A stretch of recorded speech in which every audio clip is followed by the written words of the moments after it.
Bang, bang, bang. It is now time to start the open session to hear public comments before closed session. Roll call, please. Councilmember Banna, Here. Vice Mayor Jimenez, Presente. Councilmember McLaughlin, Here. Councilmember Robinson, Here. Councilmember Willis is absent, Councilmember Zepeda, Here. and Mayor Martinez. Here. During closed session, the council will discuss the following items. Item C1 is liability claims. Claimant Kayla Finley, agency claimed against City of Richmond. And the second claimant is Mark Hall, agency claimed against the City of Richmond. Item C2 is conference with legal counsel, existing litigation. Richmond Shoreline Alliance versus City of Richmond, Wine Haven versus City of Richmond, Thomas Butt versus City of Richmond. Item C3 is conference with legal counsel, and Thomas Butt versus Gail McLaughlin under C2 also. Item C3, conference with legal counsel, anticipated litigation. This is significant exposure. There's one case. Under C4, public employee performance evaluation, title confidential investigative and appeals officer. Item C5, conference with real property negotiators. Property is Point Melati, site of former Naval Shipyard Depot. Agency negotiator is Dave Alshire. Negotiating parties, East Bay Regional Park District and Tribe and Upstream Point Melati LLC. Under negotiation are the price and terms of payment. Item C6 is conference with labor negotiators, agency representatives, Sharon Taylor and Jack Hughes, employee organizations, SEIU Local 1021 full-time and part-time units, IFPTE Local 21 mid-level management and executive management units, Richmond Police Officers Association, Richmond Police Management Association, IAFF Local 188, and Richmond Fire Management Association. We have one request to address council. Please let them speak. Cordell Hindler, you'll have 2 minutes. Thank you. So, good afternoon, Mayor Martinez, council. What can I say about Wine Haven? Every time I hear stories about that historic property, it's like, it's just sitting there, like, what would be great about Wine Haven? And then I hear some of the stories that I've heard about how it's been this in the worst conditions. And so I'm thinking, like, it needs to be brought back to life, because I've been hearing stories from residents saying, what is the city going to do about Wine Haven? So I have no idea, but I'm hoping when y'all go into closed session, think about Wine Haven and what's going to look like, in the long term. So that's one. And then the second one is, I think Jerry Threes has been doing a wonderful job as the confidential investigators and appeals officers, because he provides to the Police Review Commission monthly updates on what cases that are working on. So I want you to think about him when y'all go into closed session, and I'll leave it at that. Thank We you. have one speaker online.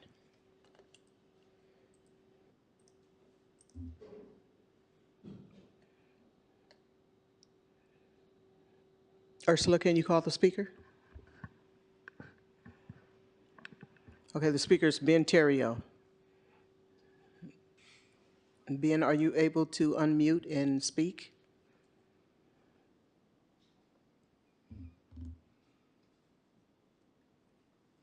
Do that. You not fix it. Let me see what's going on.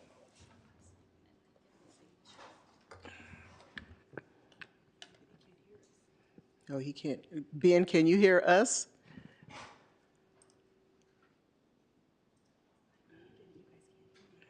Okay. We need KCRT's help.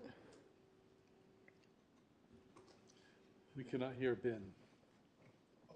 We cannot hear the speaker online. No, we can't hear you.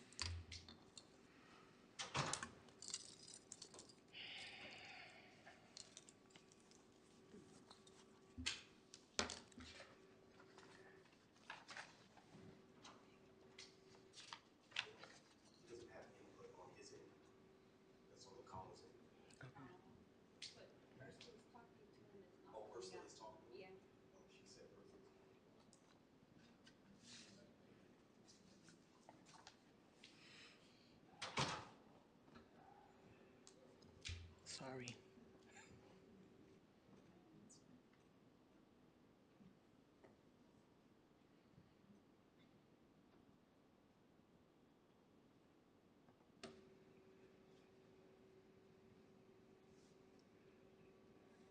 Okay, here he is again.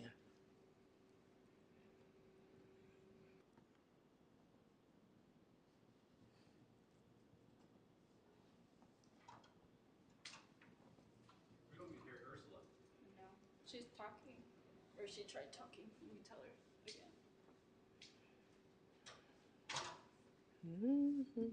again.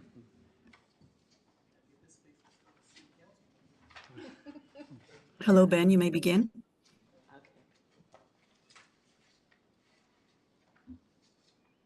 Hello, can you hear me? Yes. Yes. All right, my apologies for that. I think that was on my end. Had to switch to the phone.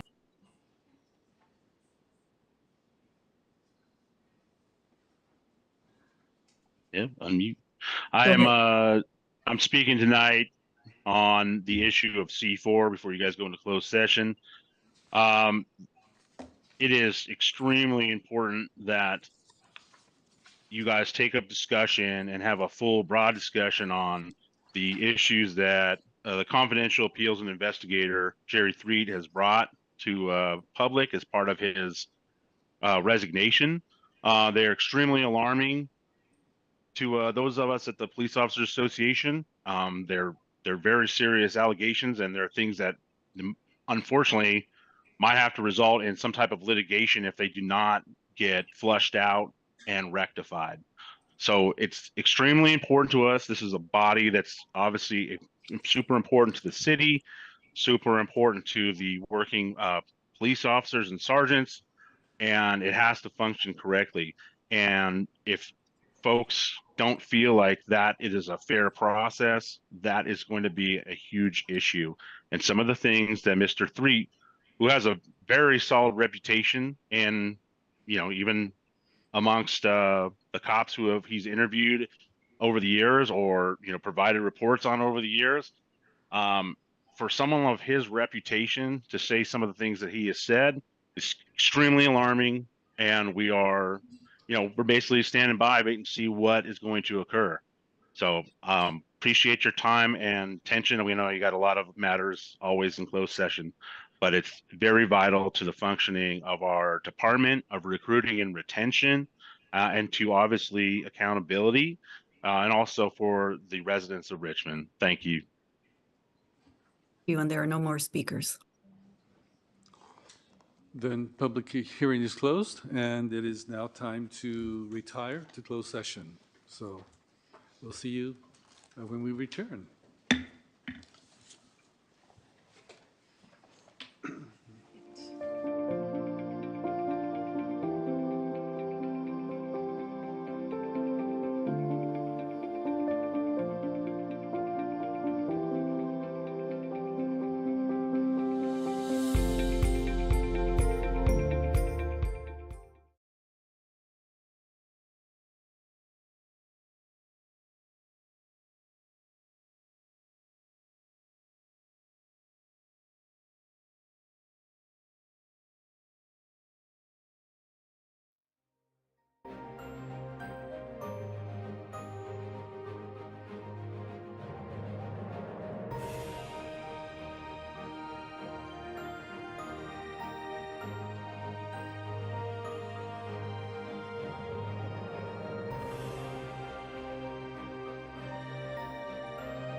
Thank you for showing up. It is now time to begin the regular session of the Richmond City Council.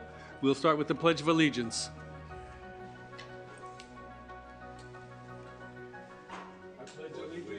To the flag of the United States of America, to the republic which it stands, one nation, under God, indivisible, with liberty and justice for all. Roll call. Councilmember Urbana. Here. Vice Mayor Jimenez. Presente. Councilmember McLaughlin. Here. Councilmember Robinson. Here. Councilmember Willis. Here. Councilmember Zepeda. Here. And Mayor Martinez. Here. Our next item is statement of conflict of interest. Are there any? Hearing none. Under agenda review, we have a request from Ben Terrio to remove item N, like Nancy, 8H. Oh, I'm sorry. I'm so sorry about the conflict of interest. I have a question on one of the agenda items, and I'm not sure if I'm supposed to recuse myself or not. And I hope that I can get some guidance, and I apologize, I couldn't ask the attorney prior to. But it is P4. And because I am on what I believe might be some of what this ordinance is referencing. So I sit on the Sierra Club. I'm also on the Democratic Party. So I wasn't sure if I should be recusing myself from that item. You don't have a financial interest in any of those entities, right? Nope. Then you don't have a financial conflict then. Perfect. Thank you. Okay. And Ben Terrio moved in 8H. Yes. I called him. He did not return my call, but I will still pull it. But I want to hear it before public hearings 01 and 02.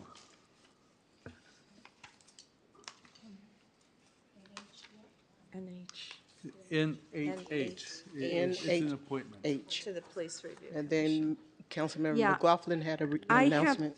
Yeah, so I just want to announce that on the issue of P2, the Chevron Settlement Fund Intention Resolution, there's a slight edit, and the city clerk has put that resolution with the edit, attached it to the agenda, so the public can see it. And all it is in Section 2, subsection F, where it says ensuring the availability of robust and fully supported city infrastructure and personnel resources. It adds a little bit more detail so it's clear what we're talking about. It says, and well-staffed union jobs and services such as parks, job training, housing and homelessness, youth programs, libraries, senior centers, and essential services impacted by climate change like fire protection and fire prevention. So that's just a little outline of a little more elaboration on that Section 2, subsection F.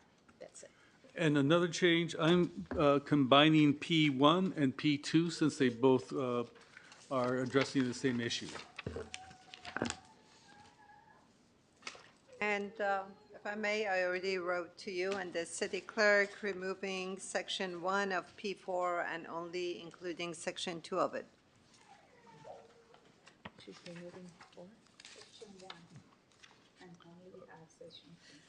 Sorry, Councilmember Banner, can you say what you're removing again?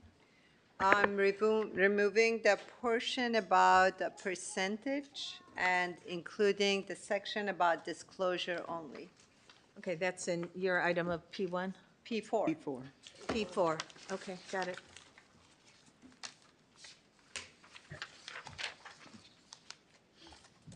Are we ready? All right.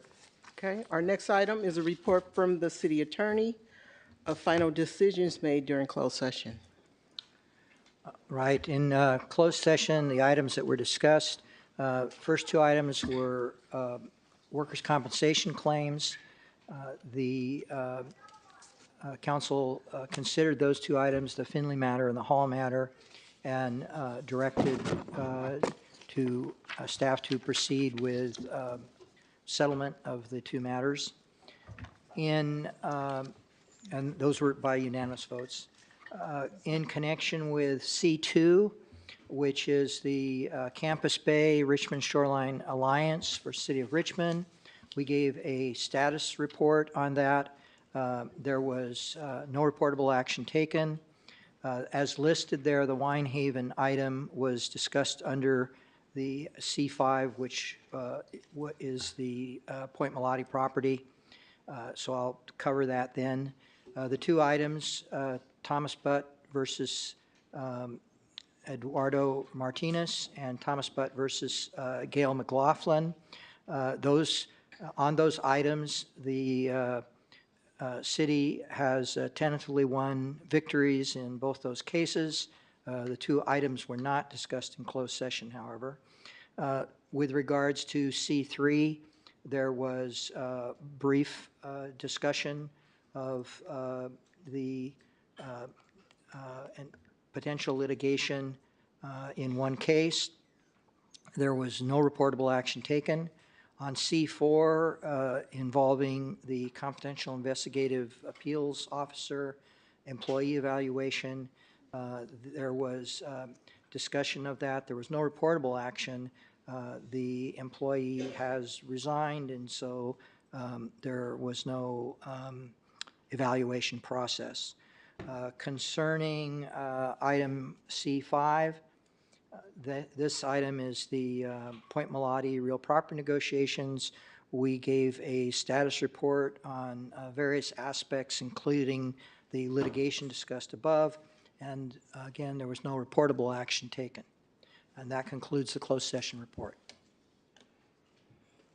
Thank you. Our next item is a report from the city manager. Good evening, council and citizens.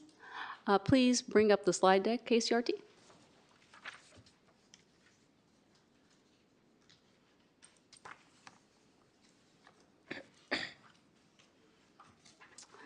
This is a very concise, small city manager report to council. Next slide, please. We'll go over the mobile vendor program, the Community Police Academy, Women Inspired to Grow and Succeed, WINGS cohort, the Greater Richmond Interfaith Program, the GRIP Harmony Walk, and the Recreation Fall Activity Guide. Next slide, please. The mobile vendor program, the City of Richmond, in partnership with the Richmond Farmers Market, is excited to introduce the mobile vendor program. Offering a delicious variety of breakfast, lunch, and dinner options. The marketplace is located at 1401 McDonald Avenue and will be open every Thursday and Saturday from 10 a.m. to 9 p.m. Join us Thursday, October 21st at 10 a.m. at 1401 McDonald Avenue, right in the heart of downtown Richmond, for the grand opening. For more information, contact Thomas Cloman, the program operator, at chheart@aol.com or call 510-406-1360. Please visit www.richmondca.gov/4685. Next slide, please. The Community Police Academy. This is for Richmond residents, and it is going to be located at the Richmond Police Department at 1701 Regatta Way on Thursday, 6 p.m. to 8:30 p.m., October 3rd through November 21st. It is a great way for citizens to participate and see what the Police Academy has to offer. For more information, you can visit our website or the Academy or email rpdpio@richmondpd.net. Next slide, please. The WINGS Liftoff Cohort. The Women Inspired to Grow and Succeed WINGS English cohort is designed for women interested in skill building for career and financial success. The cohort comes with a $500 stipend. The cohort will take place on Fridays beginning October 4th through November 8th. The first and last meetings will be held in person at the Family Justice Center in Richmond, and all meetings in between will be held virtually. For more information, call 510-974-7200 or email jenn@cocofamilyjustice.org. Next slide, please. The Greater Richmond Interfaith Program Harmony Walk. That will be from Nickel Park, McDonald Avenue, and 33rd Street. When? Saturday, October 5th, 10 a.m. to 1 p.m. Next slide, please. The Fall Activity Guide. Richmond residents are encouraged to view the Community Services Department Fall Winter Activity Guide. Activities, events, and programs for the whole family. List of classes, schedules, prices, and locations. Visit www.richmondcommunityservices.org. Thank you. All right, our next item is open forum for public comment. And this is an opportunity for the public to give comments on items that remain on the consent calendar or items that are not on the agenda. As a reminder, item N like Nancy, 8H, and that's the appointment to the Community Police Review Commission. That item has been taken off the agenda. If you want to speak on that item, you have to wait until that agenda item comes up for discussion. If there's anyone that would like to address the council that is joining us online, please raise your hand at this time. We have 12 in-person speakers. You'll have 2 minutes to address the council. We ask that you please keep your comments respectful.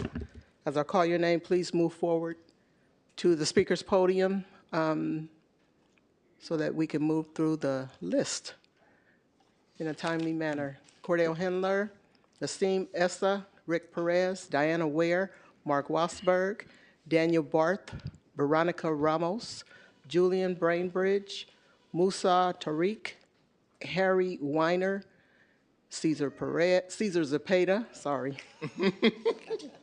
and Jamin Purcell. Okay. Cordell Hendler? Before Mr. Hendler starts, I noticed that an audience member had raised their hand when the session began, and I just wanted to know whether or not he understood the process, that you need to fill out a pink slip if you wanted to speak during open forum. And since he did not understand the process, I will allow him to fill out that slip and, yes, and put his name in. Okay. All right, go ahead. Okay, so I'm ready. So, good evening, Mayor Martinez, council. I'm gonna get right to the point. If you go down Cutting and Carlson on a daily basis, I have seen a number of accidents along that corridor. Why? Because people have been stuck in traffic for like 20 minutes, and it's getting worse because the train stopped right there in the middle of that intersection, and people have to go to work. So I'm thinking that like we need money to repave our streets, because if you look at Cutting and Carlson, it looks terrible. I looked at the cracks, and why? Because it looks terrible, because that money, which you're going to be discussing later in the agenda, if I had that kind of money, I would have all these streets paved, not only in Cutting and Carlson, but other parts of Richmond. They need some tender care too. Look, if you look at our streets, that's terrible. Number two, if you recall at the June meeting when we had the Raptellus presentation heard, some of the recommendations that I thought was very helpful. We need more police. Why? Because people do not feel safe going down 23rd Street. Because I know, because I spoke with some of the businesses myself, and they're saying the same thing. People don't feel safe coming down there, and it's like now that it's getting darker earlier, and it's like it's not safe for nobody. So I'm allocating this money to help improve, to have more police on our streets. So I guarantee you, I'm gonna keep coming back to these meetings every month until I see some progress made. So I guarantee you, that's it. Nassim Essa.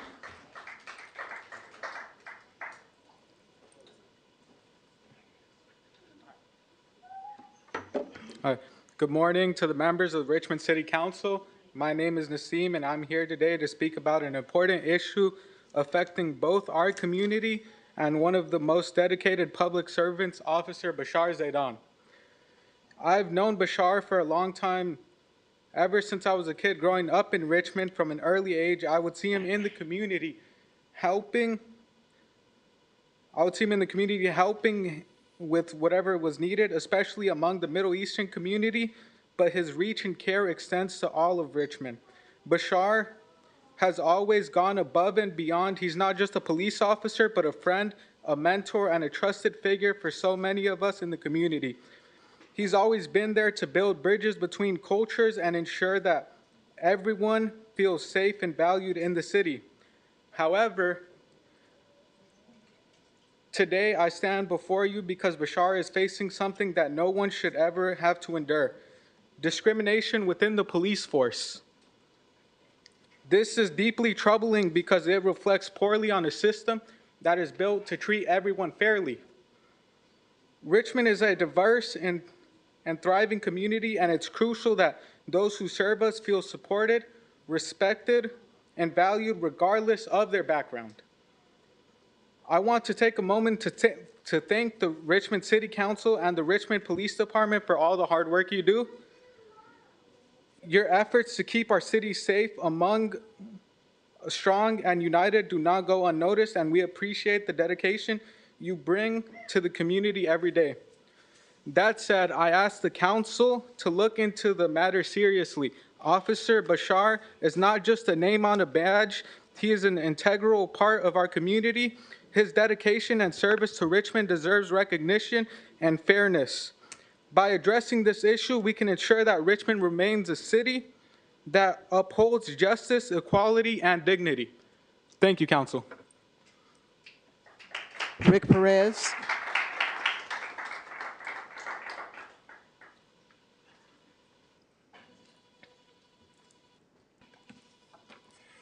Thank you guys, as always, for listening to me.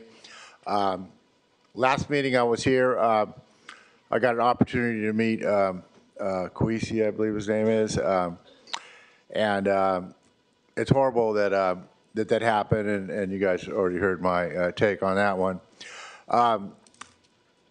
It's just here tonight, just talking to people, how the and reading other things, how the police commission is not allowed to say anything, do anything, or doesn't mean nothing except for to themselves.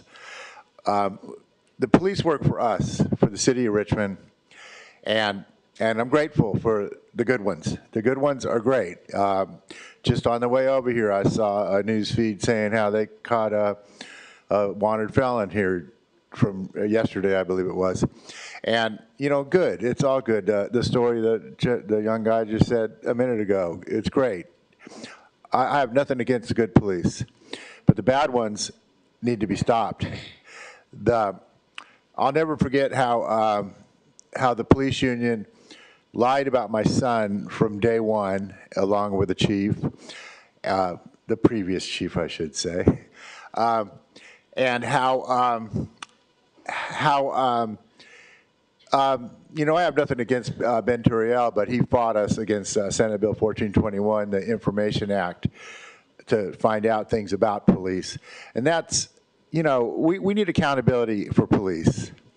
I have nothing personal against Ben, but he needs to understand the people need to know what's going on with that police department, and there should be everything should be accountable as far as they go. They should be held to a higher standard, and the good ones, you know, I praise.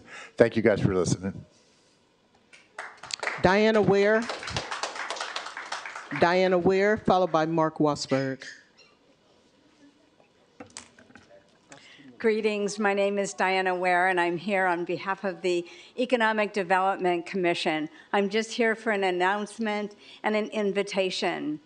I have personally delivered letters to each of you with a cover letter announcing the Taste of Richmond. I want to begin by thanking you all for approving funds from the American Rescue Plan Act to help stimulate our restaurants and support them in this venture. I'm inviting each of you to come to Taste of Richmond between October 7th and 13th. We're going to have a series of events at each of the restaurants in our districts across the city, and we would be honored to have each of you, and no pressure for this, but it's an invitation to show your constituents your support, and we will be joining you as commissioners from the Economic Development Commission to show them that we also exist, and we're here to enliven this wonderful culinary explosion that's happening in Richmond, and we hope that you'll say yes. The letter I sent has just some suggested places and dates So you can send me an email that I've listed in the letter and let me know if that will suit you. Thank you very much. Our next speaker is Mark Wassberg, followed by Daniel Barth. Please come forward.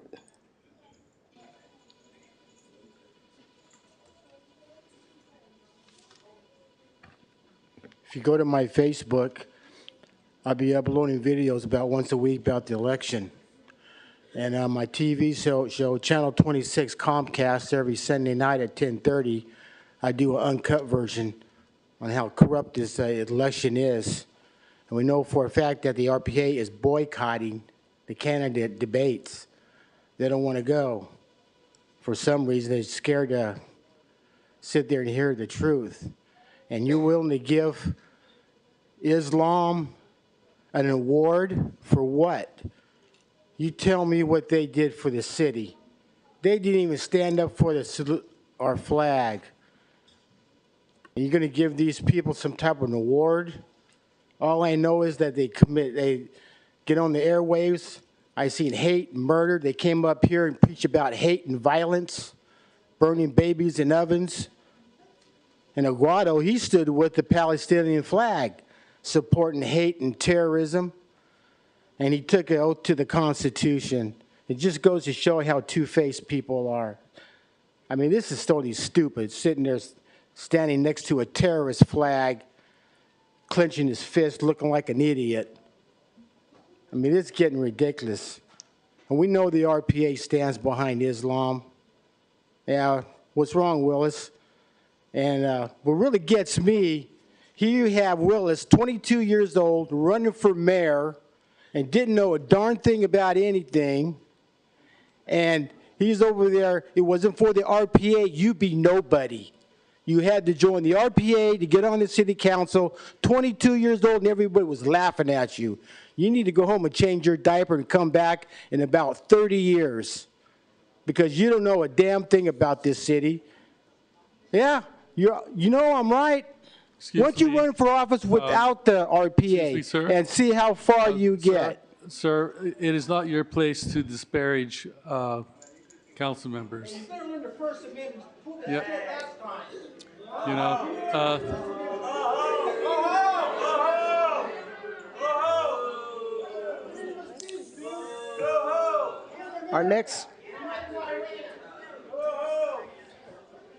Our next speaker is Daniel Barth, followed by Veronica Ramos. Thank you very much. I'm Daniel. I'm a resident of Richmond, Chancellor.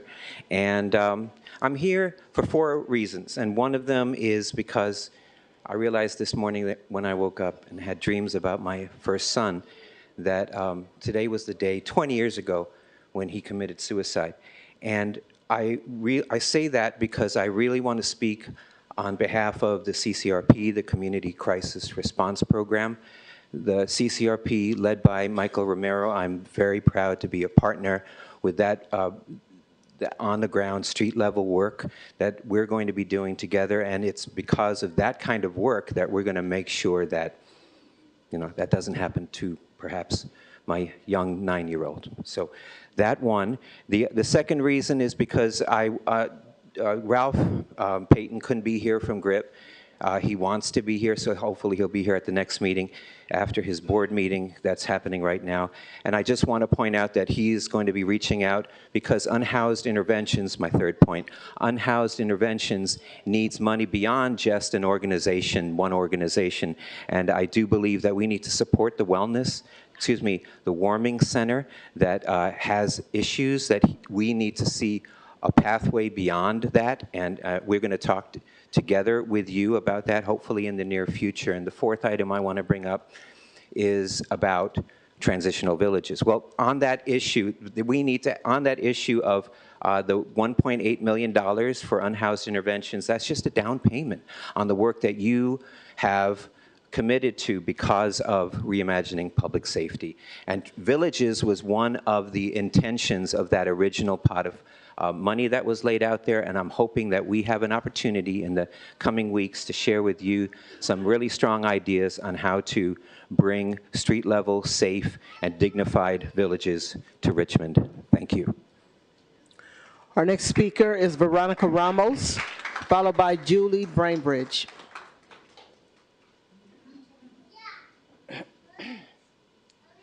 Good evening. My name is Veronica Ramos. I am a long-term, actually lifetime resident of Contra Costa County with primary living in Richmond. I'm actually here a bit unprepared, but came here in support of Jelly's Place and to inform you guys, if you guys don't know, of the closing of Jelly's Place, which is one of our rescues here we have in the area that helps a lot of residents, a lot of Richmond residents. They also help with vaccines. They actually have just taken in 188 strays from January this year. Imagine 188 strays that they fixed at $350 a stray. The reason I'm here is because within this year, we've been at the Board of Supervisor meeting and we've discussed the fact that there's a lot of backyard breeding. And of course, John Joya said, take it back to the city. It's not within us. Bring it back to the city. And I so graciously shared that clip on Nextdoor. I don't know if any one of you guys seen that. So here we're bringing it back. There is a problem here and the breeders and all that, but we need to help the rescues that are helping. We need to support them. With the fact that Jellies is being told to move by Caltrans because they need the space, whether they need it or not, is really crucial. And at this point, we're asking that if you guys can please help support Jelly's Place with finding another alternative place or helping them stay, contacting Caltrans. Is there something we can work out? Because they are an asset to our community and our community pets. They help low-income people keep their pets when they cannot afford surgeries. They help them with food.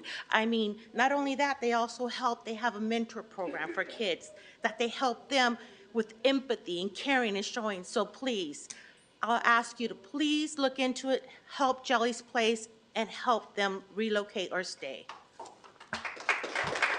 Our next speaker is Julie Brainbridge, followed by Musa, Tariq, and Harry Weiner. Please come forward.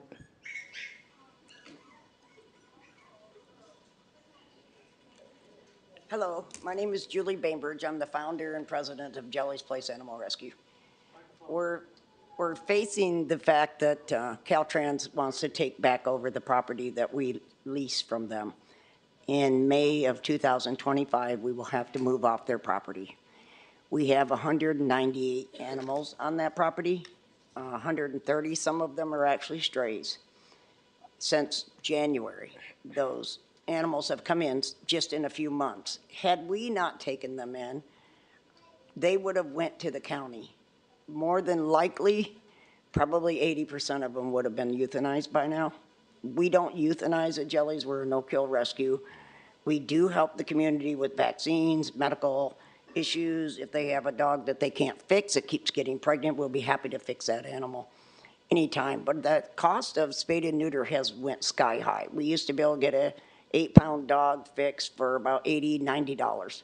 Now it's anywhere from $300 to $900. It's causing all these private rescue groups to absolutely close. They're all going bankrupt because of it. Again, Jelly's the only rescue that will help stray animals. We're the only rescue that will help the public with their medical issues with their animals, which would otherwise be euthanized because they don't even have somewhere around $900 to $1,000. But most of these people come to us with the fact that they're facing $2,000 to $4,000 surgeries, that there's no way the public can afford those things. So Jellies will advocate for that animal and we'll get them whatever medical they need. Along with every animal that we help, we also demand that that animal be spayed and neutered. We're facing a closure in May and we're just devastated that we're gonna have to close down. And if we do, it'll be a very tragic day for the public, absolutely. And all the animals that would have to go to Contra Costa County. Thank you. Musa Tariq, followed by Harry Weiner. Okay. Hello, esteemed Richmond City Council members. I'm Musa Tariq with CARE, the Council on American Islamic Relations. We want to extend our heartfelt thanks to the City of Richmond for its recognition of the Richmond Muslim community. The Richmond Muslim Appreciation and Awareness Proclamation reflects the dedication of the Muslim community members that have made a positive impact in the Richmond community and beyond. This recognition is more crucial than ever now, as 2023 was one of the worst years of anti-Muslim hate recorded in CARE's 30-year history, worse than after Trump's Muslim ban. We want to recognize our community partners in Richmond and thank the city for recognizing its robust and diverse Richmond Muslim community. And to the gentleman earlier who had some colorful words to say about Muslims, I genuinely pray for your peace and mental well-being. Thank you. Harry Weiner, followed by Jamin Purcell and Monroe. Hi, my name's Harry Weiner, not Weiner. Sorry, Harry. Hi, you all. I really came to congratulate you on your successful negotiation with Chevron Oil and to express my appreciation for your job well done. The citizens of Richmond will greatly be grateful for all of the things that you'll be able to do now with all that money. So thank you again, and keep on keeping on. Thank you. Jamin Purcell.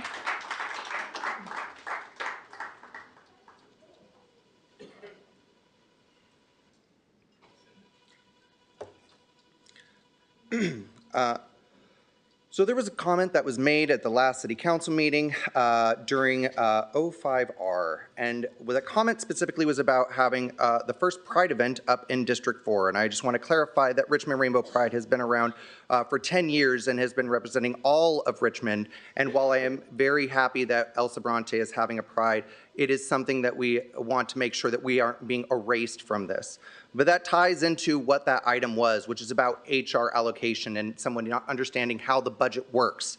And part of this also should go back to this issue with Officer Zaidan, who has faced previously racial discrimination and is now currently not being supported by the police officers. If we want to have a good police force, we need to make sure that all officers know that they can rely on their fellow officer and that they are being supported by their department. And so the fact that this is coming up again after we have already had an issue is very troubling to me. So I hope that it will be addressed, and I hope that we can maybe put some of that HR money that we have already in the budget, making sure that we are going to address some of these racial disparities, because this is it's inappropriate at this time, and I feel like we should make sure that we have a police force that, as we're bringing new officers on, that people are going to feel comfortable and know that they are going to not face this kind of discrimination when they enter the force. Thank you. Monroe.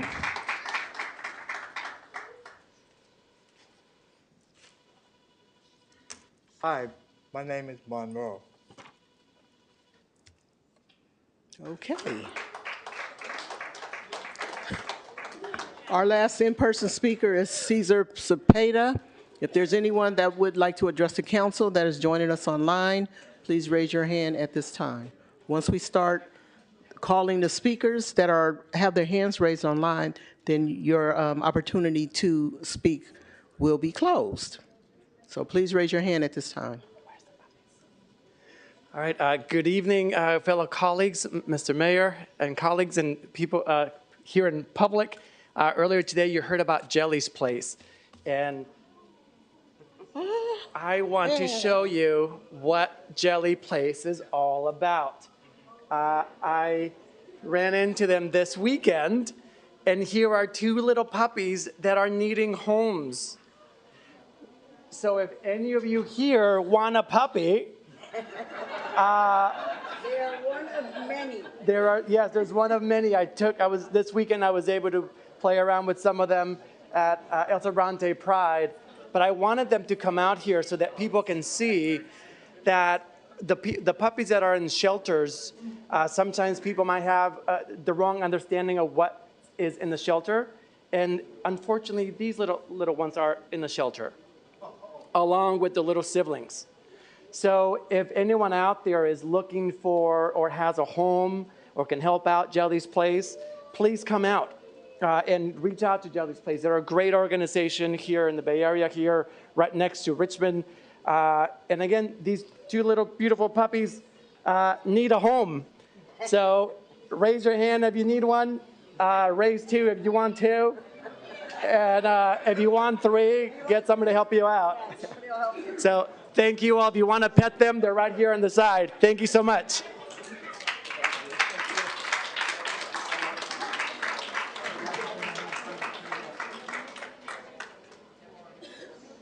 We'll move now to our online speakers. Ursula, please call the speakers. The speakers are Randolph Bush, Zelon Harrison, Carrie, Elsa Stevens, Deborah, and HJ. Randolph Bush, you may begin.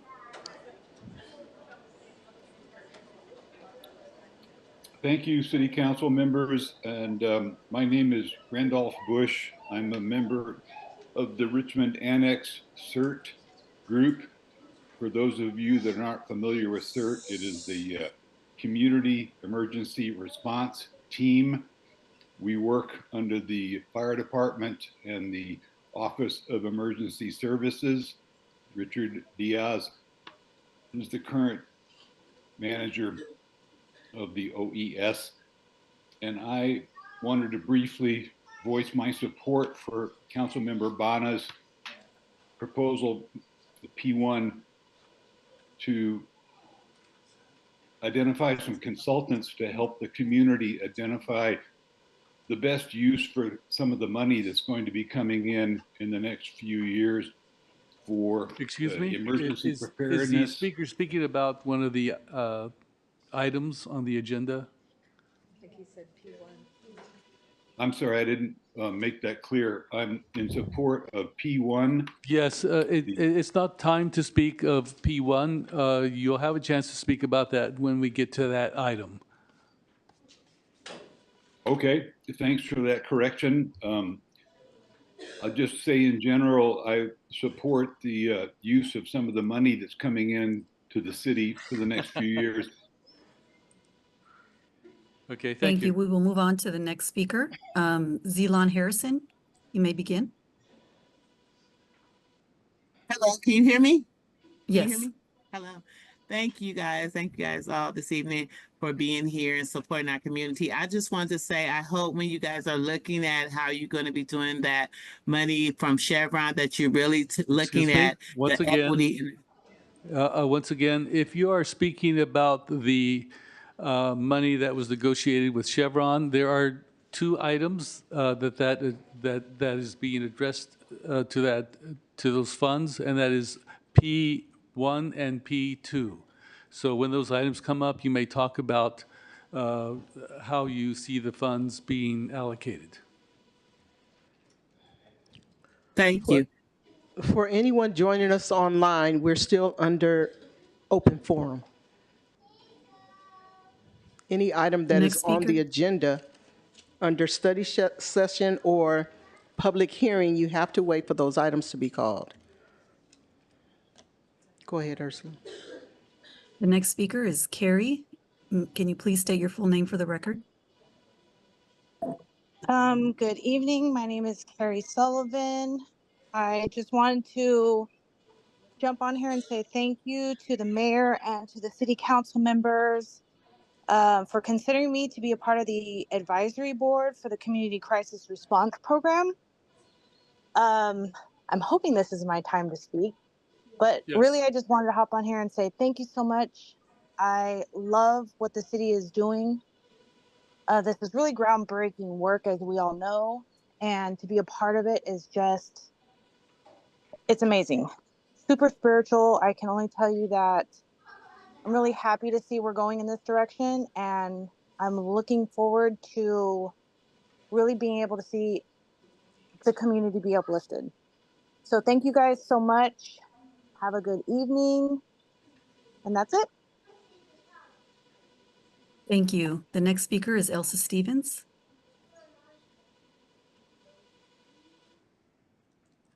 Can you hear me now? Yes. Yes? Yes. Oh, good. Okay. I wasn't going to speak at this part of the meeting, but I have to say that Melvin Willis, city councilman and ACE organizer, there's nobody more caring or harder working than this man.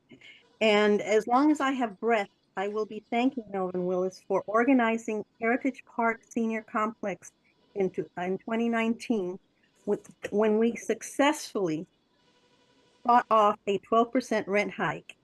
And I'd like to remind people that thanks to this young man, over 200 seniors kept a roof over their heads. We at Heritage Park are forever grateful. Thank you. Thank you. The next speaker is Deborah. Deborah, you may begin.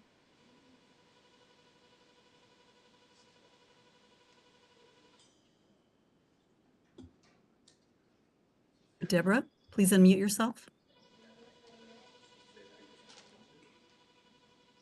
Okay, we'll move on to the next person. Next speaker is HJ. Can you please state your full name for the record?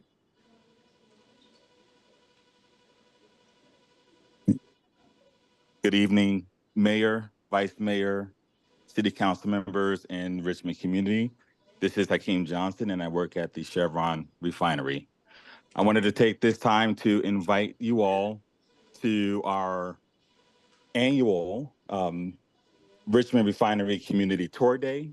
And this year, we're including the Classic Car Show. It's taking place on October 5th between 10 a.m. and 3 p.m. They're just 11 days away, and there's still space and time to register. It'll be a great opportunity to get to tour the refinery, engage with refinery employees, and learn more about what we're doing at the refinery. Look forward to seeing you all, and you can go to richmond.chevron.com to register today. Again, that's richmond.chevron.com. Look forward to seeing you. Thanks. Thank you. Our next speaker, we're going to try Deborah again. Deborah, you may begin.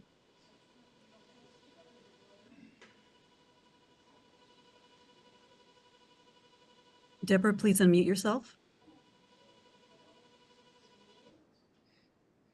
Okay, it looks like we might be having, oh, yes, Deborah, you may begin. Hello, hi, can you hear me? Yes. Yes, hi, this is Deborah Small, Richmond resident. I just wanted to speak up in favor and in support of the CCRP, the Community Crisis Response Project, and really happy to see that getting off the ground. And also to just say that in addition to needing a crisis response program, we really need more infrastructure to support people's mental health ongoingly, not just when they're in crisis. So I'm hoping that as the city considers how to spend the additional monies, that they'll think about how we can expand the mental health supports that we have for our residents, and also in particular for our youth, because we know that there's a real mental health crisis among our young people, and there's not nearly enough resources to support them with that. And that's all I wanted to say. Oh, and I also want to speak up in behalf of Council Member Willis. It is a shame that we have residents who think it's fine to come to public meetings and to disparage hardworking public servants who are willing to do things that they are not to make our city better. So I just want to say how much I commend and respect the work that Council Member Willis has been doing in the city, and that I know he will continue to do, and that for every person like that person who will remain unnamed, who gets up and disparages you, there are 100 Richmond residents like me who appreciate you. Thank you.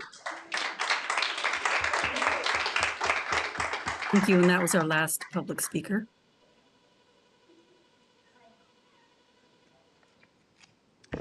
Mr. Mayor? Yes. Is it okay if I can clear up please. the record? Mm-hmm. Well, first of all, to those of you that decided to give me a shout out, thank you. There are some factual inaccuracies that I did want to clear up that did get said during public comment, and I'll start from most important to least important. Number one, standing in front of a Palestinian flag does not make you a terrorist. Maybe one person disagrees. Number two, I am currently 34, not 22. When I was sworn into office, I was 26, not 22, and I haven't had to wear a diaper for years. I dress myself fine, okay. So thank you.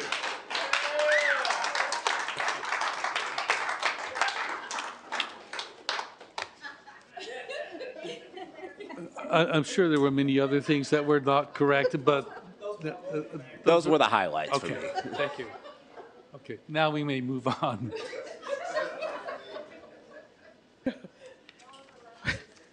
Next, we need a motion to approve the consent calendar. I'll move And to just to approve remind this. the public, item N8H, the appointment to the CPRC has been removed and will not be included in this vote. I'll move the consent calendar. I second. Roll call. Councilmember Bonner, Yes. Vice Mayor Jimenez, Yes. Councilmember McLaughlin, Yes. Councilmember Robinson, Yes. Councilmember Willis, Yes. Councilmember Zepeda, Yes. and Mayor Martinez. Yes. The vote is unanimous. Now we'll move to item N8H. Yes, that is my item. It is to appoint Oscar Flores to the Community Police Review Commission with a term that expires on November 1st, 2027. It was pulled by the president of the Police Association, and I called to find out what the cause was. I did not get a return call, but I felt that it was important that we hear it anyway. I don't know how many people know, but I take a personal interest in every commission, and therefore I require an interview with every person who applies for a commission. Before commissioners were appointed just because they put a name in, and I found that a lot of commissioners really weren't committed to the position. So I wanted to make sure that when I appoint someone, they will be committed. I interviewed Oscar Flores. He has great knowledge of the need for an understanding of both sides of issues, and he seemed to me, in his answers, to be biased on both sides, if you might consider that, because he understands where the police come from, and he also understands where the people who are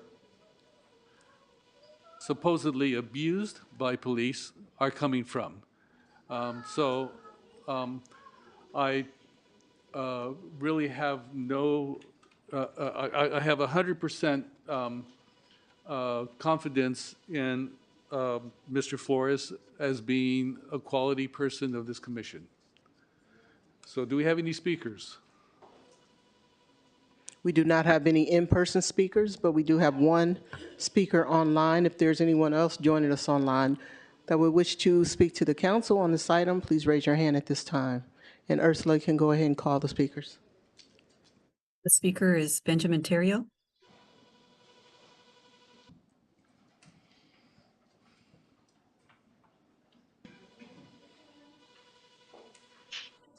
Can you hear me? Yes. Terrio, Richmond Police Officers Association president. I got your voicemail.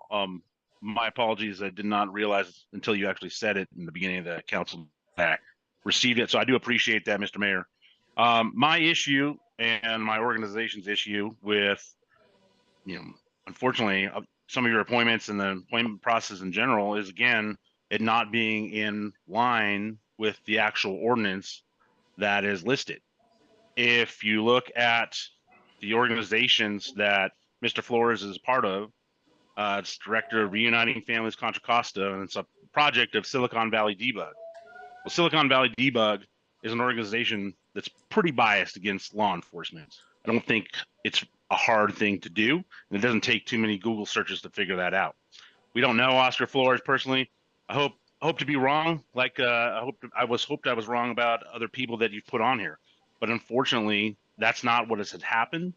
And we have a resignation of the investigator, basically saying that some of the things and the concerns that we've brought to council, specifically, have occurred, or quite frankly, are troubling, even if even with the most balanced eye. Some of the things that have been alleged from the police commission are that it's inherently biased against your working police officers. And so it's hard for us to get behind folks who, again, seem to have a concurring or, an alignment with a type of bias, which seems to be from organizations that are either anti-police or straight up advocate against law enforcement. So if you're going to throw them on there, get it. And do appreciate allowing the conversation for the consent calendar, but this is going to be an issue. Thank you. The next speaker is Deborah. Hi. I had not necessarily planned to speak on this issue, but the previous speaker forced my hand. I have to say that Mr. Theriot is not a good faith actor on this issue. Anyone who in any way offers any criticism of the police, regardless of how legitimate, is considered to be biased.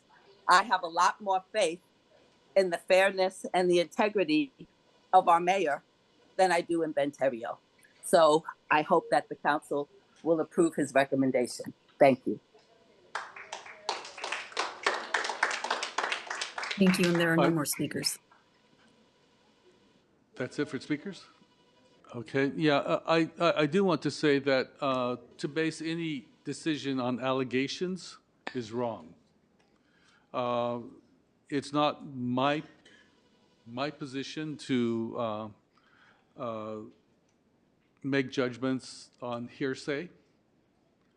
I made my decisions on actual conversations, conversations about values, conversations about justice, conversations about the responsibility of the police commission.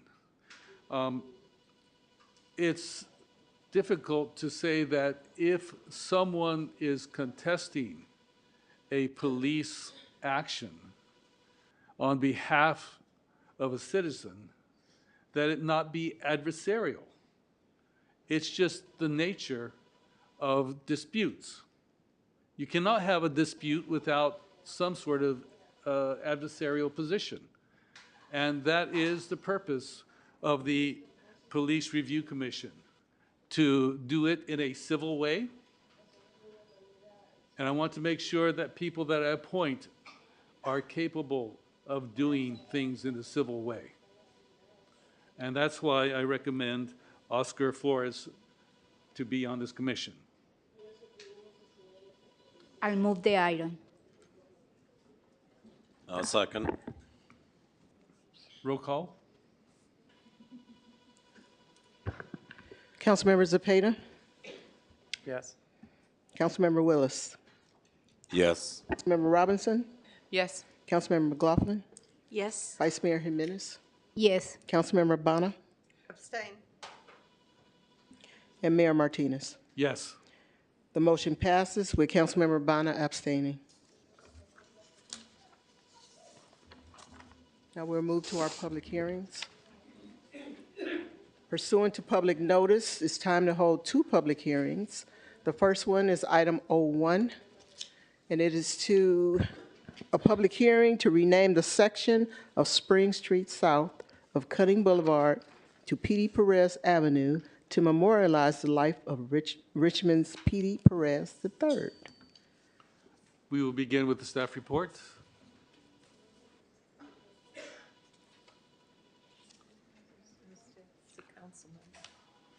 So go ahead.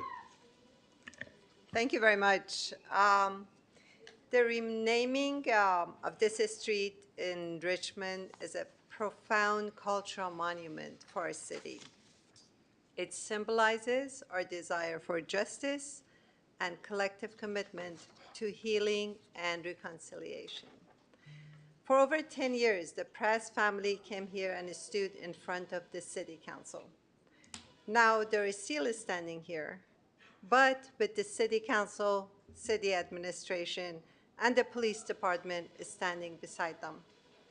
We are all united in condemning unnecessary force and violence. While this act cannot bring PD back, it does bring back dignity to his memory. And I'm sorry for all the negative things that have been said about PD Prez at the beginning of this, but we are restoring dignity to PD's memory.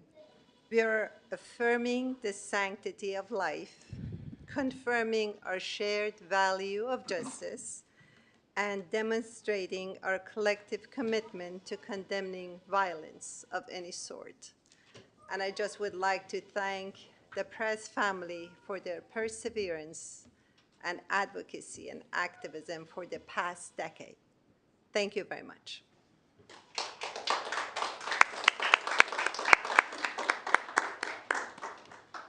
I would like to say that the death of P.D. Perez is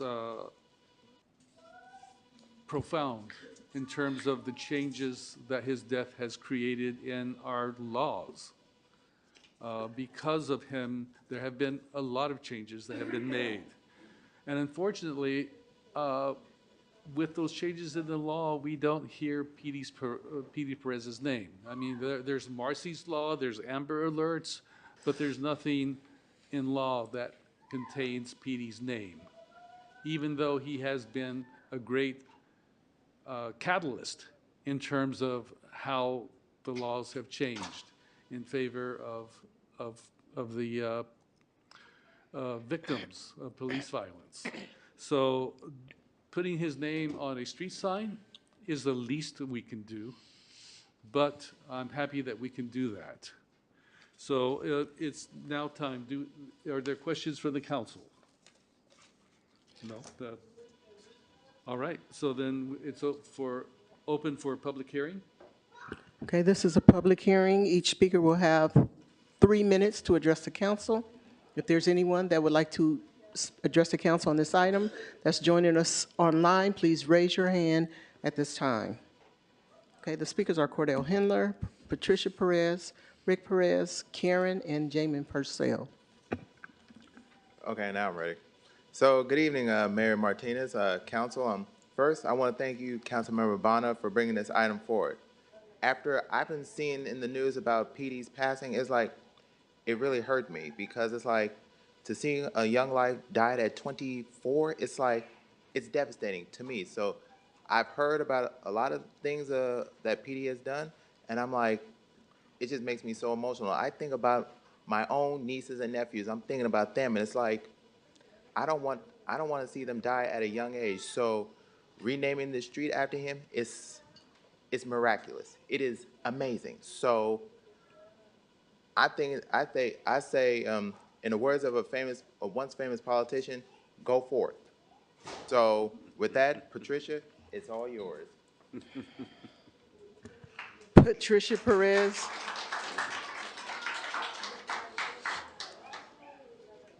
There you go.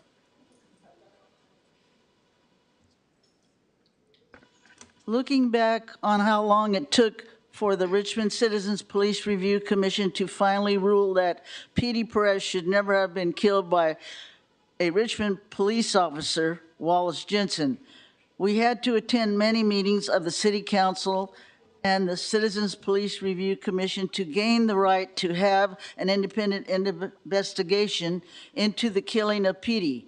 Former Mayor Tom Butts strongly objected to an independent investigation. Former Richmond Chief of Police Chris Magnus covered up the murder of P.D. The following chief, Alwyn Brown, just plain didn't care. It's been a long 10 years.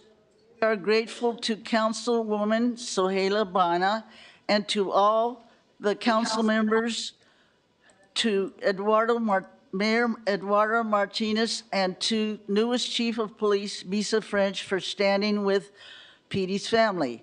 No matter what any of us does, we cannot bring P.D. back again. But with the many changes that have been made in Richmond, the city that has become a leader by implementing cultural competency training and the 5 new state Senate bills and Assembly bills which have been signed into law. Petey's death was not for nothing, and we are sure he will be very proud of these accomplishments brought about through our efforts and working together with other victims' families who have been living this horror as well. Fighting in a positive way does get results. Our work is not finished. Having a street being named for Petey will be a constant reminder that we must strive for better policing that does not entail shooting people who do not have any weapon, who pose zero threat to anyone's safety.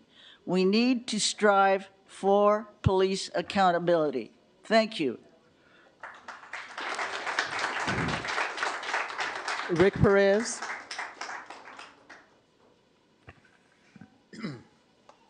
As usual, I have nothing prepared to say, but I have a whole lot to say.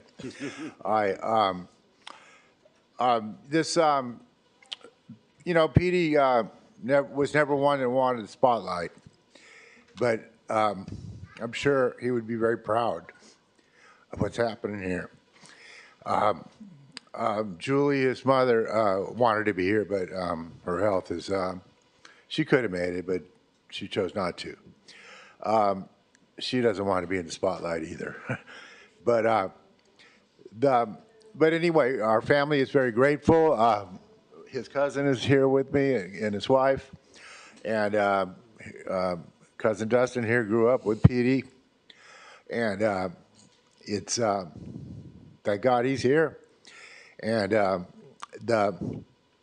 it's just this, like I said a few minutes ago about this police accountability. We cannot let the police department keep running our city the way they are. We're grateful for them for the job they do. We're grateful that they capture criminals. We're grateful they do a lot of good things. I forget that other officer's name, Zadana or whatever. He was very helpful with me. He came and took my police report in a somewhat timely manner. It could have been a lot sooner, but I talked to him on the phone. He told me, "Hang in there. I'll be there as soon as I can." And he ended up showing up in almost a timely manner. Again, my son would be the same age as Melvin Willits right now. And it's good to see Melvin do such accomplishments. Thank you, Melvin. And thank you for standing with our family. Thank all you guys. Thank Sohaila and all you council members. Thank you, Gail. You've been around here a long, long time. Even Tom Butt. I don't know why he was so stuck on standing up for the police, and some guys are stuck that way. The police are human, and been to a real statement, and they make mistakes as well. And that is so true. So again, that's why we need citizens to have a say in the accountability of the cops. We can't let them run the scenario, just the same way we can't let the criminals run our world.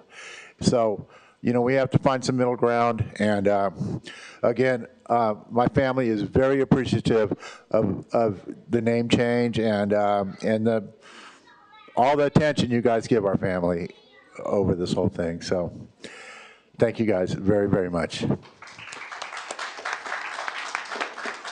Karen is our next speaker. Yeah, I would just like to thank the city of Richmond for your support and continuing to support our family. Long live Petey Perez.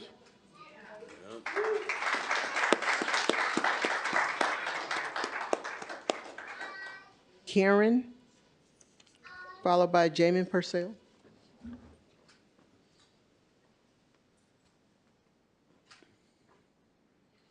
Good evening, City Council meeting. I'm hoping you remember me from the last time I've been here. Everyone knows me and my daughter, Luna Bea. I'm here to advocate for the name change of Spring Street to Petey Perez Avenue. It shouldn't take police to murder someone or police violence to take place for programs such as the Community Crisis Response Program to come into existence. And if police used this resource, his death would have never happened, and the possibility of police violence can be avoided. I can't imagine losing my daughter, let alone it being a murder by a police officer.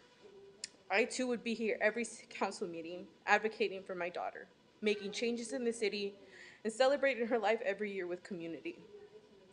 PD Perez's murder has sparked a movement for police accountability here in Richmond. His family's advocacy brings and has brought community together.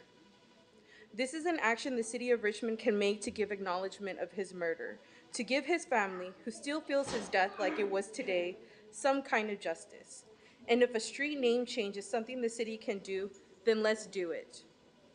The Community Police Review Committee needs more power to hold police accountable, such as the one that murdered PD Perez. The name change will be a reminder to every cop and everyone in power that no matter what, no one is above the law. Thank you.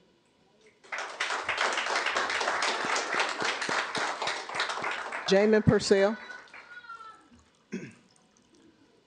I can't say anything that already hasn't been said. I want to say that I think this is a really wonderful thing to be able to uplift somebody who's made a huge impact in this city, and to be able to honor the struggle that his family has had to go through for so long, to be able to make sure that there was accountability and that there was acknowledgement and change made.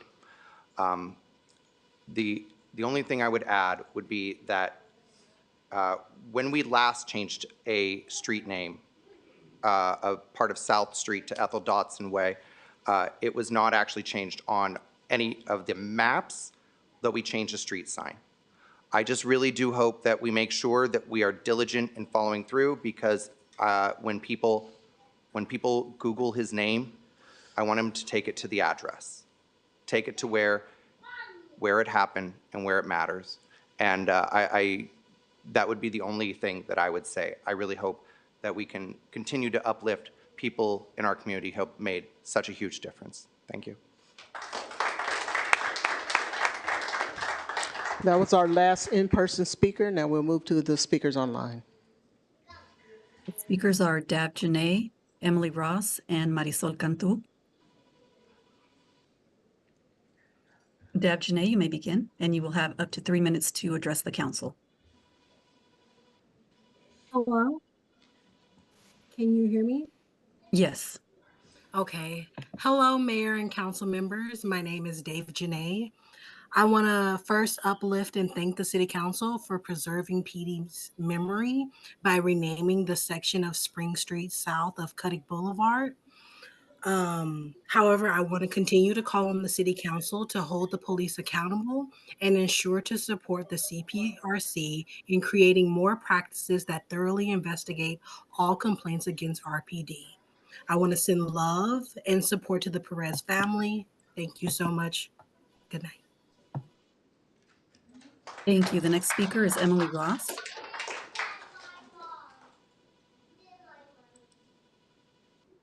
Good evening, council and community. Thank you, Councilmember Bana, for bringing this item forward, and to the full council for surely voting in support of it. Most importantly, thank you to the Perez family for your continuous advocacy, not only to uplift PD's life and legacy, but to change policy and practices to prevent future violent, senseless death at the hands of police. You've done that in Richmond and with the City Council, with the CPRC, at the county level, at the state level, and we are so grateful. Systemic problems don't fix themselves. It's because of people like you that we come together to change our conditions for the better. So grateful that we are commemorating PD's life in this way, and as both Patricia said, may it serve as a reminder for as we move forward. Thank you. Thank you. The next speaker is Marisol Cantu. Hi, can you hear me? Yes. Thank you. Hi, my name is Marisol Cantu. I'm a third generation Richmond resident. And I first want to thank the Perez family for their advocacy. The fact that they are here today, 10 years later, with the naming of Spring Street to PD Perez shows that their perseverance, their consistency, their love, their light has shown throughout our entire community. I also want to thank the city council members and the mayor for hopefully adopting this street and also to push for more police accountability so that this never happens again in the city of Richmond. Unfortunately, lives lost should not end with the naming of a street. It will not bring justice. This is not about justice. There is no justice when somebody is killed by the hands of the police, by the system that it is sworn to serve and protect. And for this, I encourage and implore our city council to continue to seek justice moving on with the Community Police Review Commission. And finally, I want to send a love and light to Julie, who is not able to be there today, but we saw her at the 10-year anniversary. Many of you also saw her. So I hope that this can happen as quickly as possible while his parents are still with us. If not, it will be a huge loss on our community and on Julie as well. Thank you.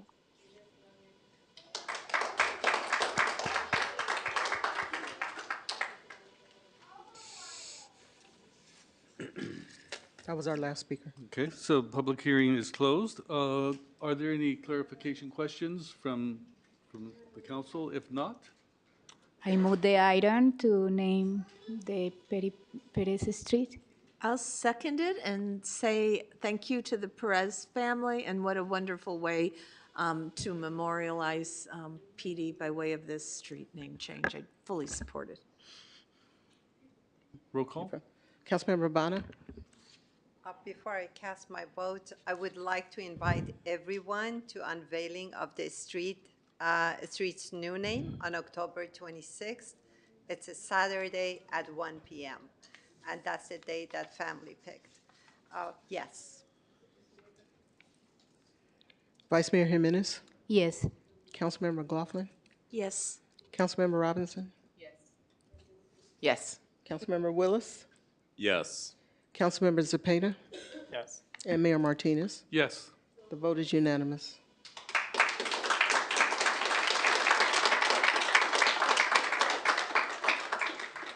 Our next public hearing is item 02, and it is to adopt a resolution denying the appeal and upholding the city's engineer's decision to deny encroachment permit application EN like Nancy 23-00843, submitted by Nathan Trevors, owner of Up and Under Pub and Grill, to place a barbecue smoker on the public sideway street in front of 2 West Richmond Avenue based on fire safety concerns, municipal code violations, community complaints, public right-of-way issues, and failure to comply with other applicable state and local regulations. Staff report. Good evening, Mayor Martinez and members of City Council. My name is Robert Armijo. I'm the Deputy Public Works Director and City Engineer. Today we are here for an appeal hearing on the denial of an encroachment permit ENC 23-00843 that was submitted by Nathan Trivers, the owner of Up and Under Pub and Grill. This is regarding the placement of an outdoor smoker. We'll examine how the decision aligns with our commitment to public safety and environmental justice and the equitable use of public spaces today.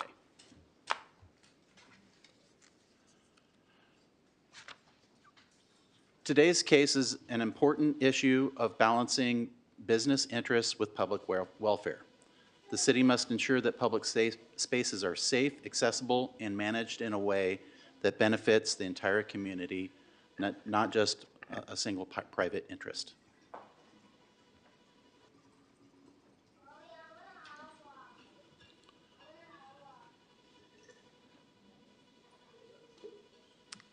Short discussion on the background. The barbecue smoker has been placed at a couple different sites in and around the Up and Under Pub and Grill. This has been a subject of administrative citations that the city has cited for correction, and it was upheld in the spring of 2023. An application was submitted for an encroachment permit on October 23rd of 2023, and the denial was issued on July 31st of 2024. The applicant has noted that the smoker has been in place for 12 years without an issue. While the applicant has had used the smoker for 12 years, it's our duty to ensure compliance with updated safety standards and equitable management of public right-of-way spaces. The engineering division took a collaborative approach in evaluating this encroachment permit by gathering feedback from multiple city departments, including fire, planning, and building. Each department provided expert input on safety, environmental, and compliance concerns. This comprehensive review ensured that the decision was made with full consideration of all potential impacts, including fire code violations, ADA compliance, and public health risks. These collective insights ultimately led to the permit's denial in the interest of public safety and equity. The applicant's appeal reflects an opportunity to re-examine public safety and accessibility priorities in this evolving urban landscape.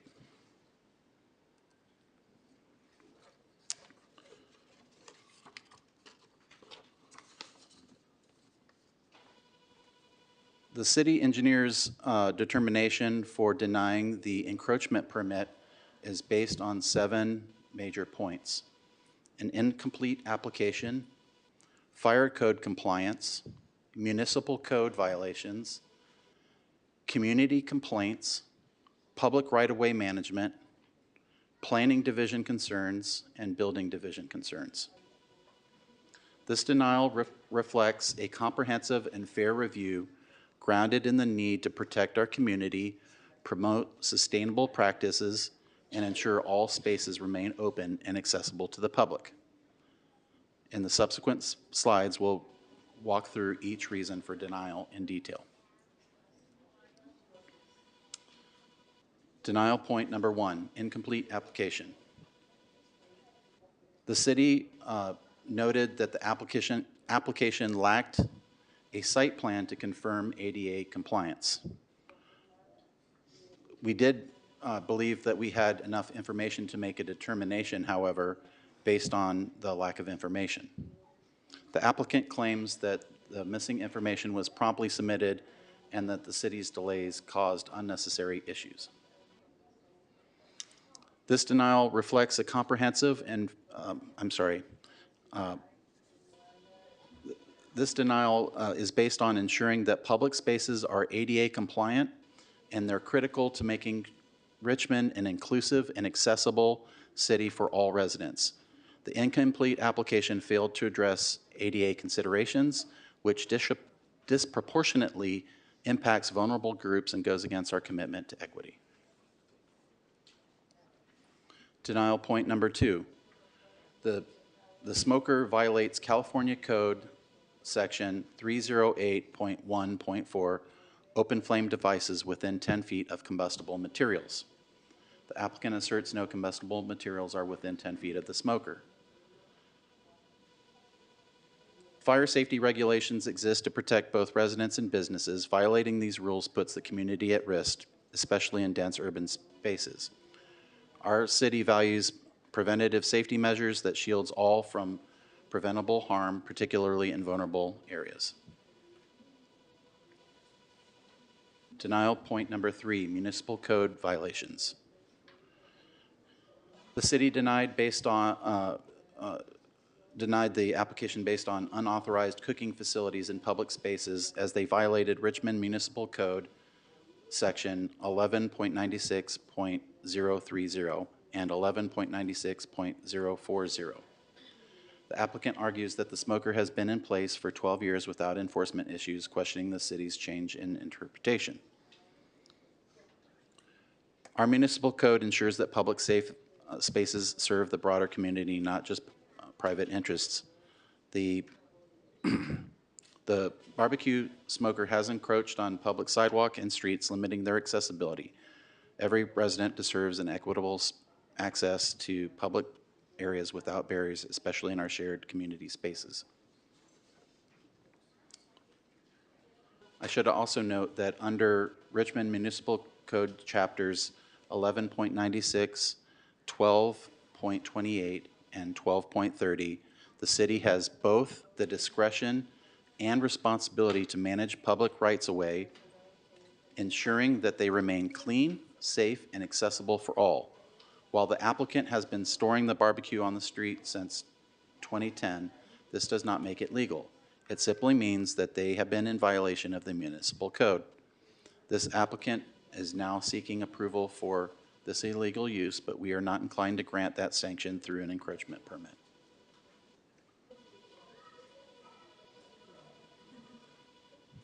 Denial point number 4, community complaints. Multiple complaints were received from community members concerned about the smoker's location and operation. The applicant notes that the applicant requests proof of multiple complaints, suggesting they may originate from one individual. We should note that the community voices matter for good governance. We've heard multiple concerns regarding the smoker's safety and operation. Public spaces belong to us all, and it's important to listen and respond to those who raise concerns, especially about environmental justice and safety.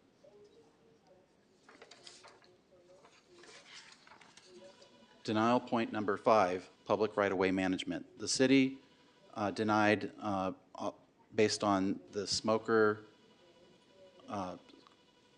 was on the street and sidewalk. There's been 2 different locations where it's been found with public right-of-way management and could expose the city to liability. The applicant notes that the smoker's 12-year history of safe use without incidents and argues that this should be considered. Our right-of-way spaces are communal resources. Allowing public entities to monopolize them erodes the principle of equity that guides Richmond's policies. By prioritizing safety and accessibility, we protect the interests of all our residents, particularly those who rely on clear, open sidewalks. And as I noted before, under the Richmond Municipal Code 11.96, 12.28, and 12.30, the city has both the discretion and responsibility to manage public rights-of-way, ensuring they remain clean, safe, and accessible for all. The applicant has, while he has been storing the barbecue on the street since 2010, this does not make it legal. It simply means that they're in violation of the municipal code. This applicant is now seeking city approval for this illegal use, but we are not inclined to grant the sanction through this encroachment permit process. Denial point number 6, the smoker may require registration with the Bay Area Air Quality Management District, or otherwise known as BACMED, and it does not align with current use permits. The applicant claims that BACMED regulations apply to charbroils, not smokers, and their cooking volume falls below the registration threshold. Excuse me, may I ask the audience to tone down? It's beginning to become difficult to hear up here. Thank you. Continuing on, sustainable urban development requires compliance with environmental standards like those from BACMED. The applicant has a lack of documentation requiring air quality concerns that it's claims that that the regulations do not apply. or in other words, we haven't received any documentation showing that BACMed agrees with their findings over whether the permit is not required. And then denial point number 7, the building division comments. The city denied based on concerns regarding insurance, proximity to public travel, smoke impact, and the need for Contra Costa County health permits. The applicant states they passed all environmental health inspections and have requested records from the county to verify this. The proximity of the smoker to public travel presents health and safety risks. Protecting the public, particularly those who live and work nearby, reflects our community's commitment to equity in urban design and ensuring that they can enjoy a clean, safe environment.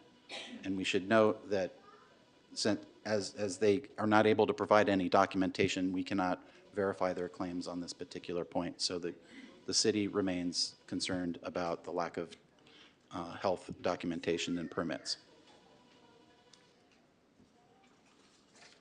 Right. Staff analysis.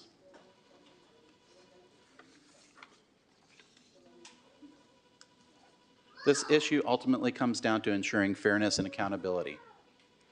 The unresolved safety, health, and accessibility concerns have led us to conclude that the appeal should not be upheld. It is important to emphasize that the denial of the encroachment permit is entirely consistent with the city's ongoing code enforcement efforts. Allowing the barbecue smoker to remain in the public right-of-way poses unacceptable risks to both the city and the public.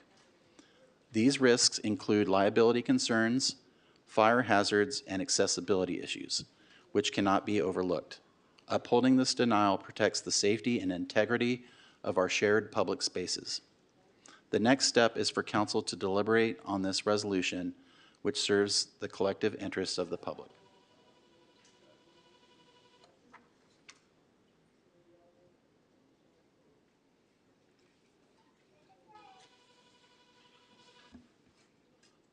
So staff recommends that council approve a resolution denying the appeal and upholding the decision of the city engineer to deny encroachment permit application EN 2300843 submitted by Nathan Trivers, owner of Up and Under Pub and Grill, to place a barbecue smoker on the public street and sidewalk in front of 2 West Richmond Avenue based on unresolved concerns related to fire safety, municipal code violations, public right-of-way management, and compliance with applicable regulations. This concludes my presentation. Thank you. Thank you. Are there questions from the council? Yes. Councilmember Robinson. So I just have a couple of questions just to make sure I understand. It seems like, and maybe I'm missing something, but that on many of these points where you asked for documentation, you didn't receive any documentation. So it said they had a health permit, but you never received a health permit. Like, is that right? That's correct. In their letter to the city appealing the decision, they noted their position but did not provide any documentation. So we can't verify that BACMed, for example, was contacted and that BACMed agrees with their interpretation of the code, so we can't verify that. They noted that they have proper health approvals from the county but did not provide any documentation, so we can't verify their claims. And what was the amount of time between receiving the denial and I guess today? I was that July, from July till today, that they had to get that paperwork. Is that right? So, they submitted their permit in October of 2023, and we've formally, officially denied the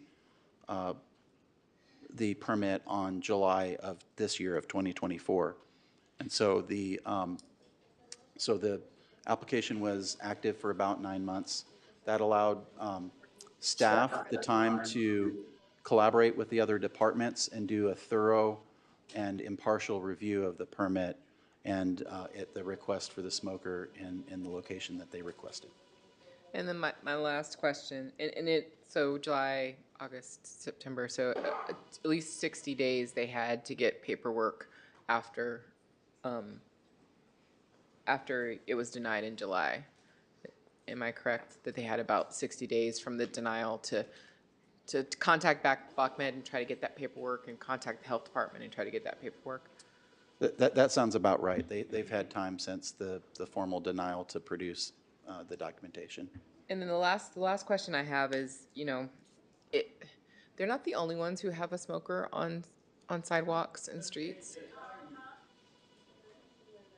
Sorry, it's distracting. They're not the only ones who have a smoker out on the streets, and I wonder how this decision impacts others who have smokers on public right-of-way. Can you speak to that? I mean, I can think of a few locations in my head that I know where people are barbecuing outside on the public right of way. Yeah, well, we certainly will. This particular case came up, as I mentioned before, because there was a code enforcement action that triggered this from the beginning. So there was a history of code enforcement at that particular location. And then the applicant applied for an encroachment permit, which we reviewed to see if it would qualify for an encroachment permit. And after reviewing it, we are denying the encroachment permit. So if another entity was to apply for the same, assuming that the situation is roughly equivalent to what we have here, they would likely get denied as well for an encroachment permit. If I could add, it's a general rule of code enforcement that just because there are other violations does not prevent us from going forward with violations. We generally work on a complaint basis. If we had received complaints with respect to the other locations, we would have proceeded. Maybe there are different circumstances in those cases, but in general, if we had to have all the enforcement done on all the other violations that exist out there, we'd have to have a much larger code enforcement staff to stay on top of that. So that's basically the same answer, that if complaints are given to us on these other locations, they will be looked at. I might also add, in general, unless there are since this is a public hearing item and there is an applicant that's going to speak on the other side and there may be other persons wishing to speak, if there's a question that is very critical to understand, that can be asked, but it's good to be able to hear both sides before you get into any discussion that would lead towards a decision. Yeah, well, these are just questions. I'm just I wondering, understand, because but it sounds like it's possible if every clearly council setting. member Yeah, it sounds like we're asked- clearly setting precedent that basically is saying that in the public right-of-way, barbecuing is not allowed. And I just want to make sure that we're clear that that's what we're basically saying, is that, due to BachMed rules, due to, other things, you could probably get around the 10 feet depending on where you put the thing, but some of those rules are not going to change, right? In terms of. So what I'm saying is that dialogue is really more a part of what kind of decision you want to make. And so that sort of dialogue back and forth amongst. But I do think it's fair to ask the question of whether or not that is a hard. I guess I'm trying to ask the question of, like, that particular BachMed rule in particular. It seems to outlaw barbecuing. Well, on streets in the public right-of-way. On That streets may in the be the public conclusion. All I'm saying is that is part of really a question that goes towards the decision-making that you might be making. Well, all these And- questions go towards decision-making. That's why I'm Well, asking the so question. then generally, all questions should come in after the hearing has been completed whatever I thought we No. were asking questions, so I was No, asking questions. well, it's actually questions for clarification. Yeah, and I'm trying to clarify if this Bachmed rule, makes illegal all barbecuing on streets. That is Okay. in my brain, a valid question. Yeah, understood. So, All right, well, So can I, Mayor, can I just add Yes. something? I mean, I can't comment. The point I'm trying to make is pretty narrow on the Bachmed permit. They're making a claim that that's based on their interpretation of the rules. And it may very well be the case that it's allowable, but they provided no documentation or evidence that that's the case. So I can't, I'm not Bachmed. I can't tell you if it is in fact following the rules or not, but we cited the concern and they didn't address it. We don't have the documentation. We don't know what Bachmed's position is on this. So we're assuming that it's not consistent with the rules at this point. thank you. okay, if there are no more questions, we'll open public hearing. We have 13 in-person speakers. Each speaker will be allowed up to 3 minutes to address the council. If you'd like to Right. address the,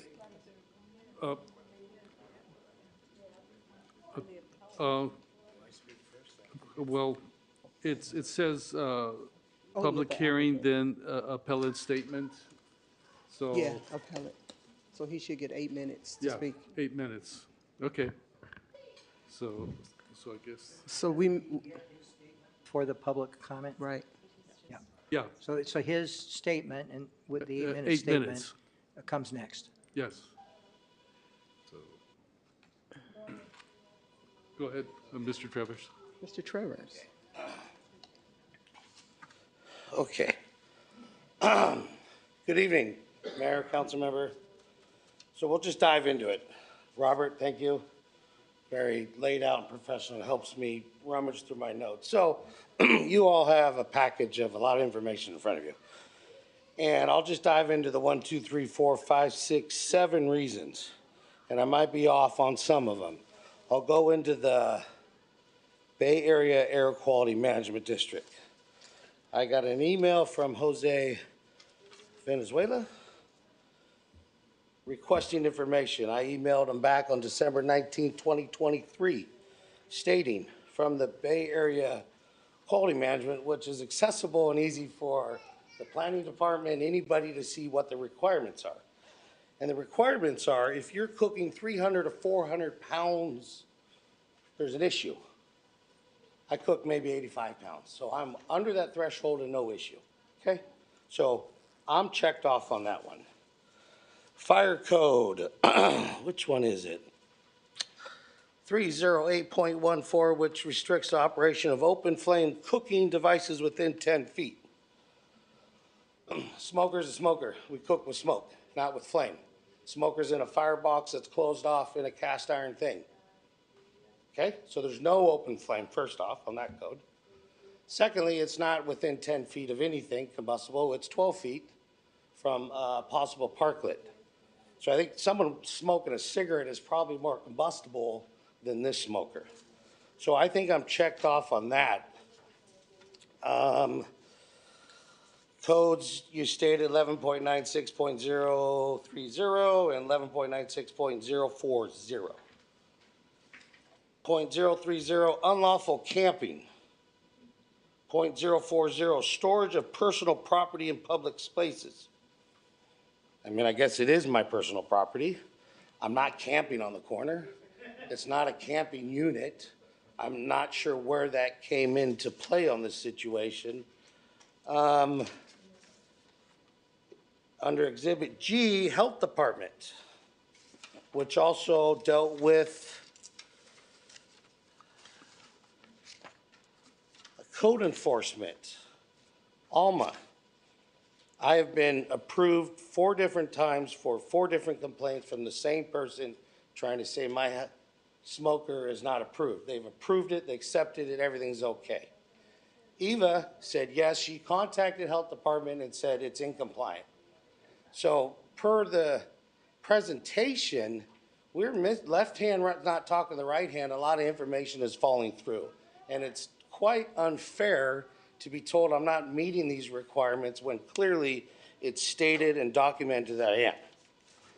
Now, the first codes that were cited to me 2 years ago was Code 12.36.160. The entire width of the sidewalk from the front of the property shall be free of any obstruction to the curb. Is that pretty clear? From wall to curb, there shall be nothing there on the sidewalk. Well, 95% of the businesses in Richmond as a whole are in violation of this code. And I asked Eva, I said, what's going on here? She said, well, we got a complaint. I said, okay. So I moved it to the sidewalk. And then I got another code stating, what is it, .040, nothing on the sidewalk. And I asked her, I said, well, how is this fair? She said, well, we got a complaint, so we have to be reactionary, which is perfect, because that's your job and that's what you're supposed to do. So I said, hey, Eva, if I turn in 1,500 small businesses in Richmond for the same codes, because nothing says no smoker, there's no detail, it says obstructions. Could be a planter box, could be tables and chairs, could be a sculpture of their mother, whatever. And she says, well, do you really want to be that guy? Of course not. I just want to be a guy that has a business in a city that has an even playing field. I think it's unfair for me to turn in other businesses to make it fair for a code that I'm being cited for. So, let me back up. The first two codes, .160 and .040, the sidewalk and the street, those were the two reasons for me to remove this thing. Okay, 2 years later, I apply for an application. I said, well, let's get encroachment permit. Give me a fee. I'll pay $800 every year, whatever. I'll pay $800 a month. Then I come back with more violations. That doesn't make any sense. Fire code, which is nonsense. Bay Area quality, nonsense.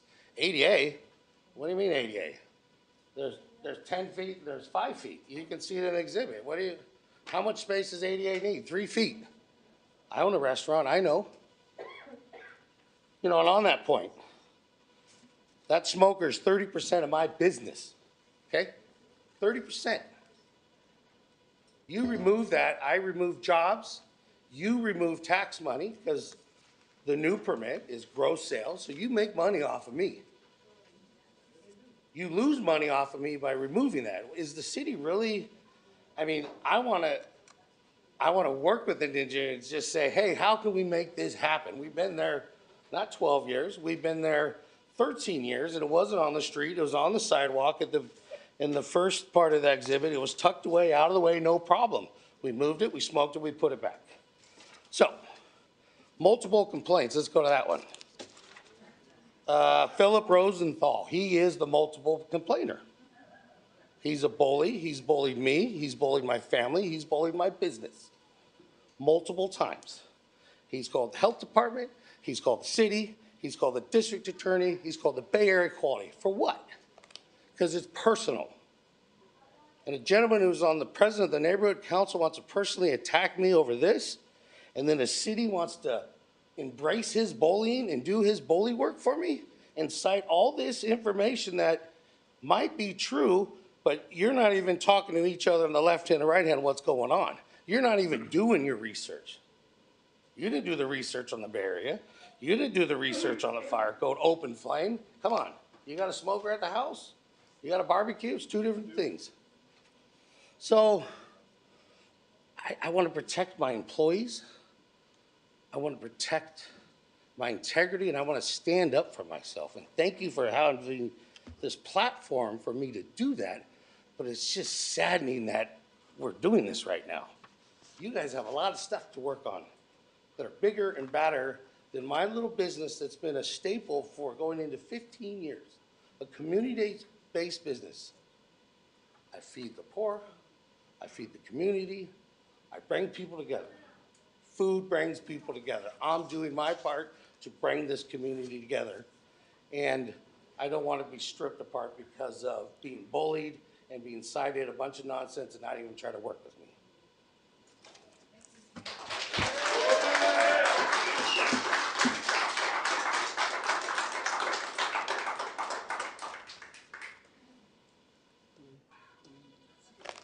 All right, it's time for the opponent statement. Do we have an opponent? The opponent is the city of Richmond. Okay. No, he was the appellant. Yes, yes. Mayor and members of the council, I think my presentation covered most of the points that were noted by the applicant. I will clarify, I think, 2 points. So one, I can clarify on chapter 11.96 of the city's code, and then we have the fire marshal present here that can speak to the open flame issue and the fire code issues. So I will start with the chapter 11.96, and then the fire marshal can speak to the open flame issue. So in chapter 11.96.020, camp paraphernalia is defined as includes but not limited to collapsible shelters, cots, beds, sleeping bags, hammocks, or non-city authorized cooking facilities and similar equipment. So as the applicant notes that he did acknowledge that he's storing his private property in the public area, so he is in violation of 11.96.04, where he's storing his private property on the city's right-of-way. Also, that while it is part of the camping ordinance, because the camp paraphernalia is defined, that includes the cooking device, he would also be in violation of 11.96.03 because he's using those facilities on any subparagraph 2, which addresses any parking lot, public area, or open space, improved or unimproved, provided, however, no person shall be in violation of the sections unless, and there's some more statements there, but basically having the cooking facility in a public space like that does constitute camping per the city's ordinance. So that clarification on chapter 11.96. If we can have Deputy or Fire Chief Munson come up and discuss the open flame issue. Pause for a minute. You have 5 minutes and 17 seconds. Thank you.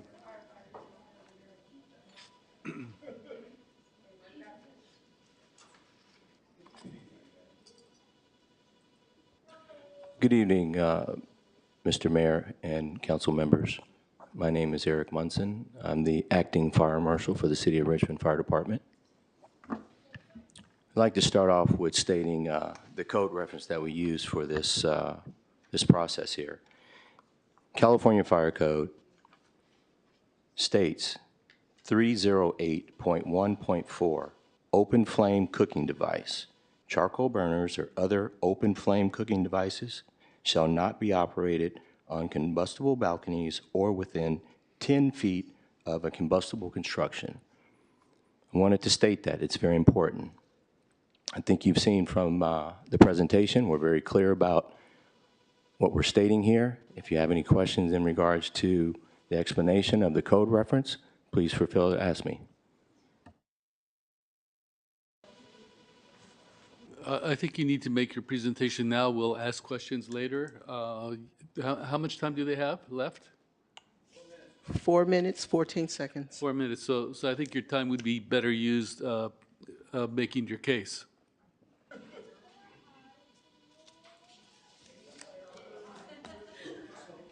My case is supported by, this is a cooking equipment, piece of equipment. I'd like to state that the applicant is stating that there's no open flame, and where there's fire, where there's smoke, there's fire.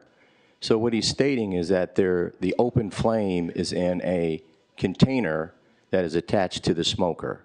Yes, it is an indirect process that he's using, but there is combustibles that are inside the fire compartment of there, which then allows an open flame. So wanted to give you clarification on what the equipment is and what the reference is in the code requirement for open flame cooking. When you when you read the code, it not only said open flame, it included other cooking utensils. Can you read that code again? Yes. 308.1.4, open flame cooking devices, charcoal burners, and other open flame cooking devices shall not be operated on combustible balconies or within 10 feet of combustible construction. Okay, so you included charcoal burners. How are charcoal burners open flame? Charcoal is a combustible material, which is essentially wood that is being used in this device. And what materials are used in this device? Combustible materials, wood, charcoal. Okay, thank you.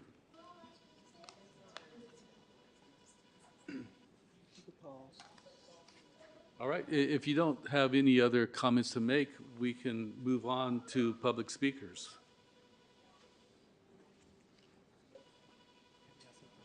No, we don't have any at this time. Okay, so we'll move on to public speakers. We have 12 in-person public speakers. Please put 3 minutes on the timer. My system's down right now. The speakers are Cordell Hindler, Carol Burdick, Ashley Skinner, Gudars, Carrie Smith, Elise Paris, Jacqueline Brewer, Jerry McAvee, Tony Carisi,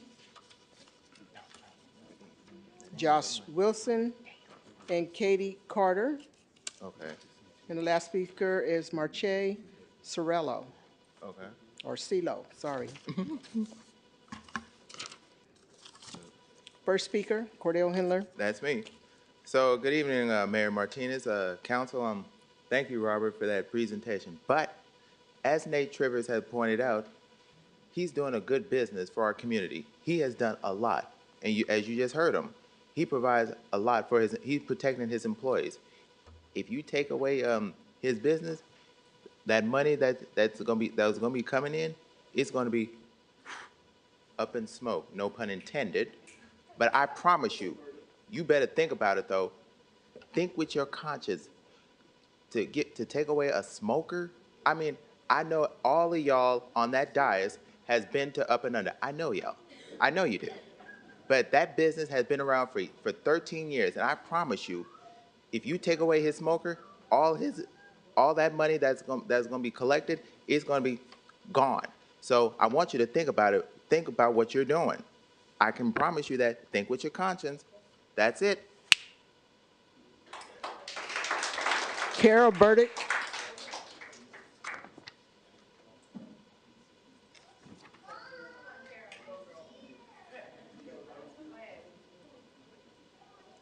Hello, all of you, my people.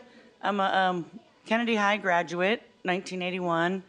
I've been in the Point Richmond since 1979. My mom used to be the head librarian in Richmond. I have a lot of history in the Up and Under. I'm here to support them and to acknowledge that it's my first city council meeting and there are so many serious issues that are being discussed. And honestly, it's a little embarrassing that there's all this stuff happening about a smoker that has never caused a problem. You can get by with a wheelchair. It's not on the sidewalk. Yeah, there's just bigger fish to fry. No pun intended for him. I just think you should consider it, because if you start to nitpick, Nate's not the kind of guy to complain about all the other violations that are happening. And the truth is, you should be digging into the person who's complaining over and over and over again. And that person's not doing anything for the community. Thank all of you. Our next speaker is Ashley Skinner, and then followed by Goudart. Hello, I'm Ashley, and I'm speaking on behalf of Rochelle. She's my coworker. She couldn't be here because the Up and Under is one of her main incomes. So it says it's Rochelle, and she works at the Up and Under for almost 12 years now. So you can imagine when she's heard how unfair this is and the complaints over the years about our smoker.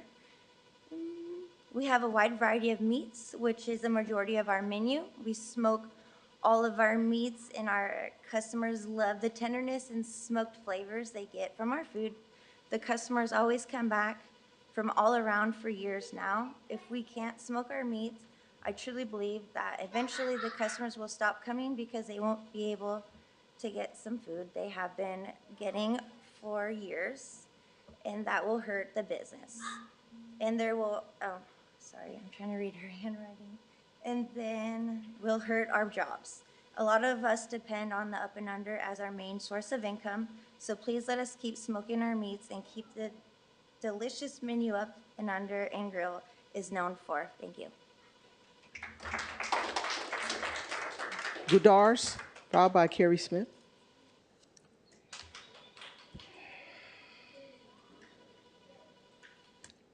Good evening, City Council. Thank you for having me. I'm speaking here about the Up and Under, the business I work at, on the smoker. And I just wanted to say that that smoker makes a lot of our meats and different variety of food you can't get anywhere else. And certain meats like that need to be smoked. And since I'm a server, I need that menu to make my money. And a lot of the people that work with me need the same thing too. So you taking away our smoker would take a lot of our business and a lot of our work for our employees. And that's all I have to say. Thank you.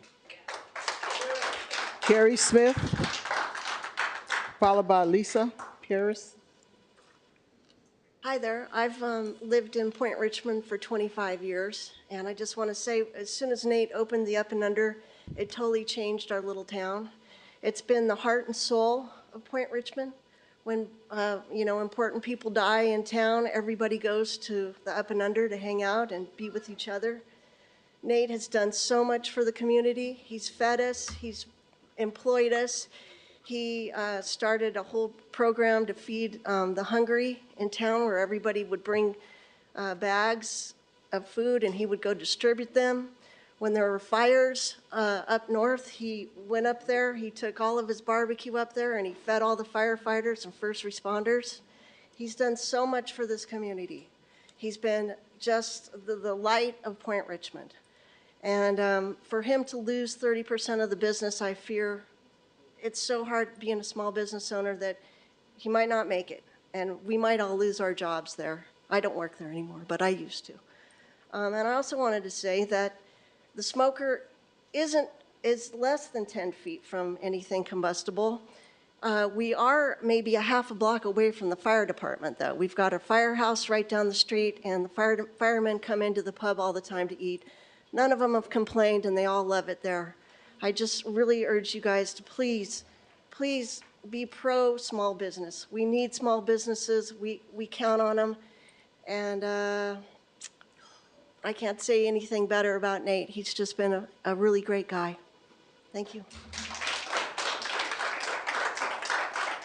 Elise Pierce, followed by Jacqueline Brewer.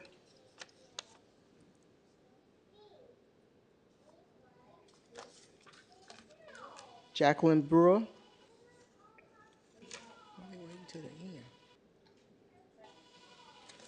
And will Jerry McAvoy?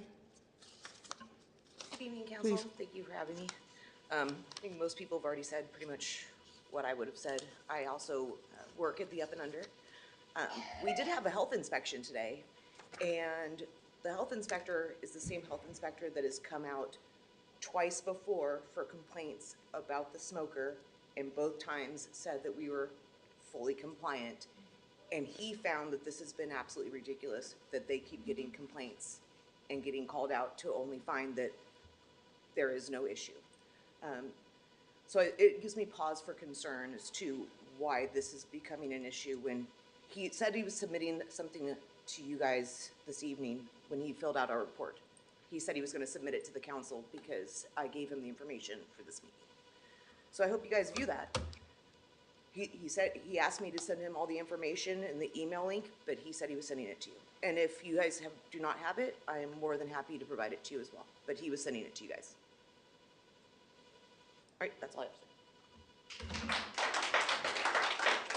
Jerry McAvoy, followed by Tony Carisi. Hi, Gerard McAvoy. I'm one of 23 full-time, part-time employees at the Up and Under.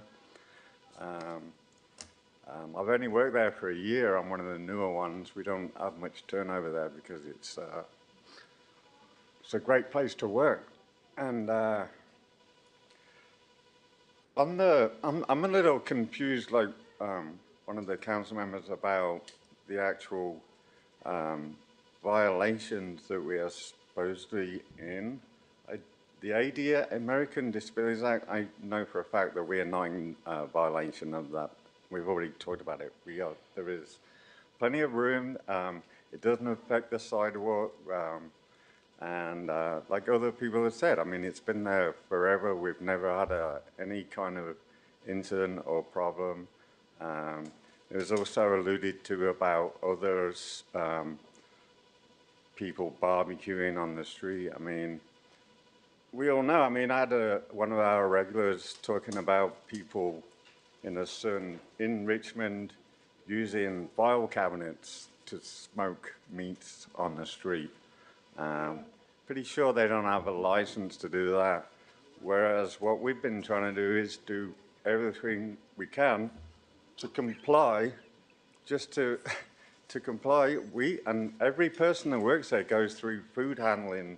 We have to get, we pay to be able to serve food. We're on board, and excuse me, sorry.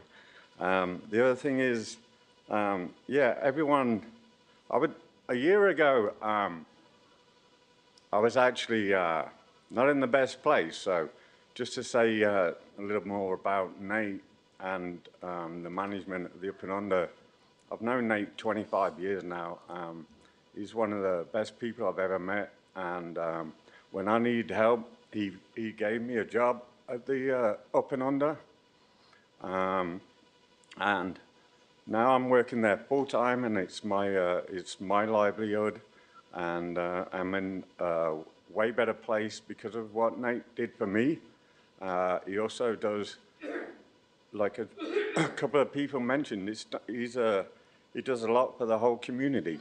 And the Up and Under itself does so much for that community. I mean, if you've ever been there, if you haven't, you should. It's a great spot where people get together. You have 3 generations of people being there at one time. It's a great place, and you should come try those sandwiches because they're probably the best smoked rib, pastrami, and in the Bay Area. I'm going to say that much. Thank you.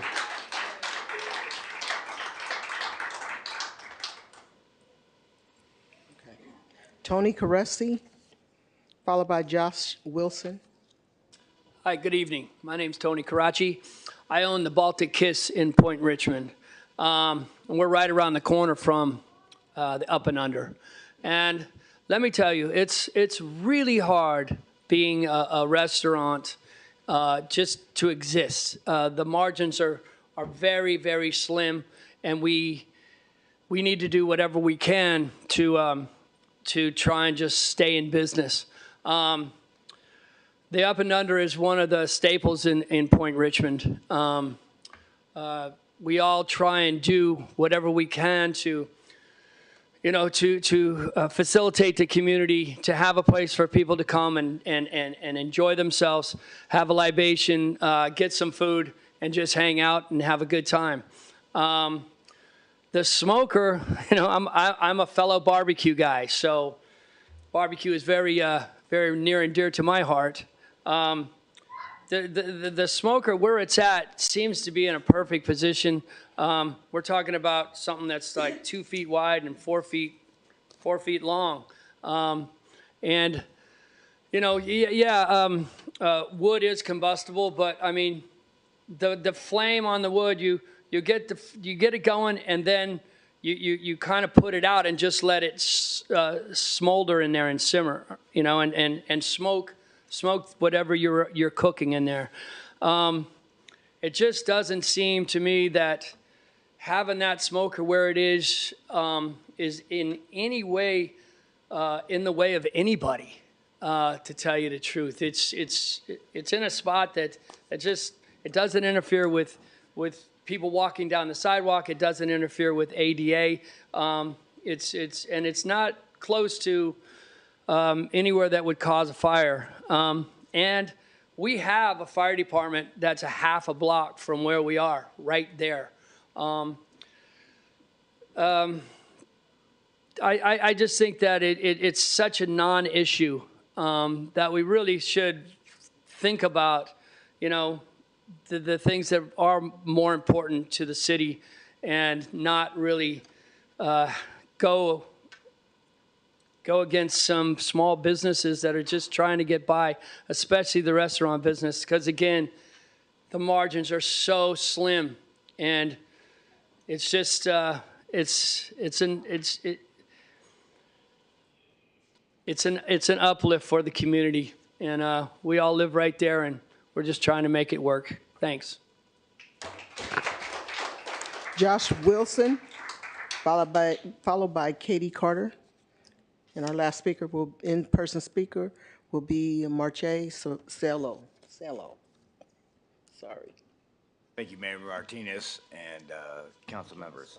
My name is Josh Wilson. I'm just a humble resident of Point Richmond. Been there since 2018. Lived in Contra Costa my whole life. Grew up in Concord. Since I've been in there in Point Richmond, the very first place I went to was the Up and Under. Very near and dear to my heart. Great people, great establishment, great place, great vibes. Unfortunately, the past few months, I've had a broken hand, so I've been off work. So I normally take morning walks through downtown Point Richmond. And I've never once heard anybody complain about the smoker, where it's located. I've seen trams, mothers with kids coming through, never coughed, complained, anything. I understand about smoke, the air quality violations. You got to understand that Chevron is right on the backside of us. We understand about air pollution, so it's, listen, if you look at the picture that they showed earlier, the smokestack is higher than most people are standing. I don't see any 8-foot people in downtown Point Richmond, so I think they're past where the smoke would normally billow out from. There is no open flames. There is no combustible material next to said device. It is a main staple for me. I know that's a little bit more biased because of, my enjoyment of the area, and, like Tony said, I also go to the other establishments in town. But the point is, you're killing downtown Point Richmond by taking this away from the community. It's not just the Up and Under. It's Point Richmond, from what I've grown to love, is an establishment. It's a community. It's a vibe. And we all enjoy it. We all get to encourage in its behavior. And we need to enjoy that and progress that, because we are the community. And it's really important that we really think about the bigger issues in Point Richmond, not just a smoker that is not in violation of anything. Thank you for your time. Katie Carter.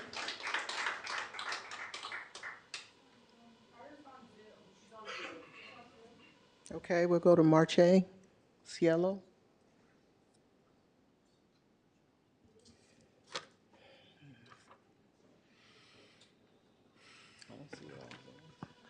Good evening, Mayor. Good evening, council members. I am a neighbor of the Up and Under, and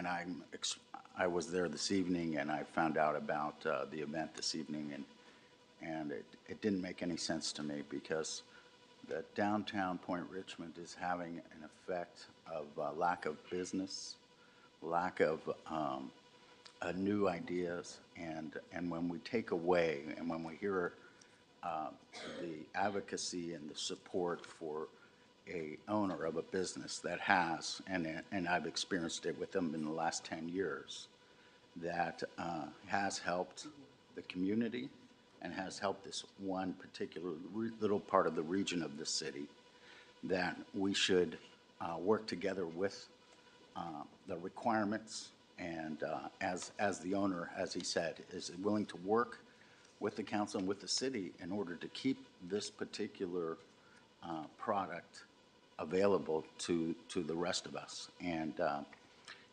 I would advocate for the council members to think about possible resolution that will aid and assist this man who's been working hard to try to keep this place alive.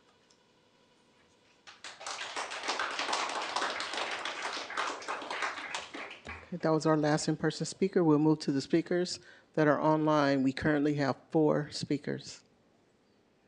Speakers are Kat, Daniel Butt, Okay, Charles we have Gerard, 6 speakers. Tarnell Abbott, Sean Dunning, and Lynn Terrio. Kat, you may begin, and you will have 3 minutes to speak.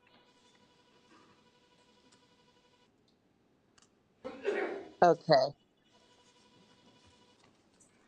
Sorry. Good evening, members of the council. My name is Katie Carter, and I've been working at the Up and Under on and off since I was 17 years old, and I've been living in Richmond since I was born. Now, at 32 years old, I've spent nearly half of my life with this business. It's been more than just a job. It's supported me through school, marriage, divorce, and my journey as a single mother. The Up and Under has been my foundation through it all. But this isn't just my story. It's about the community that we've built. For years, the Up and Under has been a hub for locals and visitors alike. People stop by just to ask what's cooking on the smoker, come in on Fridays for fresh ribs, and seek out our smoked sandwiches. Whether it's someone visiting Keller Beach or one of the regulars from the neighborhood, this place brings people together. The pub is more than a restaurant. It's where we share stories, support each other, and form connections that go beyond food. Losing this space would be a loss to the heart of the community where families gather and friendships grow. With many restaurants already closing due to the pandemic, I hope we can find a resolution regarding our smoker, which is vital to our business. Many other Richmond establishments also barbecue and prepare food outside to engage with the community. I fear this could set a precedent that harms other local businesses and Richmond's economy, solely based on a complaint by a single individual. I'd also like to add that the smoker that currently runs and preps our food is ran once a week. I urge you to consider the impact of this decision will have, not just on me as an employee and a single mother with a child in the Richmond school, but on everyone who finds comfort, joy, and connection within the walls of the Up and Under. Thank you. Thank you. The next speaker is Daniel. Good evening, Mayor and City Council. I'm a longtime resident of Point Richmond, and I'm the president of the Point Richmond Business Association. You know, what the city does tonight is an expression of the city's values. And we all know the city has limited resources. So how they spend those resources tell us the city's priorities. And I want to talk about how the city gave away the Craneway to private use after the state and city determined it was illegal and then did nothing about it. And I want to talk about sideshows, which I can see outside my living room window, no enforcement. I want to talk about smoke shops proliferating all over Richmond, bringing crime and other problems, no enforcement. Dumping and blight all over the city, no enforcement. there's smokers and pop-up barbecues all over Richmond, all over sidewalks, all over Richmond. No enforcement. I can't get my street paved, but I thought it was because the city was short-staffed. So why has the city now been targeting and picking on the up and under, expending considerable resources and considerable staff time, culminating in this action tonight to bully the up and under for camping equipment, for having a smoker outside? I mean, are we turning Richmond into Tiburon? You know, restaurants are struggling to survive in Richmond. They're having a really hard time, especially in Point Richmond. And, you know, the city should be working with them and supporting them, supporting business, not trying to shut them down for petty reasons like having camping equipment.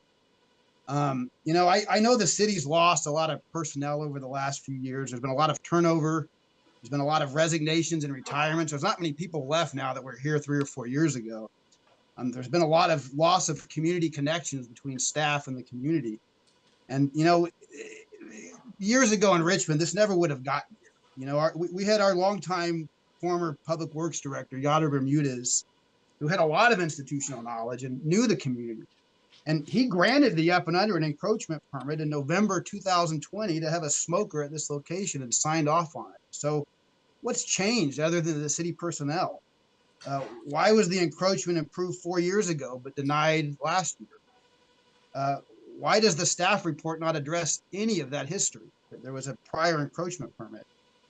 And, you know, a Public Records Act request on this showed that there was one individual that made all of the complaints that the city is acting on. So why is the city doing that? And why for one individual? So I hope tonight that you guys do the right thing. You know, you direct city staff to work with struggling small businesses in Richmond, to resolve conflicts, to work them out, not to kill more beloved small businesses in Richmond. So I hope tonight you all do the right thing. Thank you. Thank you. The next speaker is Charles Gerard.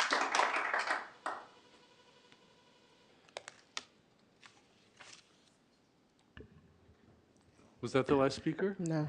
Okay. No, the Looks next like- speaker is Charles Gerard. Can you please unmute yourself? Too low. This is Charles. I did not raise my hand unless I did it accidentally. My apologies. Okay, thank you. The next speaker is Sean Dunning. Hi, good evening. I wasn't planning to speak on this, but I'm listening to all this dialogue and I find it kind of heartbreaking, actually. It's abundantly obvious that what's going on here is something personal between Philip and Nathan. I don't know the backstory. I know nothing about this, but as I'm listening to it, it's sad to me to see our city resources and code and whatnot be used in this manner. I thought Councilmember Robinson asked some really important questions and was basically making a good point that this could set precedent that could inadvertently affect other people in ways that we don't intend. So there's a lot of implications here. There's questions first and foremost about fairness. And is everyone being treated fairly? And unfortunately, when it comes to litigious acts and using codes and laws to accomplish something for personal reasons, and Philip, if you're listening, I have all the respect for you. I don't know what's going on here. I just hope that this could be resolved in a way that works for everyone, because clearly nobody's going to win in this case. And so I don't know what kind of options the council has, but I would certainly hope and encourage, this is not a political thing. Let's face it, there's got folks all over the political spectrum in Richmond that are coming together on this. So let's take that as an opportunity to stand up for small business, to stand up for community. And also, I don't know what the issue is with Philip, but there must be some grievance there that probably needs to be dealt with as well. So I would just hope that whatever the case is, it's something that can work for everybody. Thank you. Thank you. The next speaker is Lynn Terrio. Hi, this comment is really for the city council. I'd love to stop the nonsense on this debate, which disallows a smoker at Up and Under. And yet you never discuss the pickleball courts in the Craneway. Allowing this to happen, even though both the state and the county has said it shouldn't be allowed. Where is the discussion on the Craneway. We have lost a lot of business because of it. And I agree that Up and Under should keep its smoker. Apparently it's not bothering anybody. When I go in there, the food is wonderful. I love it. So thank you very much. Thank you. And that was our last public speaker. That was our last speaker. All right, in that case, we have the appellant has a chance to make a rebuttal against the, whatever was said in public comment. I'll get a 2-minute. 2 minutes. 2 minutes. Well, I was hoping someone was going to say they didn't like it. Besides the city. So I don't have much to go back to. You know, just made some great points about what do we do? What do we do with everybody else who has a smoker? Do I have to go turn in everybody? You will need to hire more code enforcement. You're going to be busy over there. Because everybody's in violation if you're holding me to these things. The fire department, the fire thing, yes. They've been brought in at the last minute because it's good to have a complaint like I've been there next to the fire for 14 years. I've knocked on the door when people were choking and brought them out. I've watched them drive by me 1,000,000 times, cooking, waving. And now, magically now. Why? Why now? Why now? Can that question be answered? Can you answer that, Robert? Why now? Because someone complained? It's beautiful to be able to make a complaint and have some support, but it's disgusting how one person or one complaint holds the voice of the community. You tell me the community wants me to get rid of my smoker, I will personally take it out of there. But you can't tell me that. You cannot tell me that. Who's complaining about me? Nobody, you know, it's not about family, jobs, careers, money. You've never had a restaurant. If you've ever owned a restaurant or your family had a restaurant, you'll be voting on my side. Because if you didn't, you should be ashamed of yourself. You know how hard it is to feed a community and keep people happy. Yeah, we're going to burn this and we're going to screw this up. Someone's going to get upset. We got to give them a dessert, lose more money to make them happy so they come back. It's hard.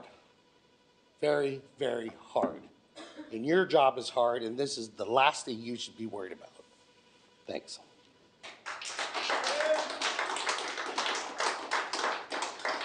Staff, 2 minutes. Okay, I just want to bring up a few points for your consideration, Mayor and members of council. There was a few things that I heard in the dialogue that I just want to clarify and make sure that council understands. So there was not an encroachment permit issued prior for this smoker. The encroachment permit that they're referring to was a temporary encroachment permit for the parklet when those were being field tested for the COVID shutdown, efforts. So, but there was not an encroachment permit for the smoker. The smoker has been a long-term focus from staff of concerns. As I mentioned before in my presentation, this was a subject of code enforcement efforts that were previously upheld. I would also like to bring out the fact that we're not targeting this one particular individual. It's a consistent city policy for not having, flame devices out on the sidewalks. You'll note that in the recent sidewalk vendor ordinance that's prohibited for our sidewalk vendors to use open flames for their sales that they use. And then finally, one thing that I'd really like to focus your attention on is the discretion of staff and helping or upholding staff's discretion over being able to run permits like this. So something to consider, so that staff can understand, where it's going to stand in the future when we are approving or denying permits in the future. And, it does call into question our ability to be able to enforce the city's policies and rules when we make decisions like this. So just, those are 3 points that I would just uphold for City Council's consideration. Appreciate your time and effort spent on deliberating on this issue. Okay, thank you. It's time for questions from council. Councilmember Willis and then Sahela. Okay, yeah, I honestly thought we were going to be talking more about the parklet and less about the smoker, but now that we're talking about the smoker, huh? Okay, get to that. I mean, I'm over here looking at the website of the Up and Under, and ever since I first went over there, I think like 2012 or something like that was the first time I went there. That smoker was always outside, so I guess going back to the original permit, was there a conditional use or anything in the original permit for Up and Under that allowed the smoker to be a part of the business model?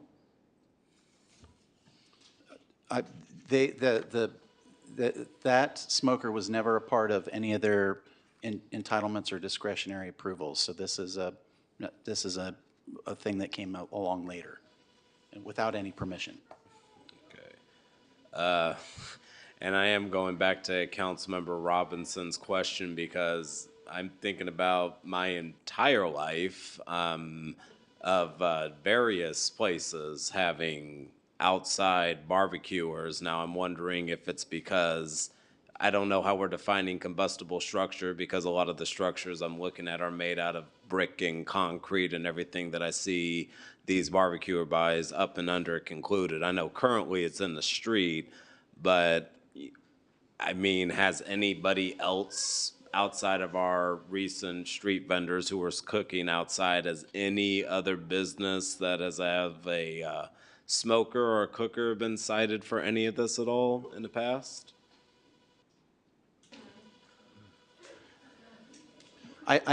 I'm looking at Lena Velasco, who's coming up, that can help answer that question. Oh, I know this is like a big question, but I guess I'm just coming from a place of like that thing has been there as long as I can remember too, and I can think of a few other places that have smokers outside of their business that go back to when I was a kid. So just speaking very broadly and generally, it does seem unfair to go after one smoker when I do see that in different areas of Richmond.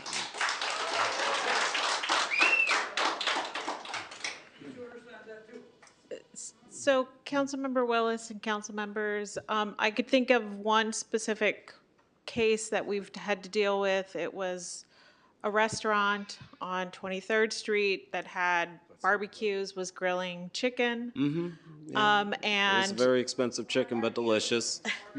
yeah, so they were barbecuing on the sidewalk. Mayor, can we please get order? And this is very distracting for staff to have all this background Please, let's be respectful. And so in that situation, they did end up purchasing a lot through both the health department and codes. They actually had to develop a hood system where they now house their barbecue facility. But originally it was located on the sidewalk. We were getting a lot of complaints and we were doing enforcement around that. They did end up moving it to private property. Okay. And then it was permitted, their CUP was amended, and so that is now an allowed operation for one particular business on 23rd Street. But I think too, with the case, some of the smokers, I mean, in this case, it's on public property. We do have businesses with smokers and barbecues on their private property, which is then covered under our zoning regulations and usually within a use permit or other process. So in this case, they are requesting that it be put either in the street or on the sidewalk, which during the development of the sidewalk vendor ordinance, this was one of the complaints that we were getting from the public, that we were getting barbecues that were blowing smoke into people's houses and yards. And so as part of that process, we were very limiting in terms of what we would allow within the right-of-way as part of the sidewalk vendor ordinance. I mean, I know when we were talking about the sidewalk vendor ordinance, we also said this is a first step and we may have to adjust along the way. And this might be one of those things where we have to pivot a bit. Okay, but before, let's just say before 2020, are there any records whatsoever about the smoker being a nuisance to the community? Because like I said, that's been there forever. So via the planning process, the business was able to get a use permit to do on-site alcohol sales as well as a restaurant use. Looking at the conditions of approval as well as the plans that were submitted, a smoker was not identified as part of their operations. And we've amended the use permit multiple times. I think in 2010, it was amended to extend the hours of operation. Additionally, in 2010, they were allowed to do the sidewalk outdoor dining area, which included ordinance amendments to multiple sections of the Muni Code to allow that process.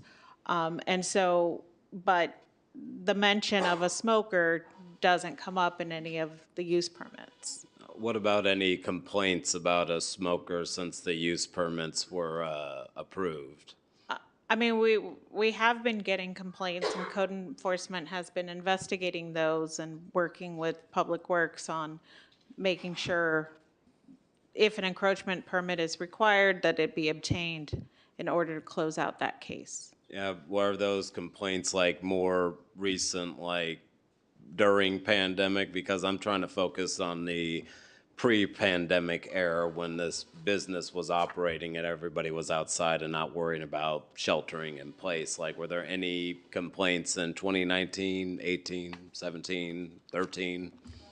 I don't have that information, Okay. but it's something we could look Also, into. not the trying to do system. the third degree of, Yeah. just grill. Yeah. I'm really just trying to like, if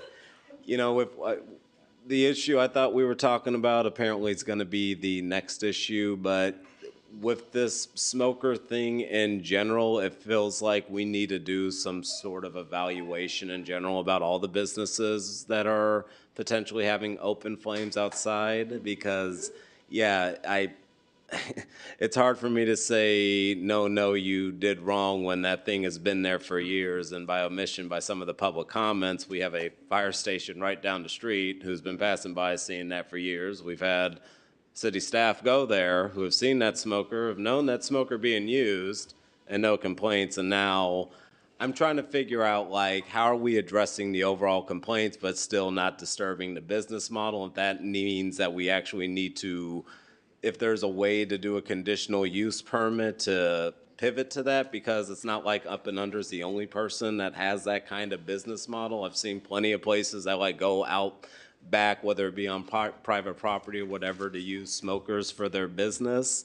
So I do want to just like examine that a bit closer, just so we're making sure that we're being fair and seeing if there's any workarounds for it, especially if we haven't had any real complaints or even a hazard pop up in the past since the business has been open and that's been a part of their business model.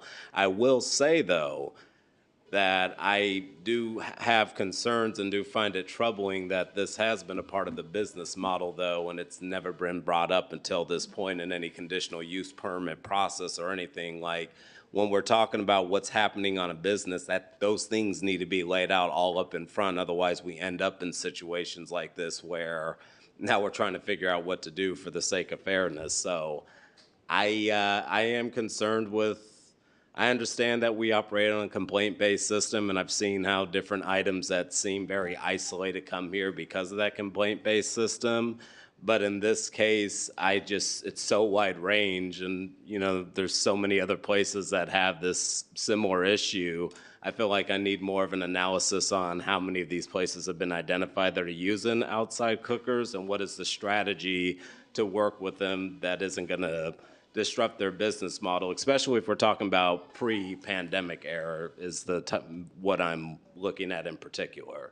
So I'll stop right there for notes. I don't know if there's any other responses or oh, actually, there is one other question.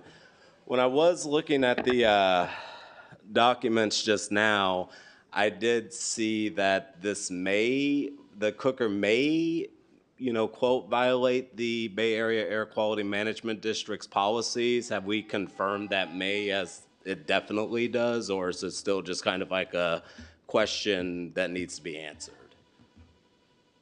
I think it's an open question. I mean, I think it's wood burning, Yep. right? Yeah, I know. So during Spare the Air days, there may be prohibitions on wood burning. And so, we don't have anything from the air district stating it's exempt or it's subject to their regulations. And so just having something in the record from the applicant to note it's, the air district's position. If it's exempt, but we have something in writing in case an issue comes up.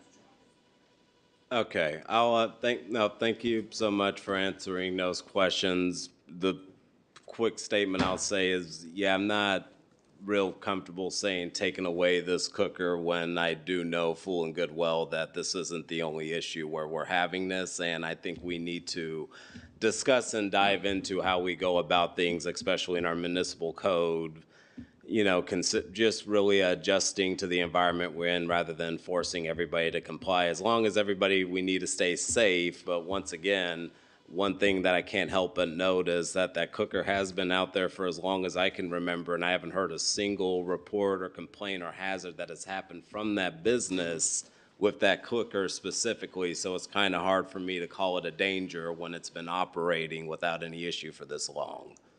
So I'll end it right there and pass it on. Vice Mayor Jimenez? Yeah, thank you. I think like Councilmember Bana was first. Yeah. That is correct. No. Go ahead.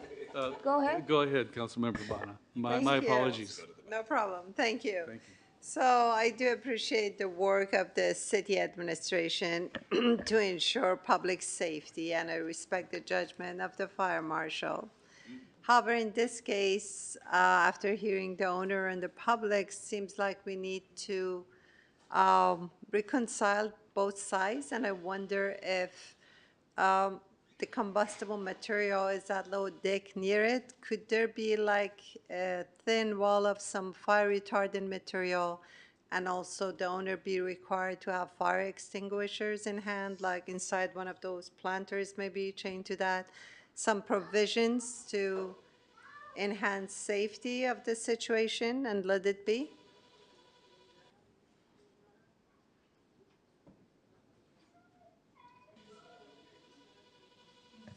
Councilmember Bonner, I think one thing we need to recognize is that there is an illegal use of a piece of equipment in the right-of-way. What we do here is to make sure that we have public safety at its best. This is a concern. Yes, would it be fine for the person to find a location on his personal property, like most of the operators have in the city? That would be my recommendation. And then if there was a need to put up a barrier to protect the combustible material that may eventually start a fire, yes, that would be recommended. But what I will say is that, once again, this is in public space, right of way, and if we allow this, then we're opening up the doors for everyone in the community to have a barbecue. Right now, the fire marshal does not authorize any open fire permits to make sure that we don't have any extensions of any fires. And yes. Please, audience, can you keep it down? And yes, there is a close proximity to the fire station, and we have not reported any incidents. Doesn't mean that we're not worried that there could be possibly one. Like I want to state, the most important thing is we are protecting the right-of-way. That's what we have an obligation to do in the city. What brings me to the table is the fact that there is an open flame from a combustible piece of equipment that's being operated in a public space. Even though it is indirect heating, which is a low temperature, it is still possible to create a fire. So I want to leave it at that. Thank you. That's why I'm asking if it would be possible to have a fire retardant or radiant retardant material between the equipment and the nearest combustible material? Well, technically, as a fire marshal, there is no material that is not capable of combusting. Fireproofing does not exist, and fire retardant is exactly I what it meant is. fire resistant, sorry. Yeah, there's no material that could be added to alleviate the possibility of it being a potential issue. But to alleviate the problem, any recommendations? But basically what I'm inviting you is, I understand the situation and fire safety concern, but let's make the best out of the situation if possible, even though not 100% safe. Well, if you're asking for my recommendation would be to the owner is to find a space that he can use his piece of equipment that's on his private property and not in the right of way. That would alleviate all of the fire concerns, the public safety concerns, and any complaints that we would receive. I think that's what we really need to focus on, is come up with an alternative for the person to be able to keep their equipment, because I support what he does. I'm a barbecue person myself. I have a personal smoker myself, but I don't cook it on my sidewalk. Did you identify such a location within his property? Such a location exists? I don't know. I have no idea where it would be suitable for him to use that property. I don't know if he owns the property. I don't know any of that to confirm it here in a public space. But I will tell you this, I think that's where the focus needs to be, is to make sure that we can come up with an alternative location that suits his needs and the community's needs, not in the right of way. Can I ask the owner if there's such an alternative location? Yes, Mr. Trevor, can you let us know if there's any other space that you might be able to have the smoker? On that corner, not really. I mean, I could go down the street in another private property of the owner who owns that property next to Tony's smoker, and we could just have a smoke off. But I have other issues that, you know, taking food to here to cook it and bring it away, that's a distance. I'm in compliant with the health department where I'm at. I know we're on the sidewalk and stuff. I don't know. Maybe a Traeger? Pellets? Munson, would that work? Pellets? Smoker? Would a pellet smoker? It's not fire? Is that? Sorry, I mean, I'm sorry to ask a question. Just wanted to make sure if there is any space behind Not for your that property. smoker on that area for private, no. There's private Okay. property a block and a half away, but I could do a smaller smoker that's not a fire combustible, and I was just wondering if that's a solution. I think it'd be a good idea, and having, I'm sure you have fire extinguishers on hand, maybe Yeah, increase the I got all number. kinds of extinguishers, yeah. Thank you. Sure. Vice Mayor? Yeah, thank you so much. I think like we all agree that we support the small businesses and we want to find a solution. But as I am hearing the fire marshal, there is a legal issue, is that the right of way is being used illegally.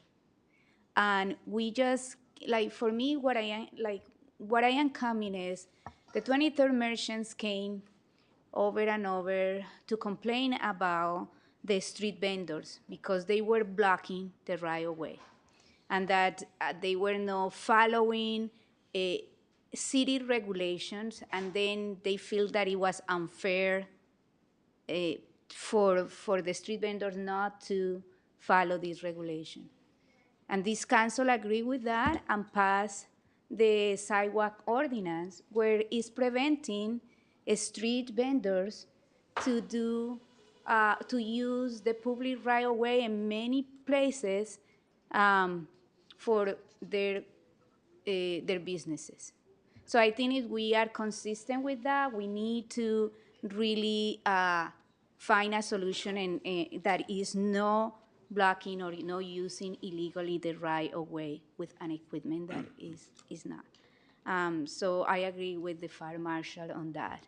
I just wanted to make sure that for me it's like we have been hearing from other businesses, small businesses, and other people that we need to follow the regulations, that we need to find ways to follow the regulation, and we are being creative with the street vendors program, finding a space that the city owns to have such a program, trying to subsidize some of the permits. So we have the street vendors, but at the same time, we pass regulation and we are enforcing this regulation to prevent the blocking of the right of way. So if we are consistent with that, I feel like we need to find a solution where this can happen in the private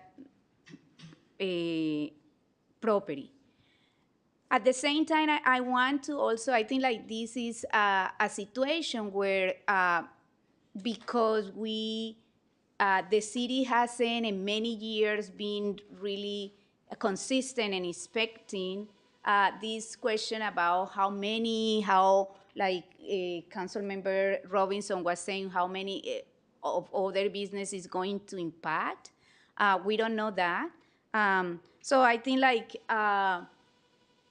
what we need is like in this situation, I feel like we need to be consistent. There is a need for private property to be used this, and to continue to give us information about what other situations are that we are going to be enforcing the regulations. Because what we had been criticized by is that small shops are doing whatever, right? And we are now putting a moratorium on the smoke shops. Co-enforcement with the health department is going to every single smoke shop and closing the ones that don't have permits, right? So we are doing that. So why we need to be consistent. And I think like if this presents a fire hazard, we need to also be consistent in making sure that we are following staff recommendations. Thank you. Councilmember Robinson? So I'm gonna split hairs with you.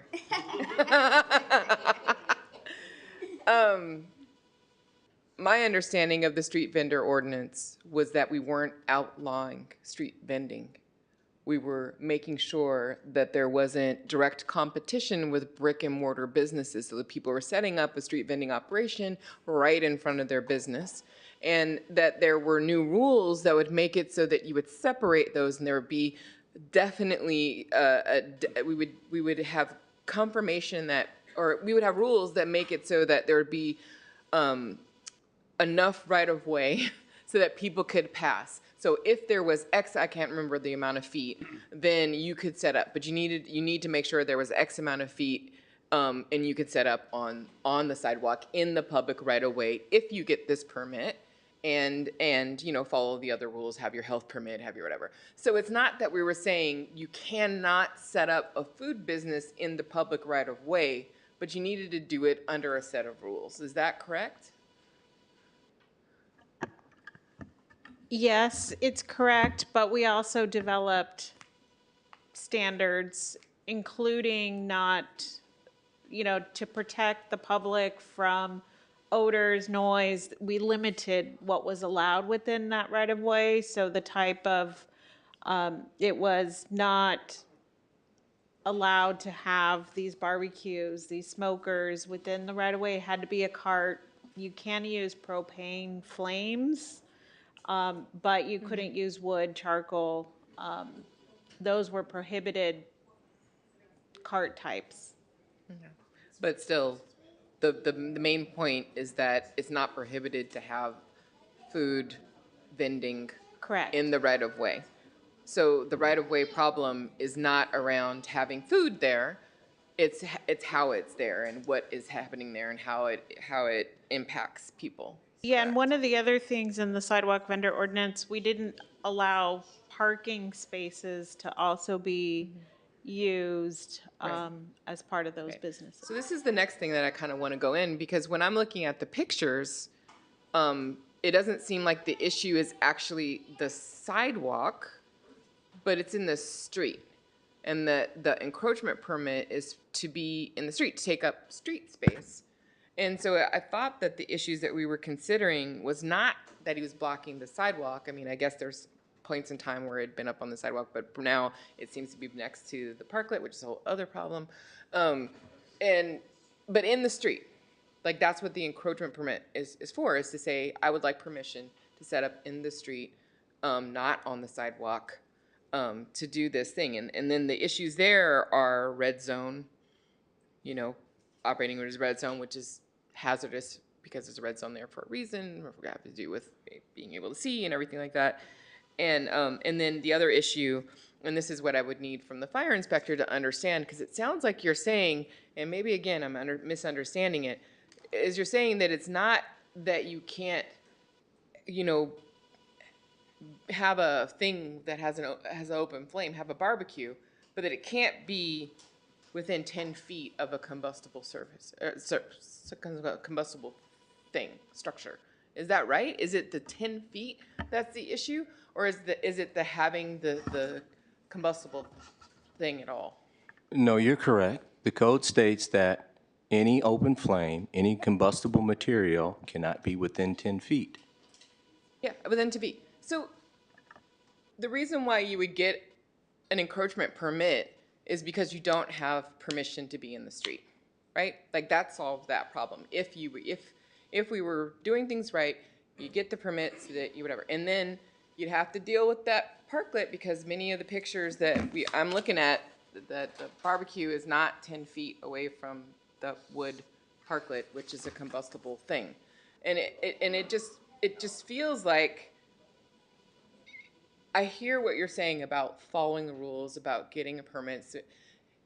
And in my brain, I'm like, we have rules so that we can do our due diligence to make sure people are being as safe as possible, right? It's supposed to be around safety, not just about whether or not you're following rules to be following rules, There's supposed to be good rules that are supposed to be keeping us safe.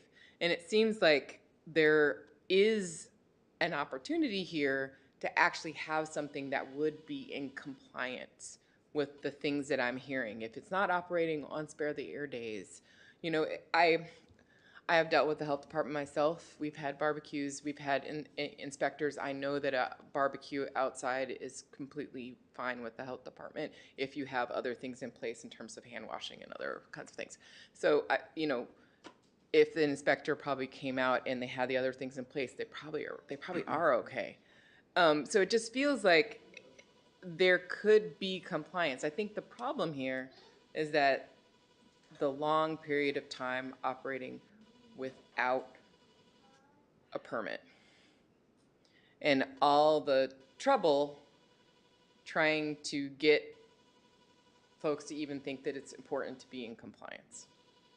And I think that is the issue. I don't think that it's impossible to be in compliance, but I think that unfortunately, there's been a long period of time with multiple things. There's issues with what's happening with the lovely seating outside and how permanent that is and how that's not actually in alignment with the original, permit for that. There's issues with the parklet and how that was a temporary thing that doesn't exactly have a permit.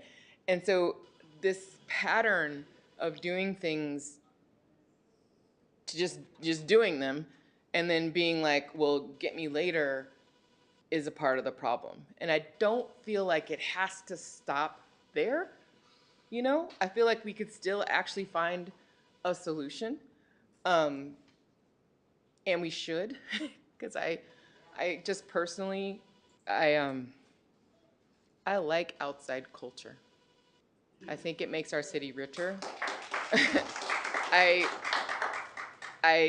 like, when I'm visiting different cities throughout the world, sitting out in outdoor cafes and and going and enjoying places, you know, in Mexico and other places in Europe. It's nice.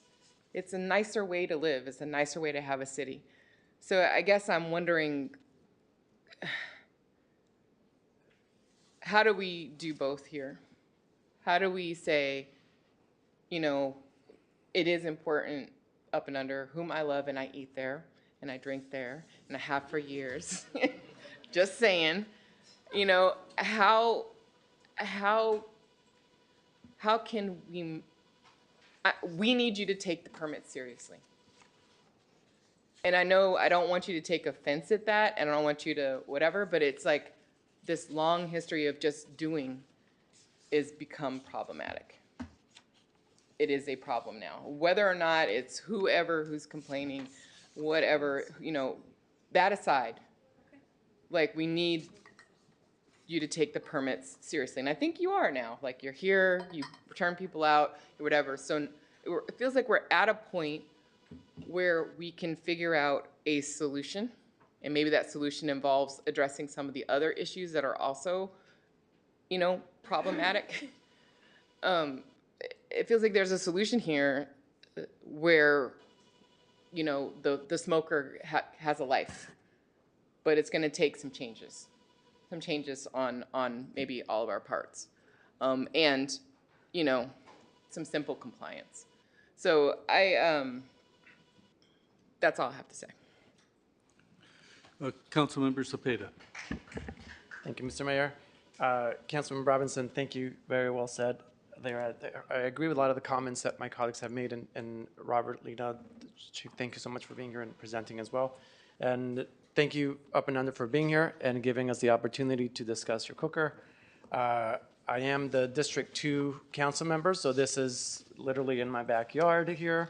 And prior to me being elected, from some of the emails here, it looks like I want to clarify some stuff and also ask some questions. ADA compliance. What does that mean? What does that look like? How much feet do we need on the sidewalk? And then not just from something blocking, but this hot thing that's on the sidewalk. So I don't know if that has anything to do with more space needed or not, but does... This is a great question. So the smoker does move. It's been moved into different locations. Its current location is on the street, so it's not blocking a path of travel currently that I can see. But there was no plan included with the application that showed how ADA would be accomplished with the smoker. It has been at different locations. It has been on the sidewalk in the past. And so that was something that staff was interested in seeing, was what their plan is to maintain appropriate spaces so that, you know, people trying to pass on the sidewalk don't have to, you know, come in contact with that hot smoker. Thank you. And then the Up and Under did provide us with a paper packet. So one of the papers here is also online, but one of them here does show them, and I want to make sure that I'm clear on it, does show sort of the difference of space between the cooker, I guess the hot area. I don't know. I don't know what the different parts of a cooker are, but they do try to measure it out to say between sort of the hot area and the parklet is more than 10 feet. So I don't know if when we think of the cooker, is it the whole thing, or is it only where the hot stuff is? I'm assuming the whole thing's hot, but I don't know what's in there. Is it the whole thing has to be 10 feet away from the parklet, for example, or is it just a little box? Trying to find their picture here again. It's the complete cooking device. What's being isolated in this conversation is the smoker part and then the firebox. In your exhibit, you see that they're measuring from the firebox to the parklet, yes, the firebox to the combustible building. Is that clarified for you? That answer. So just to restate again, so it's the whole thing. It's not just from the box. That's shown correct. on here, on their page number. Okay, thank you. So that helps clarify this here, because their point was it is farther than required from it. And then in regards to the red zone, since it's already blocked off, right? And I know that will be an issue for another day for the parklet. But the red zone, do we have authority to block red zones? I know that there was currently a state law that mandates more red zone to be put up around crosswalks and intersections. Would we be even able to give them the authority to be in that red zone right now? That's a good point. That's something that we could investigate to see if it's running afoul of recent legislation on the 20-foot clearance and whether this device can be placed there. Certainly vehicles shouldn't be in that area parked. And it could create a visual problem for drivers who are trying to see around the corner. We haven't studied that, so that wasn't really part of our denial, but it is a good point. Thank you. And one other question that has been out there as well is for the Bay Area Air Quality Management District. And something to note is AB 617. So I don't know if we looked at that as well or not, because that's giving us some guidance specifically on, they call it commercial cooking suggested control measures. So the PM has to be below a certain amount, so I don't know if this even meets it. And the only reason I bring it up, being out in the public versus being out inside of a private, I think there might be a little differentiator maybe. But it'll be great to see if we can look into what AB 617's guidance is giving us. So I believe the Bay Area Air Quality Management District would also be following it. So that would give us some guidance. And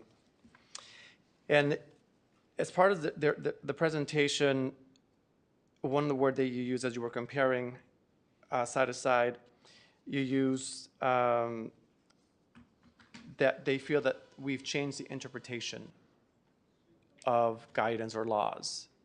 Has that been the case? Have we, along the past 10, 15 years, changed the interpretation of what it means to use public right-of-way or to have the cooker out there, or just interpretation in general of how we're treating this? Well, speaking of interpretations, my interpretation of what they're saying is that they're making a particular kind of argument. You can't enforce the rule now because you've never enforced it before.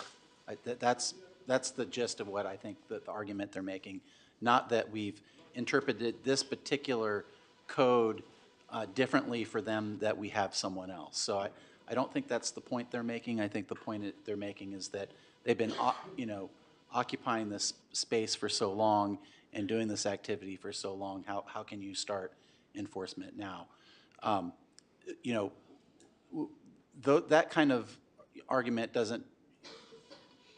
The attorneys can speak to that, but I mean, just because someone's been doing something illegally for 10 years doesn't mean that it wasn't illegal all that time. It just means that this is the point that we finally caught them, or brought it to their attention. So, thank you. I hope that helps shed some light on that.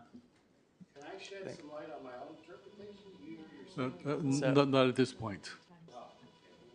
So in regards to the complaints, they're not new. And again, I'm the council member there now. Not everything's coming over emails. I get calls as well, or people coming up. But I also received communication from the prior council members, and at the time it was the former mayor, from their staff reaching out to Mr. Travers as well, saying there's some issues going on. People are complaining about this. So this is not necessarily new. I don't know why it took the city all this time to get around to it, but it looks like the complaints has been coming in for a while. I don't know how much documentation we have. Robert, I know you're fairly new as well, but I don't know if do we keep any complaints somewhere along the way? We do complaints going to code enforcement where there's follow-up, so that's something we can certainly follow up with the council as well to see how far back they go, where they are investigated. I think our system goes back to at least 2007, so we should have documented records. Okay, thank you. And then in regards to complaints, I receive a lot of them from all over the place. There's another one in Santa Fe. It's not a cooker, but they were blocking the sidewalks. Another business that brought their business outside. They outgrew their location, so they just started using the outside as an extension. And this was complained to me as well. And then this was brought forward to code enforcement. I've driven by this location recently, and they've since moved everything back in. So this is we're getting to the place where, as complaints are coming in, staff is reacting. So I want to be thankful for that. So thank you for getting on top of it, and just to let people know that it's complaints coming in from everywhere.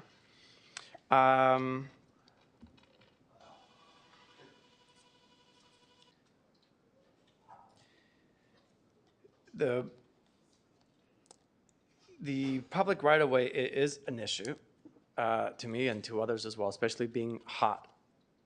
As you walk around it, if it's warm or if it's being used, it's a problem, especially if there's kids walking around. They might not know that it's hot. Kids are curious. But I do like that we could potentially find an alternative. I was told, and Mr. Travers, you might be able to share some light here. I was told from other members of the public that, and I don't know where you have it, but supposedly a backyard. Is there a backyard in your building somewhere? Yeah. So could the cooker be put in the backyard? I don't believe we can. That would be extremely fire problem. It would be a real case of a fire issue. Okay. Yes, actually, I'd like to clarify. At this point, can we ask questions of the applicant? The problem is, once you start asking questions, you're giving the floor to somebody out there who may have other things they heard that they want to comment on. Okay. So the question is, are you reopening the public hearing, or is the council going to keep the discussion to itself? Thank you. Thank you. Then I'll limit my questions to staff then. Thank you, Mr. Mayor, for the clarification. But it'll be great to maybe have staff work with the up and under to see if there's another better location that they could possibly move it over to that meets all the different requirements that we have, so that we can continue going out into other locations that maybe need a reminder of not being in compliance, and allowing them to come into compliance so that our city becomes a compliant city. And if we don't want to become compliant, we should remove any laws that we don't want to apply by. But if we do, then we need to make sure that we're trying to be fair across the board and not just go after one business. And so I totally agree that we have to go and look at all of the locations. So you were going to say something, Lena? Nope. Oh, okay. Oh, and here's a picture being brought up. Is this just for me? Am I? So, yeah. Why am I the only one seeing this? Oh, somebody's showing me a picture. I guess it's only me. But it shows the location. And I'm sorry I can't share it with everybody. I thought it was for everybody. And it shows the cooker on the sidewalk next to the parklet on top of the sidewalk. So don't know how that appeared in front of me. All right. So. Are you finished? I am done for now. Okay. Thank you. Councilmember McLaughlin. Oh, before she goes, this looks like it's going to take a very long time, and I know that there's staff waiting to do an item on the study and action item on the performance improvement plan for Measure J. I think I want to move that to the following meeting because staff is waiting and we have other items before that. And I don't want to keep them here all night. So that's P3. Item P3 is moving to October 1st. Yes. Okay, thank you, Mr. Mayor. I just have a couple of questions for clarity. So I recall that I think it was a modification of the encroachment permit process that occurred in 2022, I'm going to say, or somewhere. I remember former mayor was on board at that time, but it was either 2022 or a little earlier. 20, I believe you're talking about the encroachment agreement process, that's which it, is yeah. different than an encroachment permit, but So it's the still part of the same encroachment code. permit process is a new process, or it was in terms of what we, because I remember we discussed it and we had some sort of decision-making on this. And it was not in regard to this, if I recall. It was in regard to a fence in the Point Richmond by Miller Knox and all that, yeah. So that was what triggered this new process, and so is this application that so the idea is not that, I mean, nothing should be in the public right-of-way unless it has an improved encroachment permit. Is that correct? That's correct. Anything anything longer than 24 hours requires an encroachment permit. Okay, so in terms of the denial here, I see so many things, and I don't, first of all, the incomplete application. So if he had a complete application, there would still be these other things, because, and the fire compliance, municipal code, et cetera. So I guess I'm trying to figure out, because I heard the fire marshal speak about the fact if this was moved to private property, it would all be okay. But what about the fire concerns? What about the municipal code concerns? I would assume those codes still hold on private property. Is that correct? Well, on the fire code, I'll let the fire chief speak on the fire code issues, but the other codes that we're referencing have to deal with the use of public right-of-way. So like using camping paraphernalia, cooking equipment in the right-of-way, that it's specific to the right-of-way. So I'm just wondering if some of, that these concerns will still remain if he's out of line with codes on private as well as public right-of-way property. probably most of the comments will go away because they have to deal with the use of this equipment in the public area. But the fire code would go the- away? That's a question for the fire chief. The fire code would still apply as long as you meet the 10 feet of non-combustible material of a structure. Okay. So if it was on private property and it was within 10 feet, the fire code would still be valid. If it's 11 feet or 10 feet 1 inch, it's now approved. It's okay. Okay, Yes. I get it.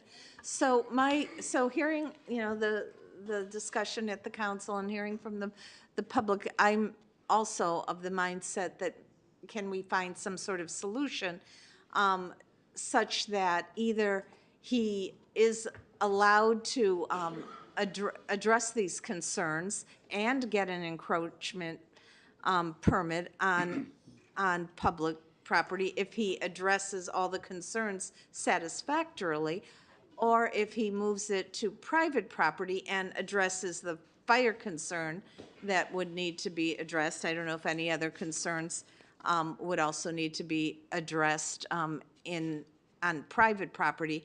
But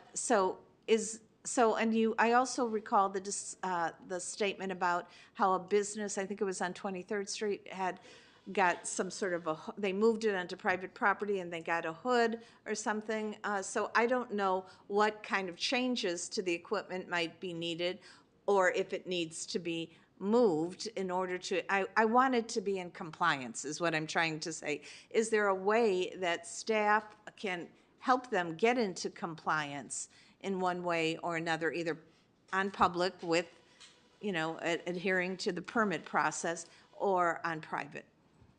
These are all great comments.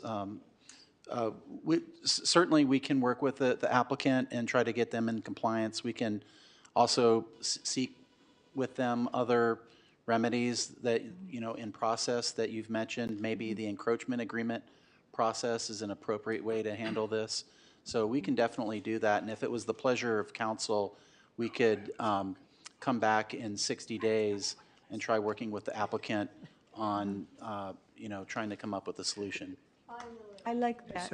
Yeah, So what you could do, because again, I can hear the desire of the council to find an alternative. You've talked about different things, though. Obviously, we don't have an alternative tonight. There is this other issue with the parklet that has been out there.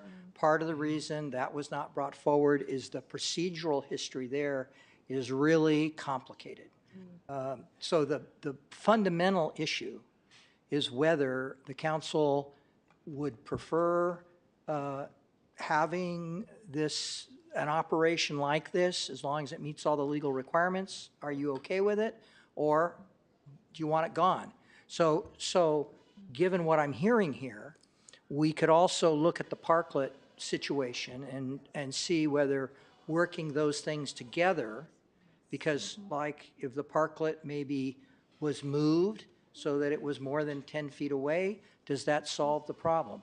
So I think there are things like that that we can work with now that it seems the council's overall desire is to find a solution. Yeah, That being the case, I think what could be done is to continue this hearing for 60, no, because if there's a problem, Councilmember Robinson focused on an important issue that we haven't talked about, which is the ability to work with the other side and consider solutions. And that has certainly, as she expressed, been a significant part of the problem of finding a solution. So I think that if we're trying to focus on the solution and not all the process that's preceded this and how we can create procedures that make it acceptable, that's important.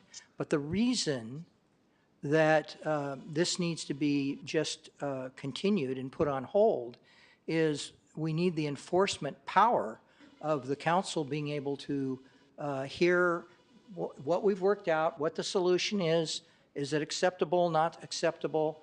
I think by continuing this matter, we continue the fact that, that we have the potential of enforcement action if we don't get cooperation. Yeah. Can I make a motion about this? Actually, there's 3 speakers. Three speakers.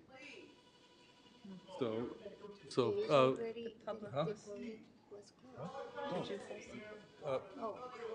Okay, so Vice Mayor Jimenez, Yeah. So excuse me, we need order. thank you, and thank you, everybody. This is a conversation that, for me, is about what Councilmember Doria Robinson said, is how we make sure that we have compliance, right? And we can be creative in terms of how we do that. But I think, like as I was talking about, we're doing the street vendors, and we hear some complaints about we need to have some solutions for enforcement. So I feel like, I feel like this is for me an issue.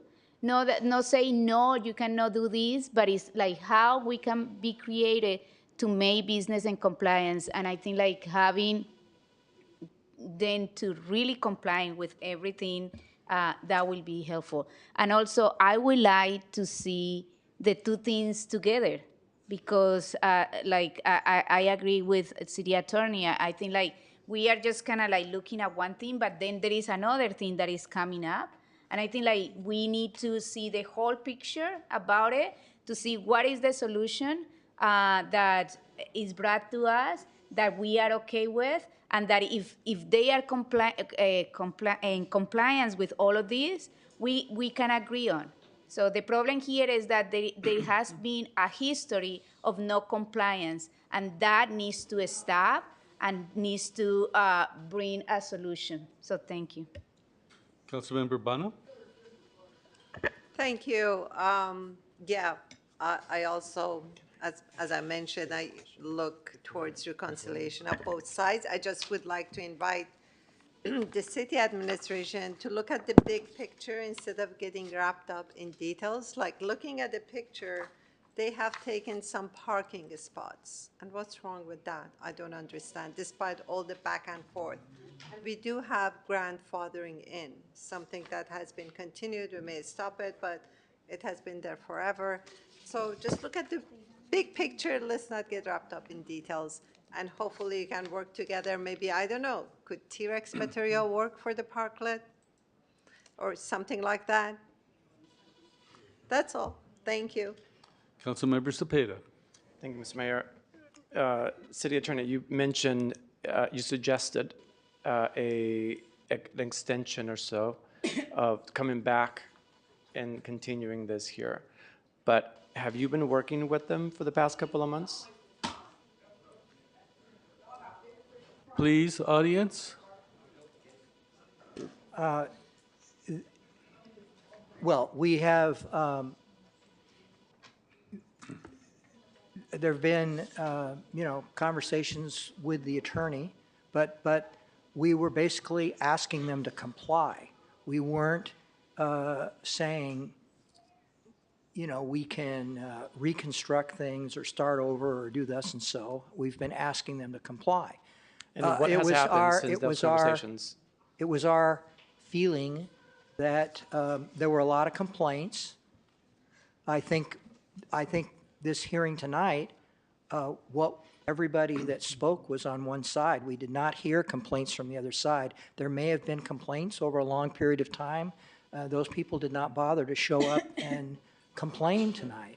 And the council, after hearing the testimony, which is always important, the council, the message I get from the council is find a solution. So that's, I think given 60 days and listening to what we heard and looking maybe at options that we didn't consider possible before, maybe there is something that at a staff level, working with the applicant, we could figure out and come back. That doesn't necessarily mean 60 days from now, we'll have something to approve and it's done.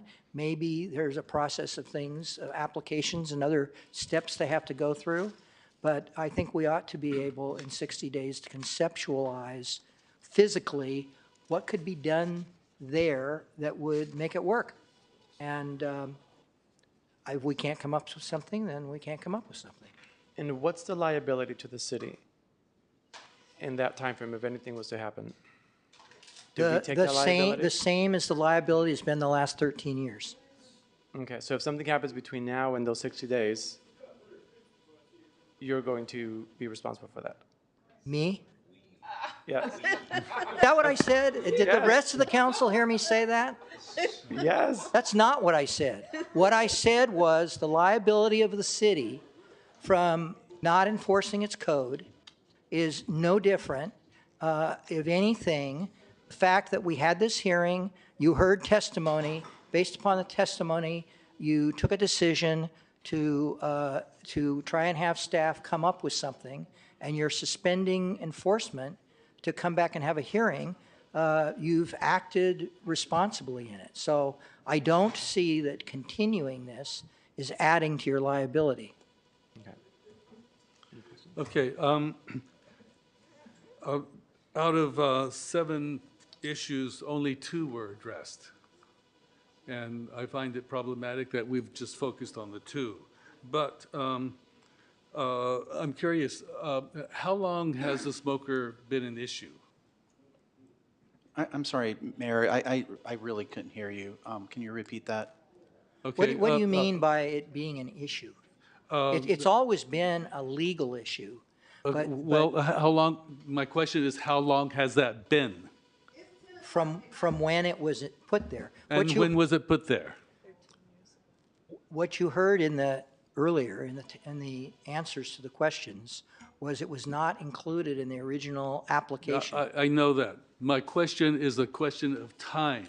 It's not a question of, if I ask you how old you are, you're not going to, say, it started when I was born. You're going to give me a number. It might have started when I was born. Yeah, I know. But that's not the answer you're going to give me. You're going to give me a number. I didn't give long-winded answers when I was born. Well, no, actually, it was long-winded, but not from. Do we know when the cooker was originally used? I don't think we have specific knowledge of that, Okay, Mayor. approximately. No. I have no reason. Mayor, can we get Yes, order? please. If you want us to be here all night discussing this, you can keep interrupting. If you want to come to a conclusion that might be beneficial to you, then please have decorum.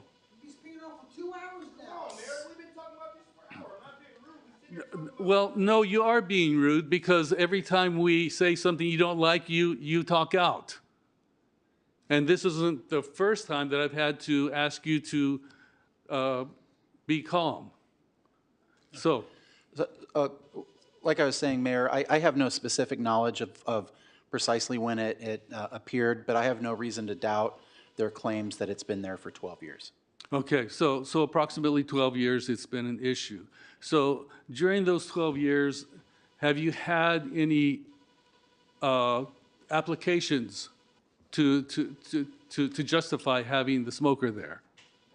I'm not aware of any applications for the smoker that appeared for that smoker over those 12 years.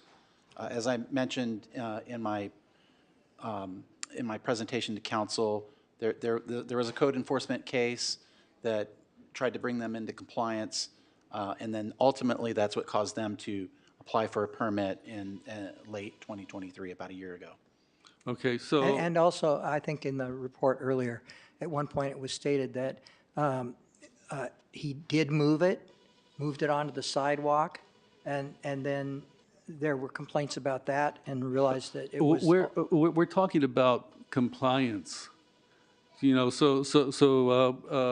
he could have moved it across the street, and I think he did. He could move it anywhere, but wherever he moves it, if there's not an application to make it compliant, then it's not compliant. I'm sorry, I was trying to respond to the factual issue of whether it's been out of compliance and he's moved it a couple times, but it's always been, he's never been moved it into a position where we felt it was compliant. Correct. Okay, and he's never come to the city to seek compliance. Is that correct? I believe that's correct. I'm not aware of any documentation that shows that he's tried to bring this into compliance prior to when he did, which is in October of last year. Okay, so you know, I appreciate the fact that we continue. We have a desire to continue working with him to find some way to comply, but at the same time, I don't see it being reciprocated. And I find that problematic. And the fact that we haven't dealt with the other issues, I also find problematic. From how things have come together, I would not, I would support the Staff recommendation. Right, yeah.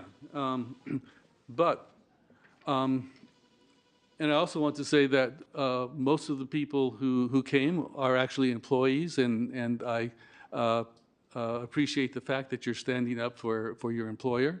That shows loyal. Well, it shows that Mr. Travers is a good man, and that he looks out for the community. But you know, he also has to follow the city's rules. La Selva, which is the place on 23rd Street, they were out on the street. The city approached them, just like the city approached Down and Under, and they moved their cooking device without having to thumb their nose at the city. They moved it, and then it wasn't enough to move it. The city went to them again and said, this is not compliant. And so they put a hood on it, and they even built a structure around it so that, they built a structure on private property so that they could be compliant with city regulations. I haven't seen that same desire to cooperate with the city from down and under as I've seen it from La Selva. Up and under, sorry. Well, so let me clarify. The staff came in here with a recommendation tonight. It's based on a long history.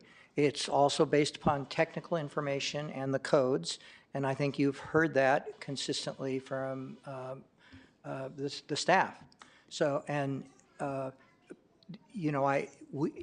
sometimes with the hour, the other things on the agenda, one might try and help move things along. The staff stands by its recommendation. We think it's warranted. We think that it would be successful. I do understand from your conversation that there was also this desire to work things out. If that's the council direction, my recommendation is that we continue this for the 60 days so that we still have the pressure of the enforcement there. But it's entirely up to the council whether you continue it for that period of time as opposed to going ahead and approving the recommendation that we've made. Then I call the question. I'll make a motion to continue it for 60 days. Can I add a friendly amendment to that? So I would say that at the end of the 60 days, if we are not able to come to a conclusion that works for both the city's needs, so we're totally in compliance, and that the applicant is in alignment with, then we enforce. Then the smoker goes away. I second that. And hold on. Oh, I'm sorry. And that, again, I want to kind of remind people that this is coming up with a solution. It might take longer to go through all the processes or whatever, but coming up with a proposal that'll actually make it in compliance so that we can value and treasure this business, but we give it 60 days, and you got to work with us. And I think that we have to take into consideration the other issues, the parklet and the other things, because they're all part of the same package. I want Up and Under to be in compliance on all issues so that we can uphold the business and love the business, and the business is good, and we're not back here talking about the Up and Under again. So can we work on a solution that actually addresses all of the outstanding issues so they're completely in compliance? And again, it's a plan, not a finished plan. 60 days. At the end of that, then we're done. If we can't come up with a plan, then we're done. Smoker goes away. I'm sorry about people's jobs, but we're giving it a chance. I second that. Whose motion is it? Okay. And with all that friendly amendment. And Melvin has to accept the friendly amendment before we Continue it for 60 days and come back with some sort of outline of a plan. That addresses all of the outstanding compliance issues. Just wanted to summarize that for the parklet clerk. and- Cool. And if the Mayor? plan is not, if it's not a successful plan, then the smoker goes away. I accept the friendly amendment. And then can I just Yes, get second by- clarification, or I might make another amendment? So Councilmember Robinson mentioned about the parklet. So are you also, in your friendly amendment, saying in 60 days, we're going to bring the parklet and the That- cooker?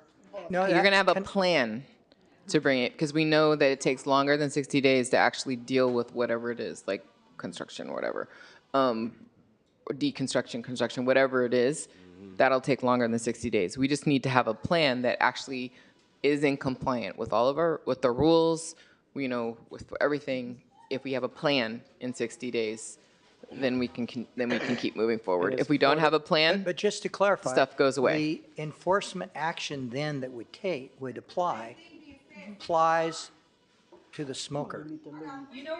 I'm sorry, but if this was your issue and you really wanted to be heard because it was your livelihood and it was your business that you're fighting for, you would want people to give you the time to fight for your business.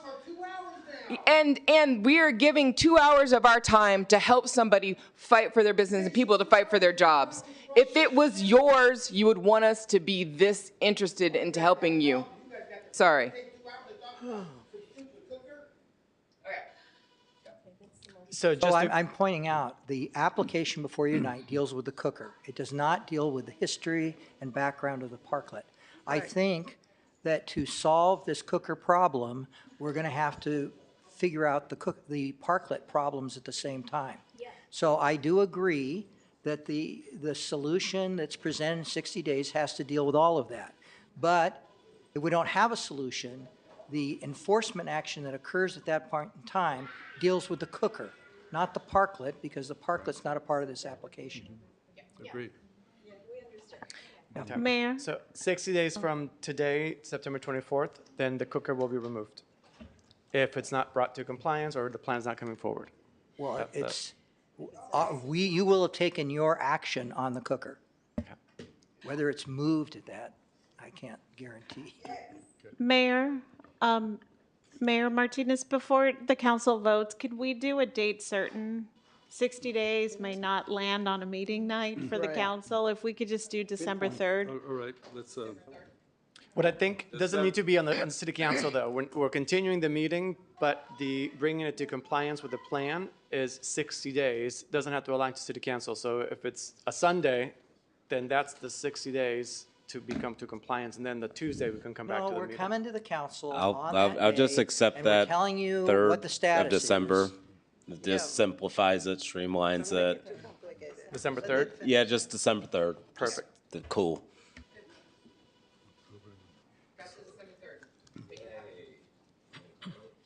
Are we ready?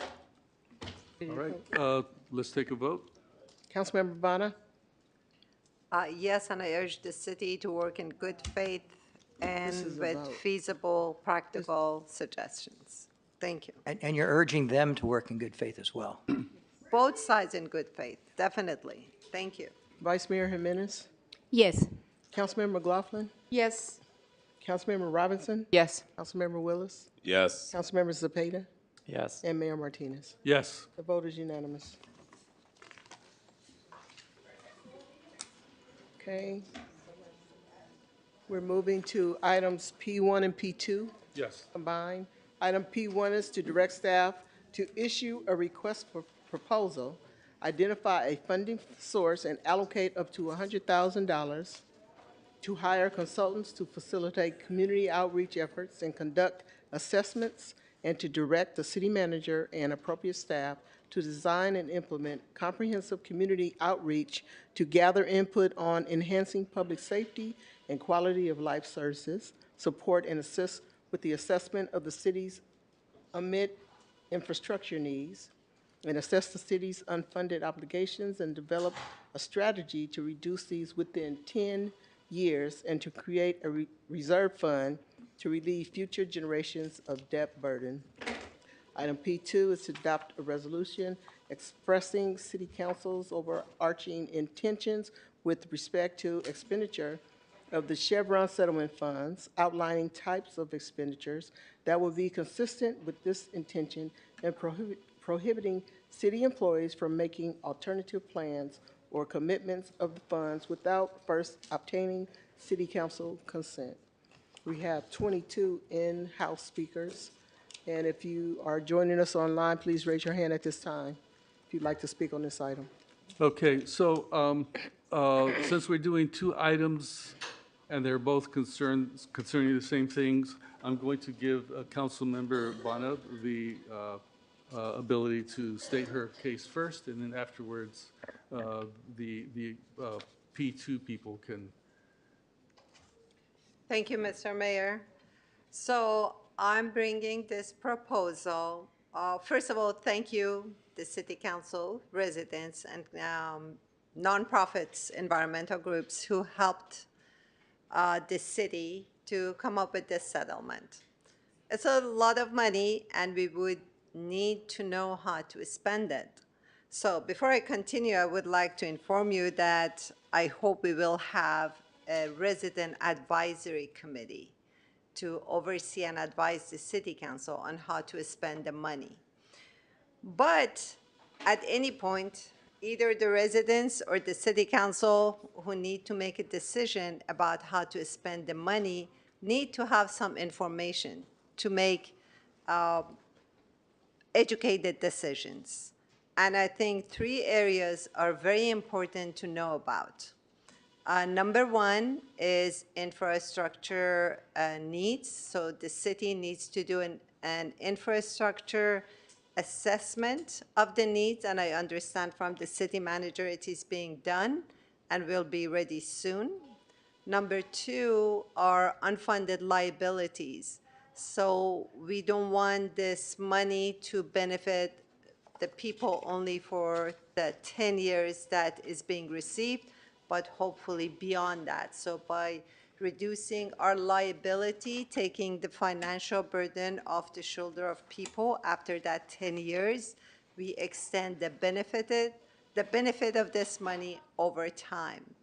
And finally, community outreach. So I see these signs that says like parks and healthy environment and things like that. Thank you. But we need to hear from the public what they need. We need to hear from residents, from businesses, from everyone in the city of Richmond, what they think is necessary to be done with this money. It doesn't mean whatever they're asking for is going to be happen.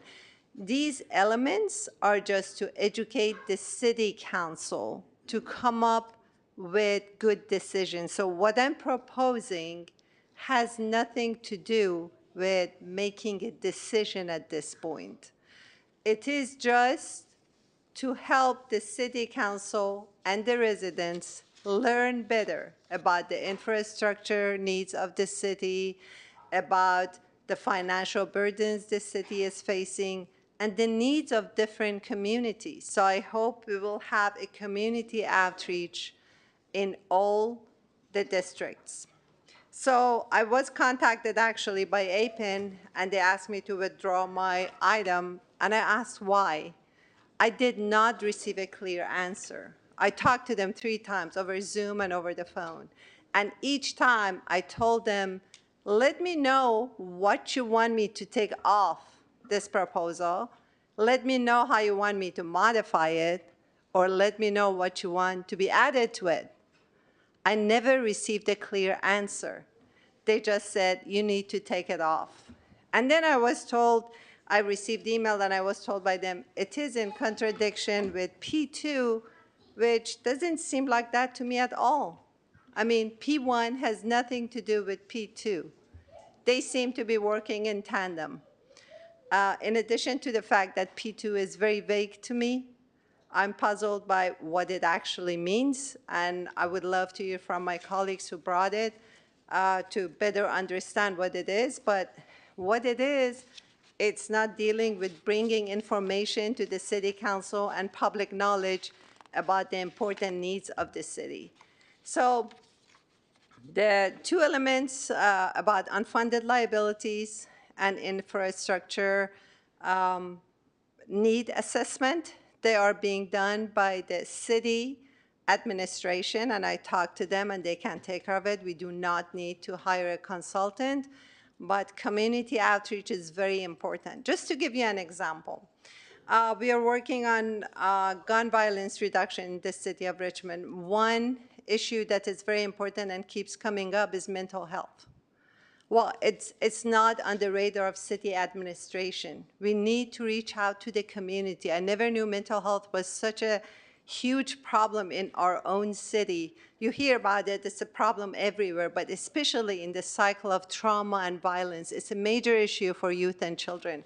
So community outreach is very important, and this is just one example, in addition to the parks and quality of life services and everything else that we need. So that's all what I have to say, that this settlement money is very important for the city. and we would need to make educated decision about it. And my emphasis is on community outreach. It's very important to hear from all residents in the city to see what they want. Thank you. Thank you. The P2 people, who is going to speak? I think we all want to say a few words. I could start? Yeah. Okay. So first of all, I just want to say that when we passed the settlement, I said I was going to bring a resolution to the city council in September. So I don't see why another one has come forward when we had talked about bringing a resolution forward. So this P2 is the resolution, the start of a series of resolutions, because we think this is very, very serious that we get a full, extensive process worked out, a community-led process. It's right here in the resolution. This is all about community. So let me I'm just going to share a few, touch on a couple of things, so my colleagues here will add a few comments, and then, of course, we want to hear from the public.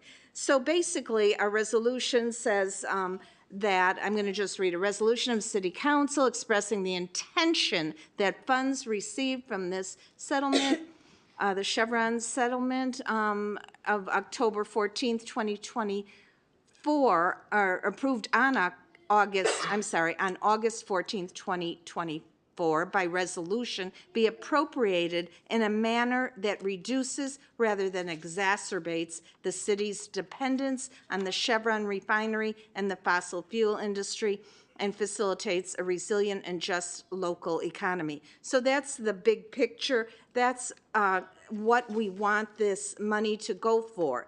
And so that means addressing essential services, and also means planning a just transition so we aren't dependent on Chevron and the fossil fuel industry.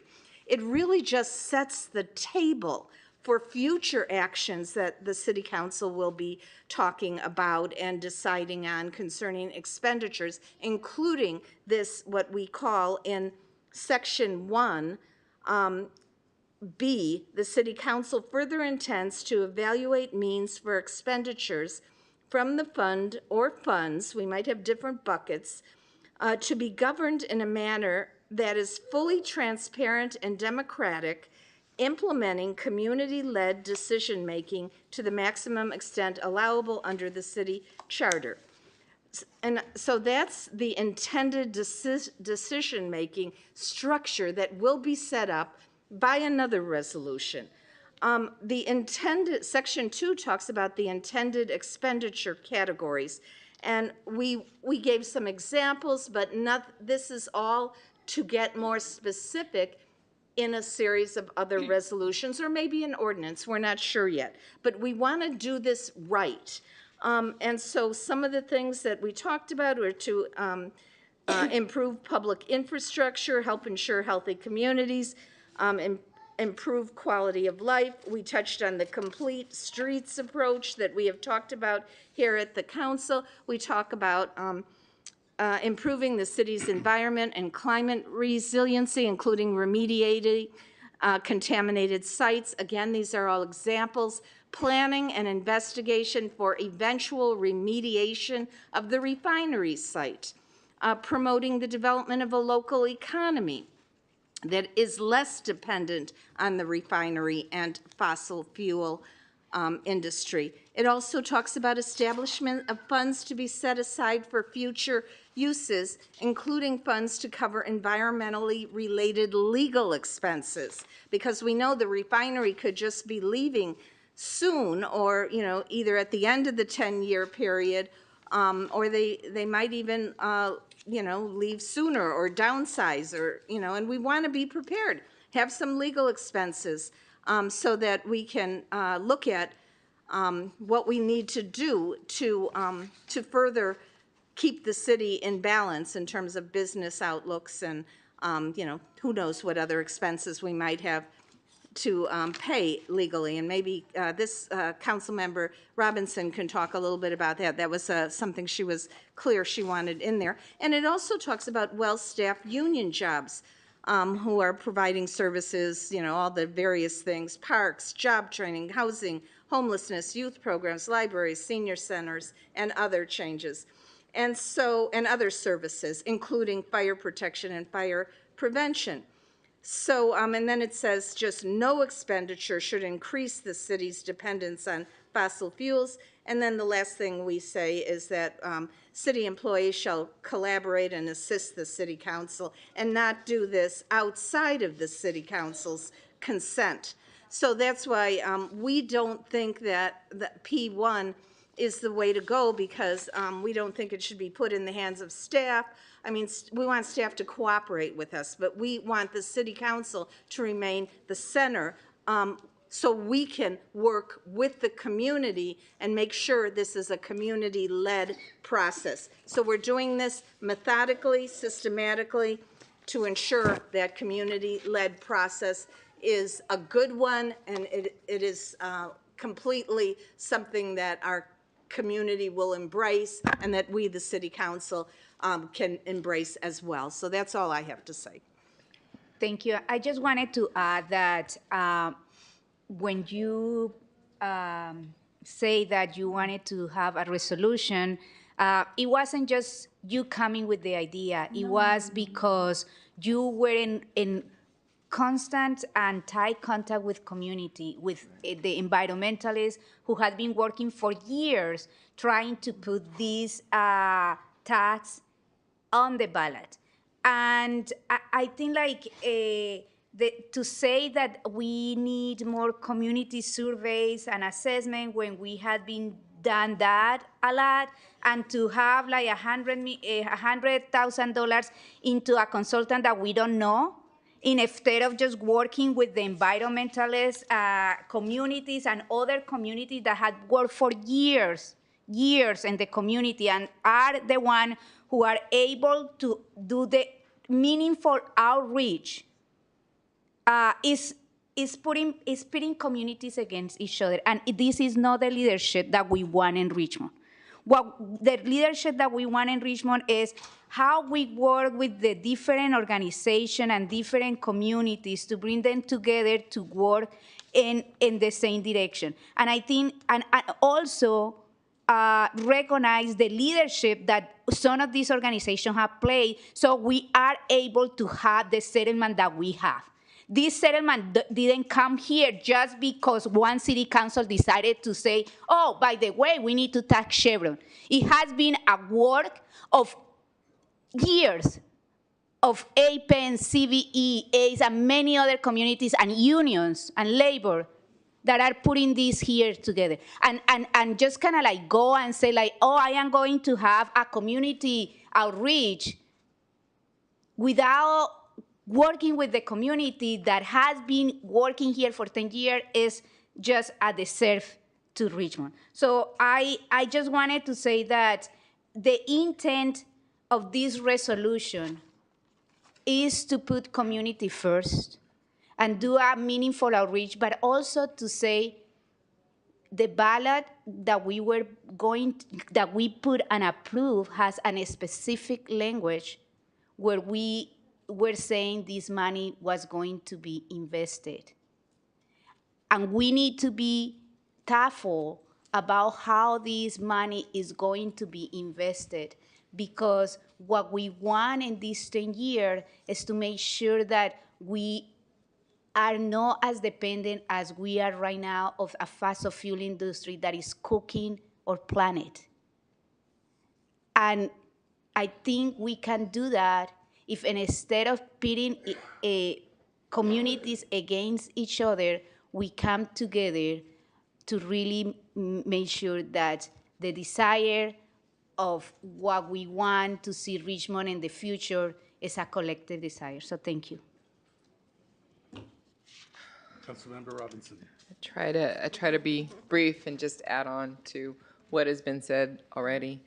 I agree that one thing Richmond has done a lot is needs assessments, surveys, community meetings. There's a needs assessment for the children and youth. There's a needs assessment annually. There's a survey annually. Like, we have been surveyed and asked and surveyed and asked, and what we haven't done is followed through on the things that people say that they need and want. And I feel like we're at the point where we just need to follow through on the things that people have said they need and want. We have a ton of plans where there are many, many goals identified in those plans that are not fulfilled. You know, we like the soccer fields, like you know, some of the other things. We actually know what needs to be done. We know what needs to be done in terms of our streets and our complete streets, and we know all these things. And what we haven't had is the resources to do it.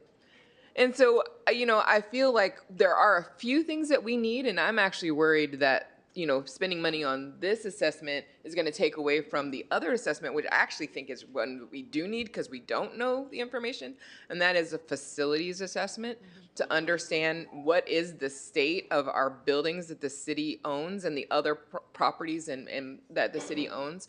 Because when you take a look, it's shocking, like how bad things are off. So that assessment I think we should do, and that one should move forward, and we should spend money there so that when we get to a place where we can start saying where we want to spend money, we have a full picture of everything that's broken and what the cost would be to fix it. So then you bring in community at that point and say, how do we prioritize all of these things that we now know, the fire stations and the parks and the recreation buildings and the, you know, and the street repairs and the, how do we prioritize all of these needs that we know we have? That's where community has a voice. So we were moving forward on a facilities assessment plan. I think we need to make sure that that includes parks and other things, not just built environment, not just buildings, so we can understand everything that the city needs to maintain and how that might play into our plan.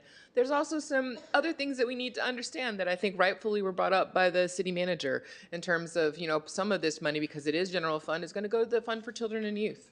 You know, and some of this money is going to go to you know, things that we make commitments to around unfunded liabilities, around, you know, other things like taking care of our debts, taking care of certain things. So we need to have that kind of thing understood in configuration. And finally, I'll just say that I really want to underscore that we're at a really interesting place for the city of Richmond in terms of our dependency, in terms of our general fund on fossil fuel industry. We are too dependent on that one industry for what comes into our general fund. And I've said this before, and I'm going to say it again. Let us not be Detroit when the auto industry crashed. It became a ghost town because they had no plan. They had no plan. They are still trying to recover from that industry crashing and how much they were dependent on it. Let us not be coal country, Tennessee, Kentucky, when coal crashed. Again, they had no plan. And the places, and I've been great, good friends in Kentucky, and they're struggling to get back on their communities, back on their feet. They're struggling to find some kind of industry to drive their economies. Let us not be that. We know the state of California has a mandate to stop selling combustion fuel cars in the state of California. That is going to impact the fossil fuel industry. It will impact the industry. It will change it. And if we're so dependent on it, and we did not make a plan, we did not invest in economic development plan, a real economic development plan for Richmond that brings in other industries, if we did not invest in our roads and our other things so that people would want to bring those things here, those green industries, if we did not invest in our people so they can have good jobs in those industries, then we're going to be Detroit. We're going to be Kentucky. We're going to be these places that were like, look up in the middle of disaster and saying, man, I wish we would have known this 10 years ago. Here's our 10 years. We need to invest, we need to be smart, and we need to use this money well. And a lot of that is exactly what you're doing. Like, we need to address the infrastructure issues that we have and really invest in this community. And I just want to add, because I did mention Councilmember Robinson, so the legal fund is one thing to just help us, because we have a lot of environmental issues in the city. That's an issue that we should, that ties in with this, and also to, I think I said it wrong, but to cushion the impact of reduced tax revenue. Right. If the revenue, and one of the if the things, refinery leaves. Yeah, one of the things that we often hear, especially when it comes to the refinery, is, you know, it's going to be a long legal battle. And it's going to cost you $1 million a year to fight that fight. And you have to take that money from the general fund in order to fight whatever fight it is, you know, whatever environmental fight it is. And I'm saying, let's put some money aside for that long legal battle. So if we ever get to that point and we need to have that fight, we have the money to have that fight. And we don't have to take it from the general fund. We take it from the tax settlement. Maybe we won't have to use it. Maybe we'll never have to use that fight. If we get to that point, the funds can be released and used for other things. But right now, let's be prudent. Let's put some away just in case we need to have that fight, and we need to be armed, we need to be ready. Let's put that money away. It doesn't have to be a lot of it. We have a lot of money coming, but let's put something away. Let's be prudent, let's be smart, let's invest. All right, I'd like to take it to public comment.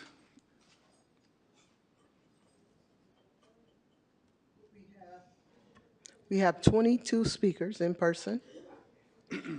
If you are joining us online, please raise your hand at this time if you'd like to address the council on this item. When I call your name, please come forward so that we can move through the speakers in a timely manner.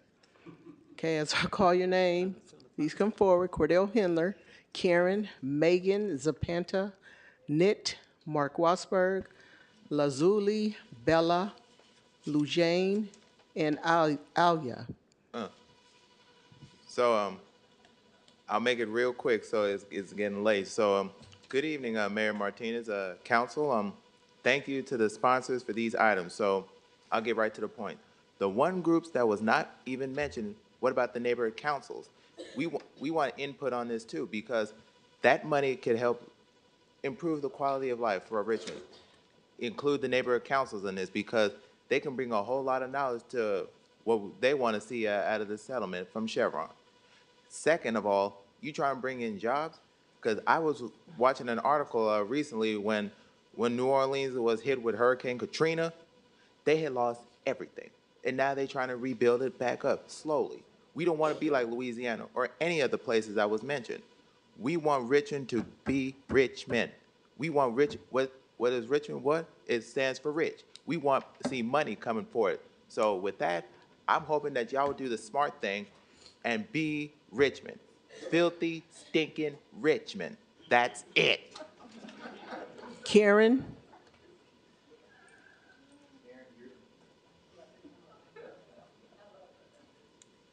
Good evening, Council. My name is Karen, and I am a Richmond resident of District 6. I'm a parent, worker, and environmental justice activist with CBE. I am here today to oppose the resolution brought by Councilmember Bana. This resolution is guised as supporting community input, but we are the community, and it does not represent what we want.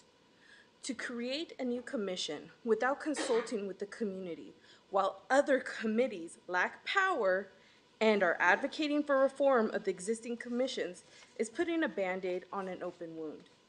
In comparison to the next agenda item, P2, which calls for a community-led decision-making process that could create a pathway for thoughtful planning for a just transition that working families fought so hard to make polluters pay and hold them accountable. We need to make the funds work for Richmond, and Richmond's Councilmember Bana's resolution is vague with no defined limits. It calls for a study without defining what meaningful community engagement would look like.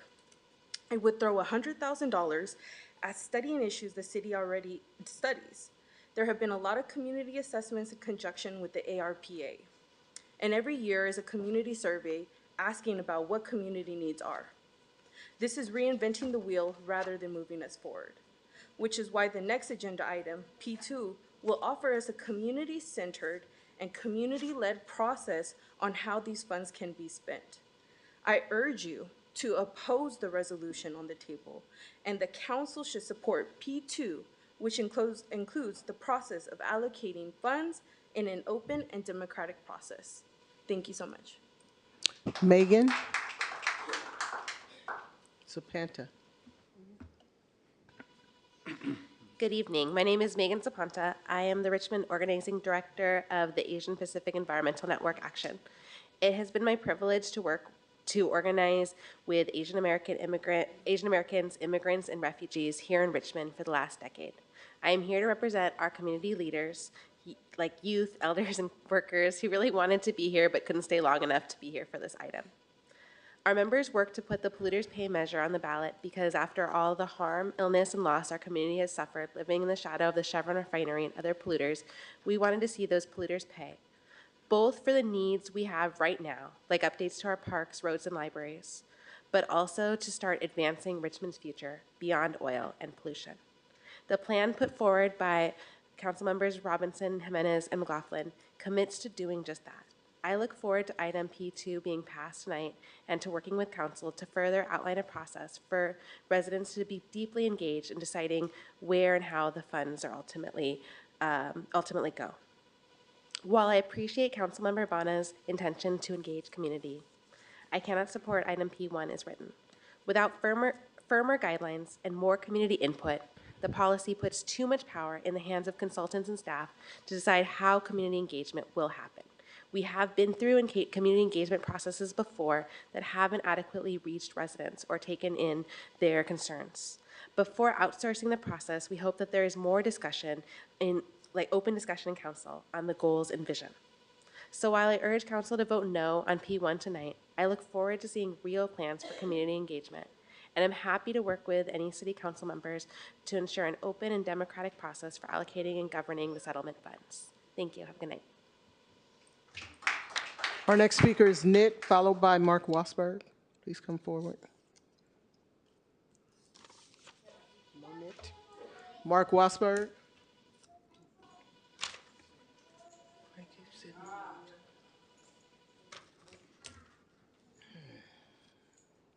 This sounds like a fairy tale. Believe you me, they're asking, sound like you're going to paint the streets gold. Do you have a written contract with Chevron guarantee you're going to get the money? Do you? Yes. Well, I want to see it. But either way, Chevron's going to bail out. That's what's going to happen because they got the best lawyers in the world.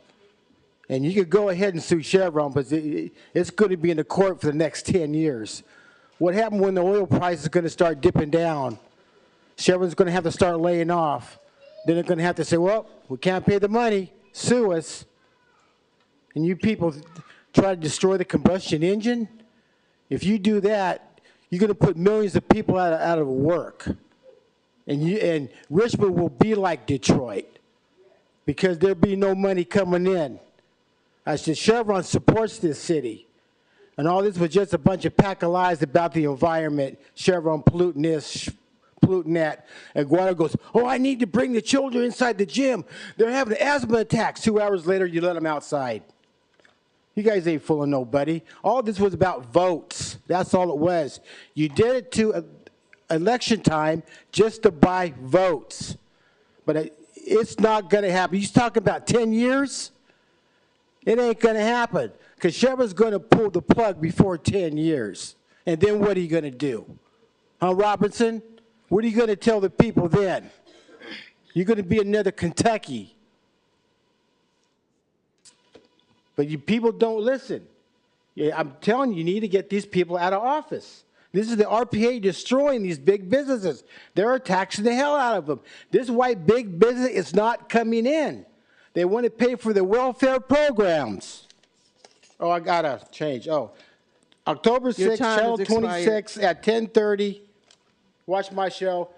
I got a nice piece on you. Watch it. You'll learn.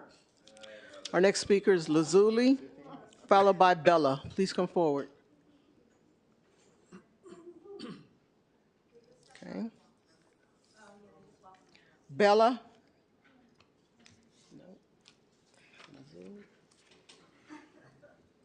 her to turn the mic on.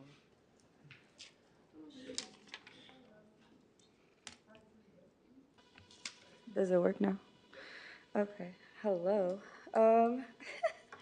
Okay. As a youth organizer here in Richmond, I'm deeply invested in the future of this city because it will impact our youth lives the most. Okay. When asked to do a dream up of activity during one of our youth leadership weeks, we asked them what would their dream future Richmond look like, and they drew up images of a regenerative, independent community where there are youth centers, farms for the people, art centers, access to health care, new parks, ample housing, clean water, clean air. They even drew a job center. They drew so many beautiful things. One thing they definitely did not draw was Chevron, okay? Chevron does not exist in their children's imagination for the future of Richmond. And I would love to live in their dreams of the future of Richmond. So I would love for us to live in their world. And P2 engages in integral co-collaboration that our youth will be able to meaningfully participate in. Okay, they can come and they can speak to you in order to begin enacting their dreams. Our youth are not asking us to hire a consultant. They're asking us to act now. So let's make sure we don't waste already limited time and already limited money in the processes that are redundant. Support this proposal, okay? Support the children that really care and their dreams, all right? That's it. That's all you have. Lou Jane, followed by Alia.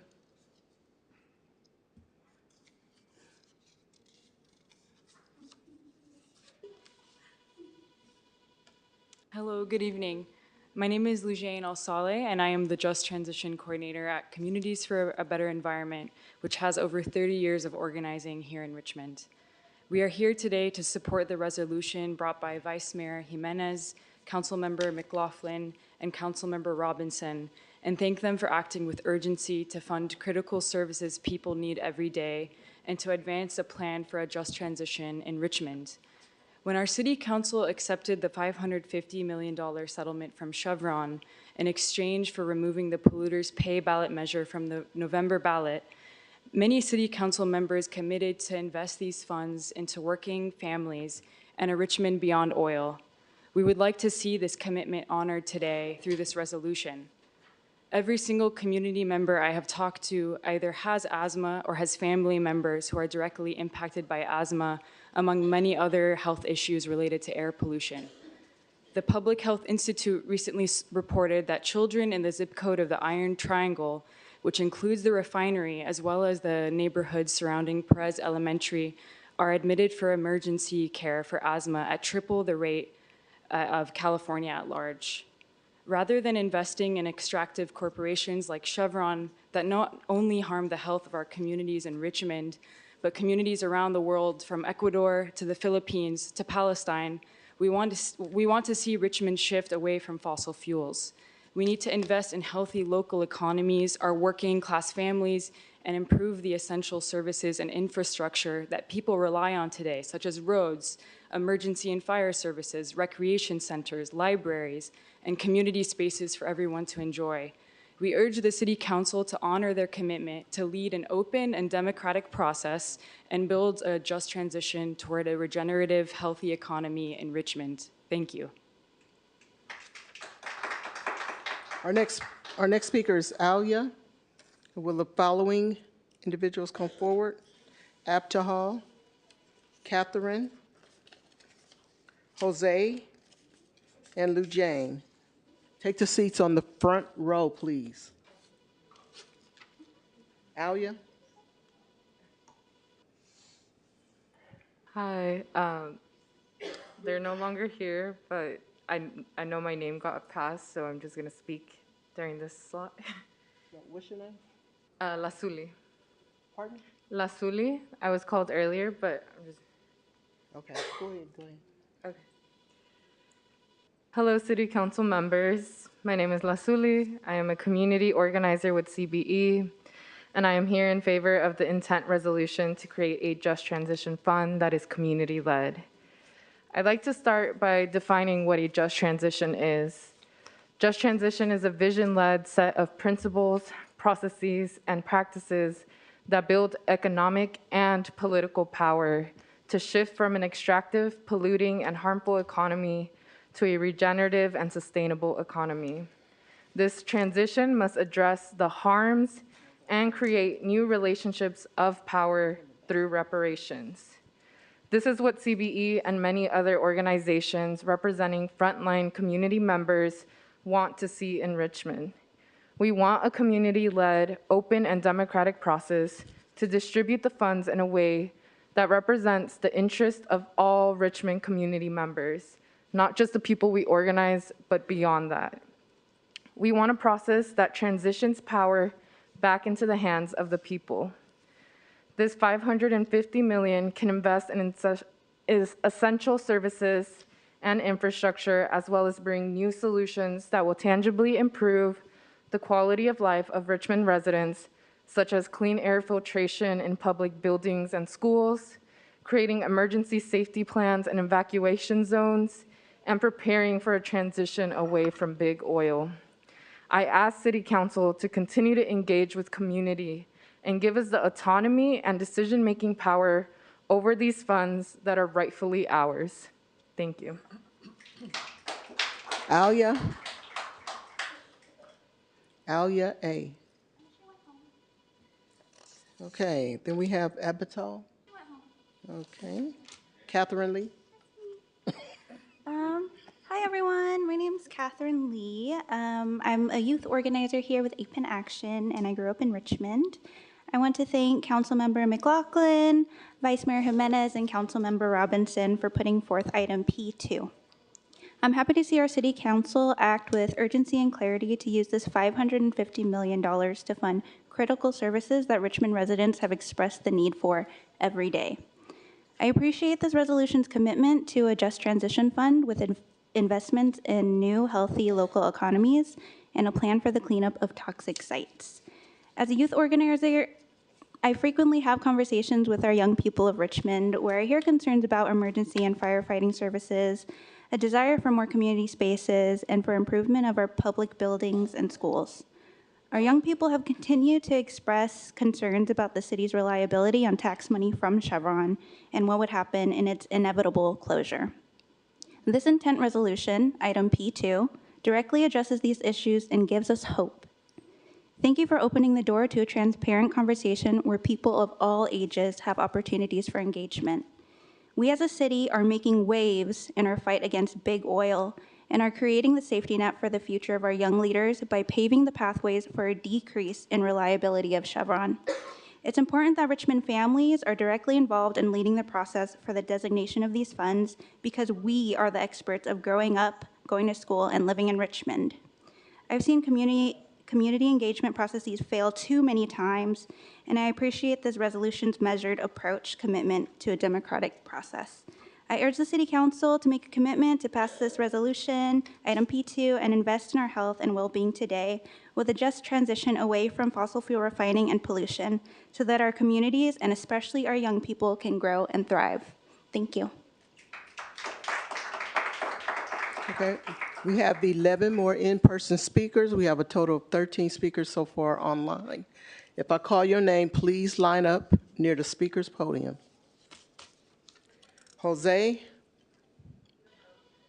Abastola, Lejon Reese, Don Gosney, Wesley Alexander, Mariana Moore, Maisha Woodard, Yolanda Flores, Soma Navarrete, Veronica Medina, Alejandro Villegas, and Jamin Purcell. First speaker is Jose.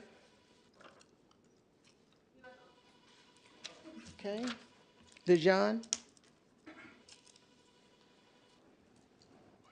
Good evening. I guess I'll say good night. But anyway, I'm just speaking for just the whole agenda period. We talk about the needs assessment, as Ms. Robinson just said, and we talk about what the community needs and what the community understand. I'm a 54-year resident of Richmond, of Santa Fe community, which we want to call the ghetto. I go in the ghetto every day. Do we understand what the ghetto is? It's a lot going on in the ghetto. I'm there every day. Our community center was tore down approximately 2016, 2017.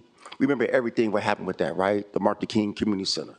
There have been many promises about it coming back. So we talk about promises, solutions, and actions. Where it's at. We've been waiting. When it's going to come back? We talk funds, money being allocated. I understand the bureaucracy. We understand that. But the only way we're going to understand is to know. We got to go in there and talk to the people. Many people say that we talk to the community.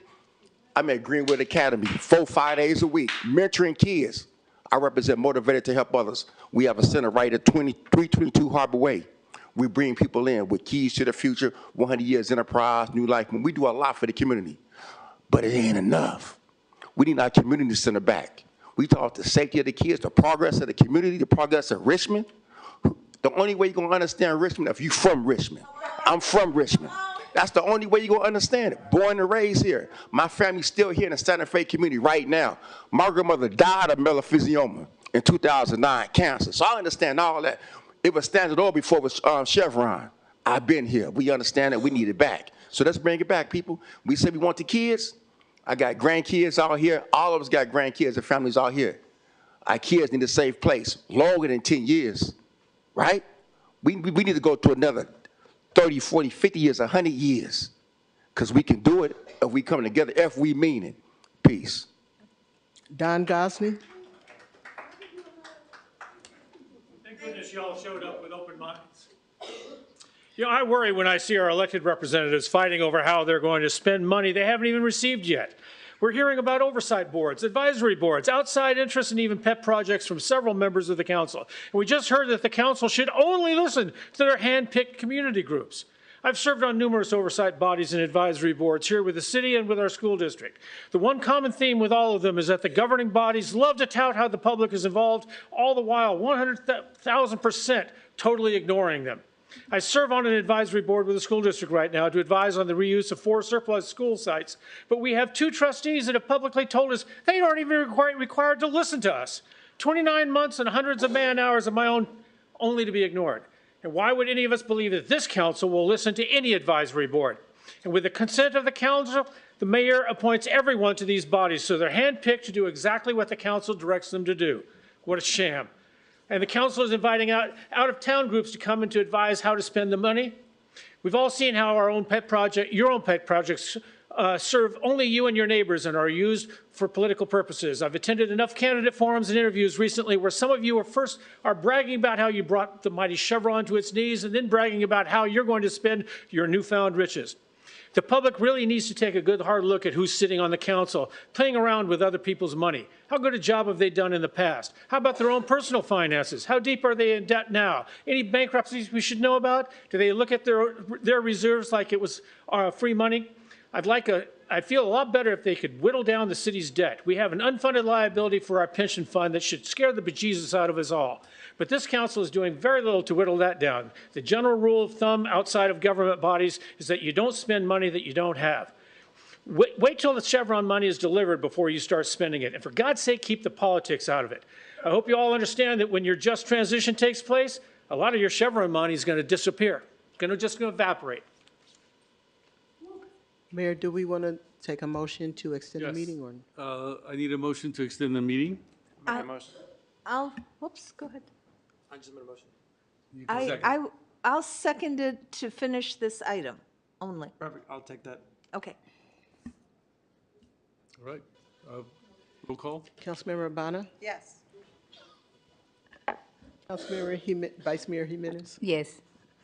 Councilmember McLaughlin? Yes. Councilmember Robinson? Yes. Councilmember Willis? Yes. Councilmember Zepeda? Yes. And Mayor Martinez? Yes. The vote is unanimous. Our next speaker is Wesley Alexander, followed by Mariana Moore.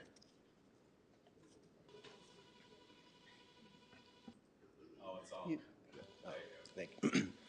Greetings, Mayor and City Council. My name is Wesley Alexander. I'm the CEO of CoBiz Richmond, where I've had the fortunate opportunity to serve more than 500 companies coming into our space, as well as more than 1,100 repeat customers that actually utilize our services, as well as more than 50,000 people drawn into the downtown area to conduct business or to conduct services for the people that they serve.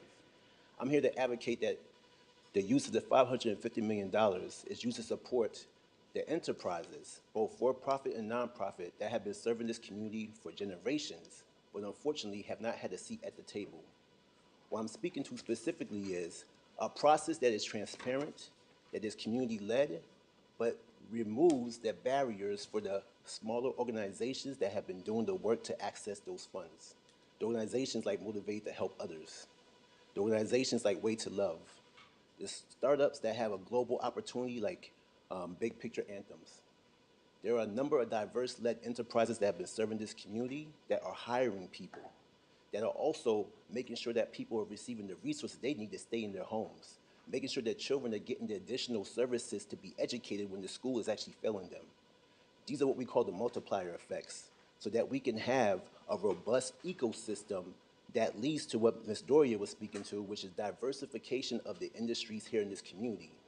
But they can't all come from outside the community. We have to curate it with the organizations and the businesses that are here and invest in them.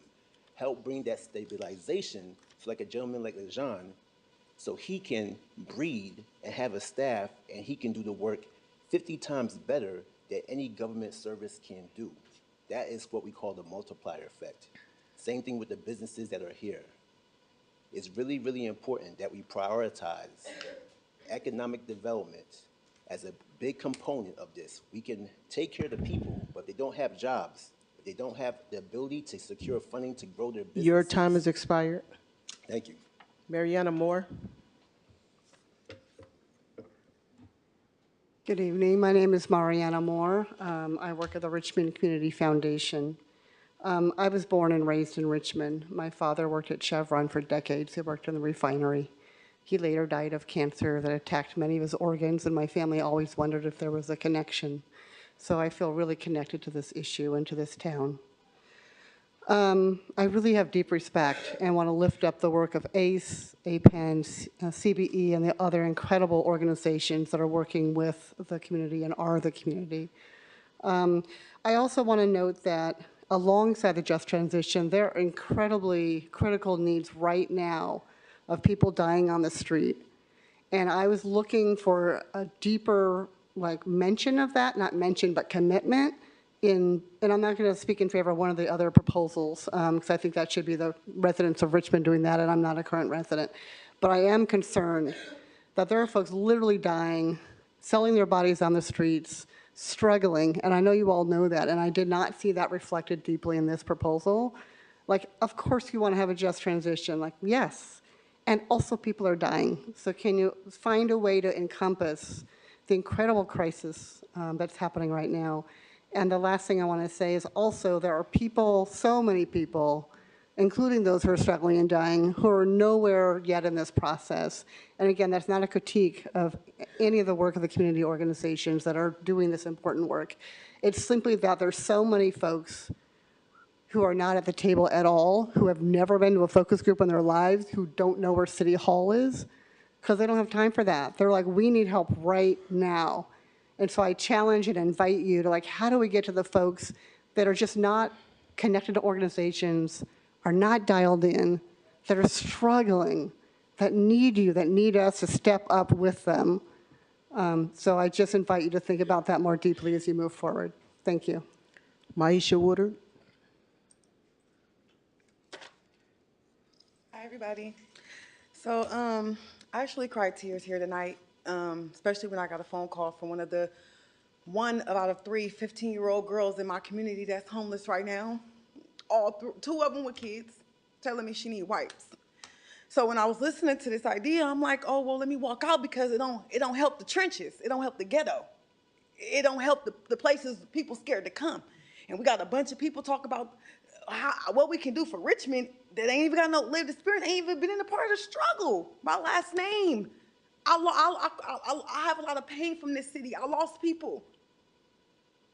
I have people right now, my brothers are rivalries. And we talk about money. I will stay here till we all done. I can take y'all where the help is needed right now. I can show y'all. I can knock on them doors for y'all. Right now. Because I've heard in here tonight multiple times, for Richmond. I'm asking myself, what part of Richmond? much respect for Point Richmond, much respect for San Pablo, much respect for Antioch, any other part of Council, but we talking about right here. The South Side makes up of 4 hoods, rivalries. North Richmond, Central. Without us, Richmond's nothing. We came from here. We born and raised here, Brookside Hospital, every last one of us. Y'all got to do something. Y'all have a much bigger problem on y'all hands. And it's real. I came here to present a program in an academy that can definitely change this city. Y'all need help. And y'all gonna have to come to the trenches and get it. But I don't got time to explain that here tonight because I'm ready to cry. I really am. Because I got out of prison. I'm a formerly incarcerated individual. I'm damn near homeless. I got a son, and I got a house full of young men right now in my hood that's living with an elderly lady. And we talking about helping Richmond? Ain't no help for my people. And this is 128 signatures from families right now that need help. This is accurate data today. Thank you. Yolanda Flores.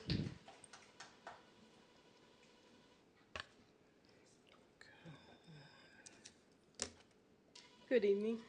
My name is Yolanda with the community group ACE, and I'm here today to support the solution P2 brought by Vice Mayor Jimenez, Council Member McLaughlin, and Council Member Robinson. I support this solution because it calls for meeting the real needs of Richmond residents and just transition plan for Richmond.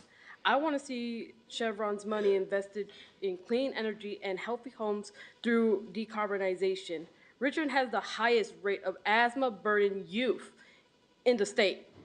The use of gas in building accounts for 1/4 of greenhouse gas emissions that are contributing to climate change.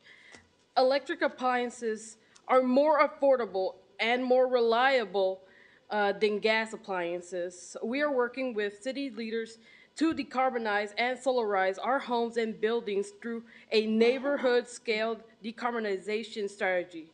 Neighborhood decarbonization is a strategy to transition entire neighborhoods of the gas system. We can prioritize public health by working with PG&E and utilizing additional federal funding to provide fee induction stoves and replacements for emissions causing appliances like gas heaters, washers, and dryers. ACE believes the managed transition should prioritize poor and working class communities, in particular Black and brown neighborhoods that have faced disproportionate environmental burdens. I urge the City Council to make a commitment to Richmond's future and lead an open and democratic process for determining where the money goes. I also urge the City Council to put on the agenda improvements for the rental inspection program. These improvements are urgently needed. Every day that we do not do an act, children are being exposed to mold and other unhealthy Your time has expired. Thank you. Thank you. Selma Navarrete. Selma. And Veronica, Jamie Purcell, and Alejandro, please be ready to speak. Okay, yeah. Hola, buenas noches. Es un gusto estar aquí nuevamente. Mi nombre es Wilma Navarrete, soy miembro de ACE. Good evening. My name is Suilma Navarrete, and I am a member of ACE. Estoy aquí para apoyar la resolución P2. I'm here to support the P number 2. Apoyo esta resolución porque exige satisfactoriamente las necesidades reales de los residentes de Richmond. And I support this because this supports the reality of the community's needs. Y una transacción justa para Richmond. And this is a transaction that's going to help Richmond. Queremos ver que el dinero de Chevron se invierta en energía limpia y hogares saludables para Richmond. We want to make sure that this money is going to be used for clean energy and safety homes. Ya que Richmond ha sido, tiene la tasa más alta de y problemas con la salud. And because we noticed that Richmond has the highest percentage of health related to asthma and other issues. Y es por eso que queremos que pongan atención bien realmente dónde van a invertir ese dinero, ya que tenemos que hacer esos cambios de quitar el gas por eléctrico y usar materiales que realmente no afecten nuestra salud. We want to make sure that we need to do the transition from from gas to electricity, because the gas is very contaminated. Ya que los que afectan más son los niños, los adultos y las mujeres embarazadas, y no queremos estar más enfermos de este problema. We know that this issue affects children, elderly people, women pregnant, and we want to stop this and make a difference. Hemos trabajado en conjunto con el grupo ACE, hemos estado reunidos aquí con ustedes trayendo este cambio y queremos por favor que pongan atención, que realmente ese dinero se dirija donde tiene que dirigirse. And we want to ask you to please put seriously attention to this issue, because we came before with you and we talked with some of you before, and we want to make sure that this money is going to be used in a proper way. Que realmente se use este dinero para la comunidad latina, los vecindarios negros, latinos, ya que ellos son los que enfrentan más probabilidades de enfermarse porque no tienen cómo comprar sus medicamentos. And we want to make sure that this money is going to go for low-income families like Latinos, Black people that live in communities that they really have heart issues, especially in health.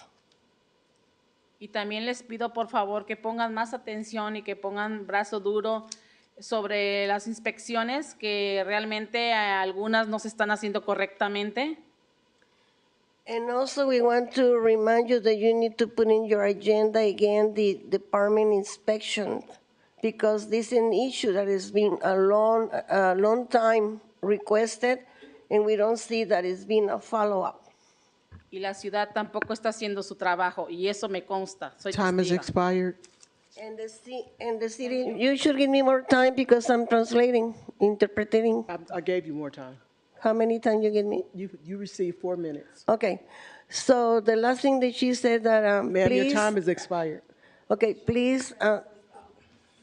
Okay, that's City it. Clerk, she didn't translate the last couple of sentences. Well, yeah, Can but she have I time really for that? lost she interrupted. That's okay. Mr. Mayor, is that okay?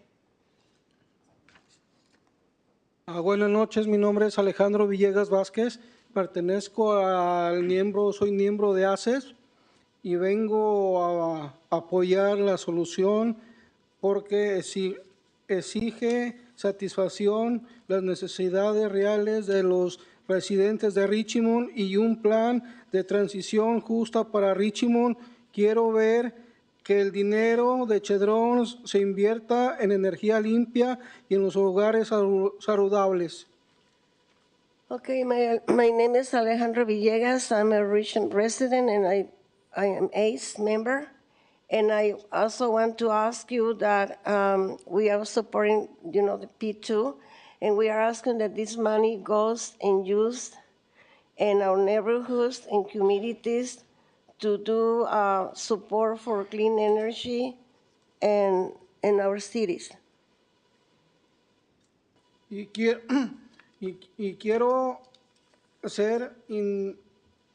inviertan la energía limpia en los hogares saludables a través de la descarbonización en Richmond. Tienen la más alta de los jóvenes con problemas de asma, y esto incluye a mi esposa, que también tiene asma y está enferma de la garganta a través de todos estos del aire que está un poco contaminado. And I want to make sure that you consider that this money goes for clean energy and safety homes, because in my family, my wife is sick of asthma and the air is very polluted. And also we want to make sure that it's going to be a decarbonization in Richmond. That way, a lot of young people are getting sick, children and young people and elderly people.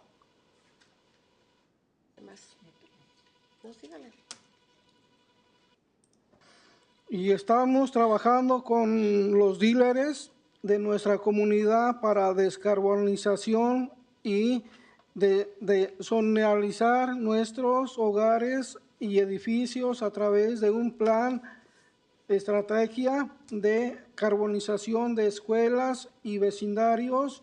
Las descarbonización del vecindario es un trabajo para hacer que un vecindario a través de dejen personas más adnieras. Okay, we want to make sure that this plan for decarbonization is going to go to the city, to schools, not only departments, not only houses. And we want to make sure that the leads and council members and the city takes care of changing from equipment that use gas to have electrical in the homes. ¿Qué más? Podemos priorizar la salud pública trabajando con Pacific Gas Electric Company, utilizando fondos federales adicionales para proporcionar esta. We want to make sure that we're going to work with PG&E and all these companies to make sure that they have a plan with you guys. That way we can get decarbonization of our homes, and we have clean energy in Richmond.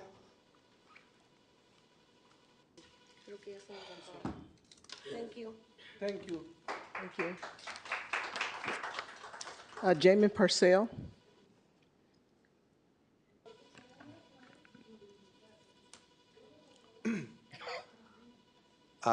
I'm coming to speak in favor of P2. We have done an exhaustive amount of community surveys, of listening sessions, of all of these things. And anybody who has been very active in the community already has heard, I'm sure, what the community has been asking for over and over and over. And the answer has always been, we don't have the money. We are running out of money. We have been struggling for money. And now we have an opportunity. But that means that we should be looking at the things that we have already heard, we have been listening to for so many years, things like our infrastructure, things like our trying to support small businesses, trying to be able to support the communities that need support, their community centers, our parks. These are things that have been on the agenda of needs for so long, and we keep having to kick the can. And we finally are at a point where we're going to be able to actually address this. And I strongly agree with the idea that we should put some away, because we know we're going to have issues in the future. This is not going to last forever. It is 10 years. The clock is ticking, both with regard to climate change and with regard to this money. And we need to be smart about it and be diligent and be prudent, not asking every second uncle and every other cousin coming out of the woodworks with a new plan. We already have had a plan for so long, and we can finally have the ability to execute it. So I look forward to seeing the Green Blue New Deal enacted. I look forward to seeing our parks being rebuilt, and I look forward to a fully staffed city. And I look forward to us having already listened to the community for so many years, and not just a grousy Facebook group, but the entire community for so long, and finally giving them what they deserve. Our last in-person speaker is Veronica Medina. And then, Mayor, at 11:30, we need to suspend the rules and extend the meeting. We didn't suspend the rules, Yeah, though. We'll have we to do did it not again. suspend the rules, so, You want to do it now? yeah. I'll make a motion. Go ahead. Okay, I'll make a motion since it's about 10 minutes before 11:30 to suspend the rules once we hit 11:30 and extend this meeting until we finish P1 and P2. I second it. Roll call? Councilmember Urbana, Yes. Vice Mayor Jimenez, Yes. Councilmember McLaughlin, Yes. Councilmember Robinson, Yes. Councilmember Willis, Yes. Councilmember Zepeda, Yes. Yes. and Mayor Martinez. Yes. The vote is unanimous.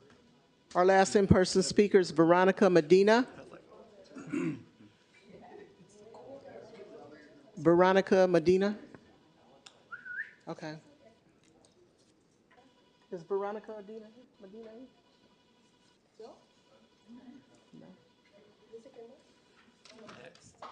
All right, so that was our last in-person speaker, so we'll move to the online speakers. Right now, we have 15 speakers. Sit back. The first group of speakers are John Varga, Michelle Milam, Elsa Stevens, Edith Pastrano, Sean Dunning, Kathleen Sullivan, and Deborah. Please be prepared to unmute yourself when your name is called. John Varga. KCRT, I'm sorry. we can't hear. Yeah, we cannot hear. It's very soft. Are you able to hear me now? Yes. Thank you. Good evening, Mayor and members of the City Council. My name is John Varga, and as always, it is my privilege to speak with you this evening on behalf of the dedicated and hardworking members of IFPTE Local 21, whose work makes the City of Richmond work. I'm speaking with you this evening in support of the resolution contained in item P2 and regarding our concern for the proposal contained in the agenda item P1, which directs city staff to use Richmond city funds to pay for private third-party vendor to conduct a hasty study and explicitly directed assessment regarding the use of funds derived from the historic settlement of Chevron.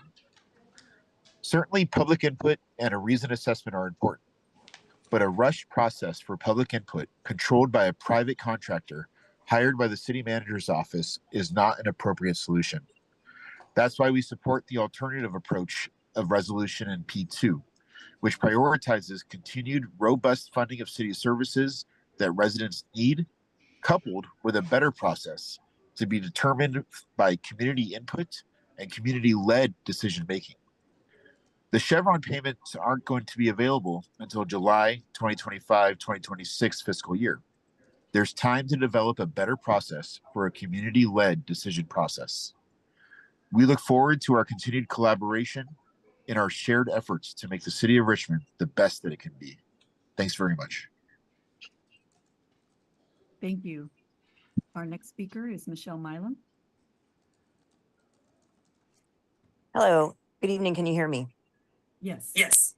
Thank you. I'm Michelle Milam, and I'm grateful to be able to be a part of this conversation. I'm a proud member of Local 21, but I'm also first and foremost a resident. And my take is a little bit different. I am concerned about both of these processes being a little bit rushed, especially after hearing the comments from the speakers tonight. I think that it's really important that we think about this. What is environmental justice? Who gets to define it? What does it look like? Does it look like safe communities? Does it look like economic development? Does it look like not having homeless encampments on the street and being able to have adequate housing for our folks who are in need? Does it look like equity for Black and Brown communities? What does a just transition actually look like? And what is a sustainable economic development plan for the city? How do we invest in that plan over time so that we prepare ourselves and put ourselves in a position to be able to succeed? And who does the work? Because the work has to be done by us all, I think. But I also know that there is going to be a great need for staff and community members and everyone to be able to come together. So we have our work cut out for us. I think it's important that in this process, for both of these items, that we take a step back and we really look at how we can make this investment work for everyone. I brought to you a story the last time I talked to you about my grandmother who died of cancer, who never smoked. And I heard stories in the audience of people who echo the same sentiment and the passion. I think that as we take a look at this thing, we need to understand that we have to get away from the polemics of this is right, this is wrong, I support this proposition versus this proposition, and really come up with some equitable solutions that consider all the voices. Thank you very much. Thank you. Our next speaker, Elsa Stevens.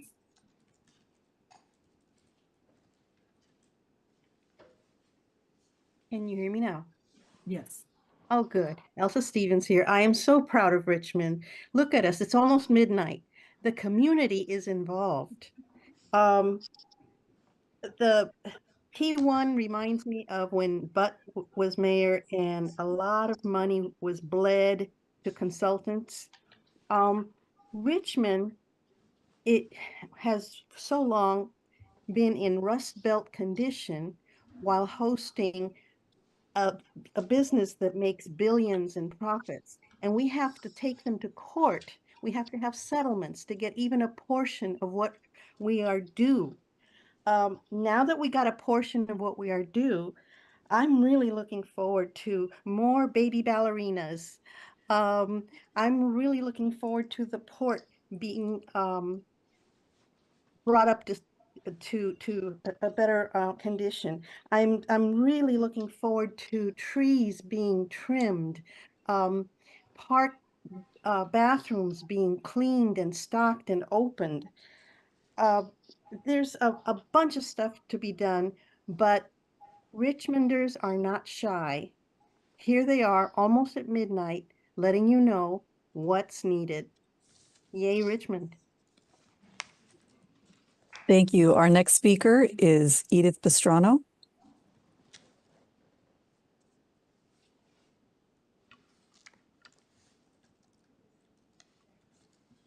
Hear me okay?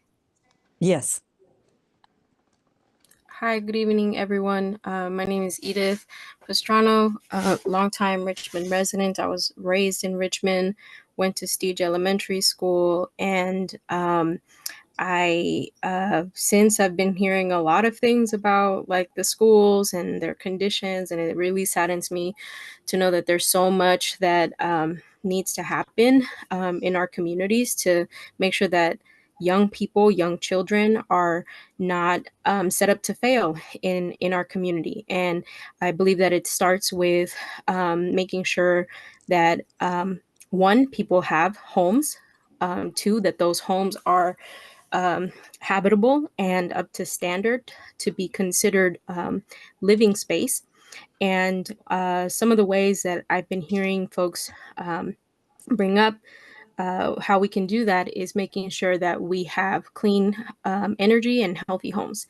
If we bridge all of the needs that we already know are there, we can come to solutions and agreements about where we put the money, as long as we put it at the forefront of those needs and not necessarily in the hands of people that we don't trust or consultants that are just going to tell us what we already know. And one of the things I want to echo is that part of my work is talking to folks in the community about what are some of the issues that burden them. And a lot of people not only say rent and keeping a house over their keeping a roof over their heads. It's also excessive bills like PG&E, people who don't qualify for certain programs that would make it easier for folks to pay their energy bills. So let's get away from big oil. Let's not depend on their money that they just wave in front of us. Let's create something for us that is Thank you. better. Your time has expired. The next speaker is Sean Dunning. Good evening. This is Sean Dunning. I'm a proud Richmond resident. And if ever there was a time to represent the community, this would be a perfect example. And this is kind of like one of those exercises where imagine if someone gave you, $550 million, what would you do with it? And it's interesting that what we see here is a bit of a feeding frenzy going on, which is somewhat understandable. But I'm a little bit baffled by this discussion um, about, we already know what the community wants. Well, if you really know what the community wants, we wouldn't be having this argument right now. So I wholeheartedly agree with what Michelle Milam said a few minutes ago. She said it perfectly. So I'll just ditto that and further suggest that if we did nothing, if absolutely nothing was done, if both P1 and P2 were voted down, this money would go into the general fund and it would be part of the normal budgeting process. But it's understandable that we see an opportunity here, arbitrary as it may be, to decide what to do with all of a sudden 55 or $50 million a year. So I think this is a really remarkable, exciting opportunity to have a truly collaborative process of fully involving the community like never before in the history of Richmond. Imagine an opportunity of revitalizing neighborhood councils, not a dozen people in a neighborhood, but hundreds of people in a neighborhood. Imagine, dozens of locations throughout the city where people are truly involved and sharing their voices, and we use expert facilitation to really weed through things and get some consensus. It could be done, but it's not going to be done this way. Very quickly, I would say P2 has a very interesting anti-city staff element to it.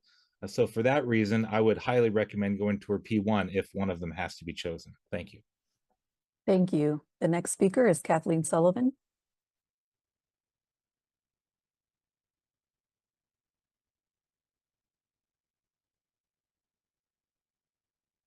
Kathleen, please unmute yourself.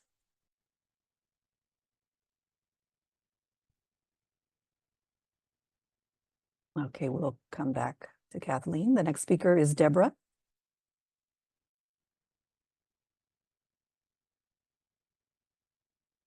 Even better with new Pro Whitening Gel with 30. Deborah? Hi, can you hear me? Yes. Okay, great. I'm Deborah Small, resident of Richmond.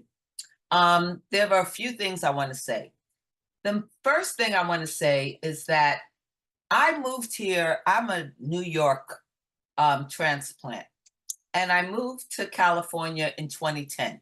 And I specifically chose to move to Richmond because I was impressed by the leadership of the city, who at that time was dealing with the financial crisis happening in real estate, and which took the bold move of saying that we're going to actually take on the banks in order to protect Richmond residents. And I was like, oh yeah, this is a place I want to come to and live in.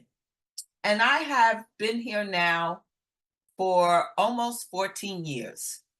And the thing that I have been most impressed by is both the progressivism of Richmond residents and their unwillingness to be led by sheep, by Chevron, and all the money that they've poured into election campaigns to kind of convince us to elect people who don't support our interests. And the fact that Richmond residents over and over have said, hell no to that. We're going to actually elect people who represent us, who care about us, who are going to put forward our interest. So I want to commend this city council for the work that they're doing. I want to recommend that we go forward with the P2 recommendation, because the fact of the matter is that we have done a lot of community engagement, but it's not the community engagement that supports big business, that supports the status quo, that supports the people who've been running this city for the last 20 years, not in the best interest of Richmond people. And as a person who's had the ability to be part of this process for a while, I can say that this city council represents progress. Thank you. Your time has expired. Kathleen Sullivan.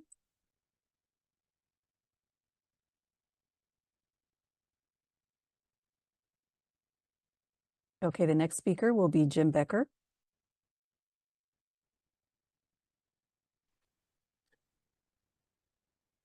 Evening, Mayor and Council. Jim Becker, President and CEO of the Richmond Community Foundation. I think both P1 and P2 have merit, but I want to speak in support of creating a strong community decision-making process, not just community engagement, but community decision-making. And I'd like to propose that the council investigate the process that was established by the Measure X Advisory Board. Measure X was the half-cent sales tax passed by voters that provides about $90 million a year for 10 years, and it's a process which we were involved in, as well as many in Contra Costa County. Now, the County Board of Supervisors did not always agree with nor vote and approve all of the recommendations offered by the Measure X Advisory Board. However, every recommendation made by the board was made in a very full and transparent process where communities led each aspect of the work from planning to implementation to decision-making, and where the concerns and aspirations of every member of the community was heard and understood throughout the process. Richmond now has a similar opportunity, and I would like to encourage you to establish a strong and transparent process so that everyone in Richmond has a voice in this incredible opportunity for our city. A strong and transparent process will incorporate recommendations by council members, community members, and city staff, but in a way that allows every voice to be heard and every decision to be reached. Good community engagement processes are not easy, but in the end, they produce the best outcomes for our city. Thank you. Thank you. The next speaker is Aptithal.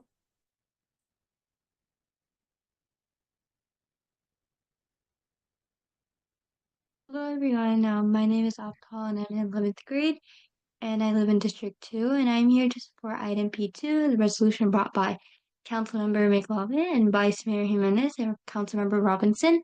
I'm happy to see our City Council move thoughtfully and strongly to plan responsible ahead of refinery closure transition, as well as to fund essential services like pastries, firefighting, investing in our green spaces, and youth programs. I agree with this resolution because Richmond can truly use the $550 million to make the city a safer and cleaner place for all residents by doing things like increasing funding for schools and maintaining parks. After 10 years, I want to see Richmond move closer to creating healthy neighborhoods where people can breathe clean air and work well-paying jobs that support a family, rather than increasing the city's reliance on Chevron. To repair the damage done by Chevron and other polluters, we must invest in strong local economies. As a youth in Richmond, I want to see Chevron money invested in much-needed services programs such as sustainable, healthy, affordable housing and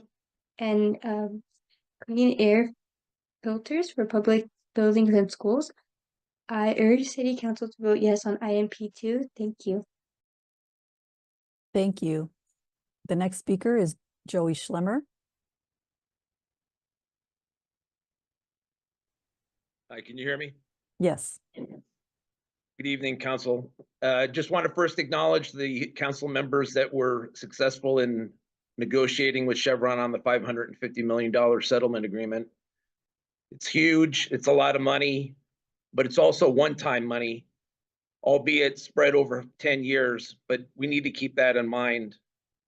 As some of the other speakers have mentioned, that there's merits to both P1 and P2. I found some concerning comments that were made by Councilmember Jimenez and some other folks that spoke. There is no doubt that a lot of the environmental groups did a lot of the heavy lifting that brought the ballot measure forward, but this is not their money, it's the city, it's the citizens' money, it's the city of Richmond's money. 115,000 people, it's all their money. And to not involve everyone in some type of a process, I think is not right. We have a robust neighborhood council system. I think that that should be outreached. I don't necessarily believe that this requires outside consultants and $100,000 being spent. I think it's something that can be coordinated with city staff and maybe possibly even eventually utilizing the auditorium for a large meeting, as the council has done in the past on a lot of very important issues. Please keep in mind that since these are one-time monies and they're going away, there should be an emphasis on the city's debt, the city's infrastructure, unfunded pension liabilities. Those are the things that really should be the focus of the funding. And then after that, you know, we need to determine where that money is going to be spent to make Richmond better and healthier. Thank you. Thank you. The next speaker is Cheryl Sudduth.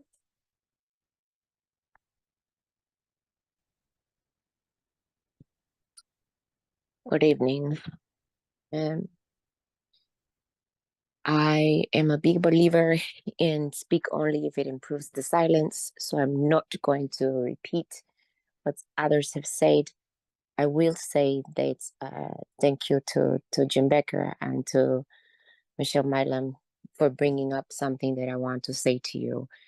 I want to make sure that I'm not going to tell you guys what to do, which one of these measures, but I do want to bring to your attention this very real situation that you find yourself in, and to just remember that when you have people who live in these communities that are plagued by violence and poverty and health problems, it's hard to see the collective ecological crisis that we're in when they're more pressing everyday crisis of survival.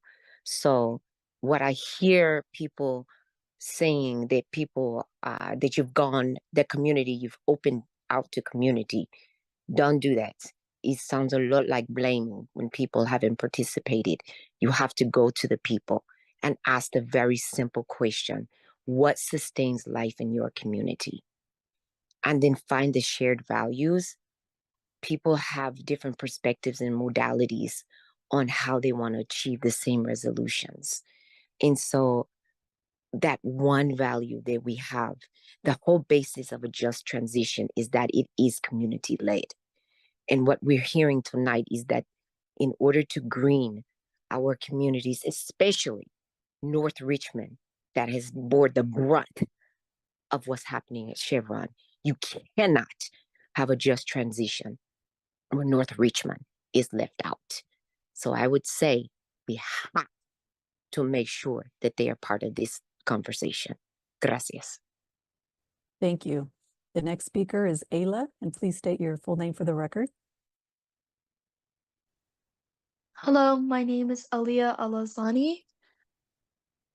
I'm in 10th grade and I'm here to express full support for agenda item P2, the Chevron Settlement Fund and Indigenous Resolution. I want to thank Vice Mayor Jimenez, Councilmember McLaughlin, and Councilmember Robinson for pushing the initiative forward. The resolution is critical because it ensures the $550 million settlement will be invested in ways that meet the real needs of Richmond residents. From improving essential services like parks, roads, and libraries to planning for a future beyond oil. This resolution provides a clear, community-led road map for the sustainable use of these funds. As a student and young person in Richmond, I want to see this money invested in projects that benefit our health and environment, like cleaning up polluted sites and enhancing energy efficiency for low-income residents. I urge the City Council to pass this resolution and lead a just transition for our city. Thank you so much. Thank you. The next speaker is Benterio.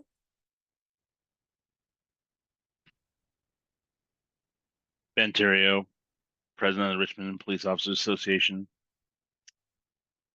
I heard a lot of tonight from activists and folks with kind of the usual scripts. Personally, I wish I could use some of this money and move Jim Becker from Antioch to Richmond, running for city council. Seems to be a pretty good sight in mind. But look, I noticed you added on that the workers they need to be a part of that. That's good. But yeah, the residents obviously need to be a part of this. Both the folks in R2 and RP2 and P1 are correct. The anger at Bona, I don't know if that's just political ego or what. Nothing she's asking for is unreasonable. And, the audacity just to bring something up that differs than, what the alphabet soup of special interest just doesn't really make sense. Some of you RPA folks, it's interesting or amusing actually kind of to listen to you rave about the economy and how tied we are to Chevron. Well, you empowered Chevron.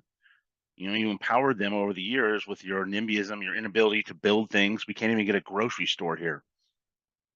Some of your predecessors, same thing. They've turned down every project that's come up. So it's kind of hard to be mad about that.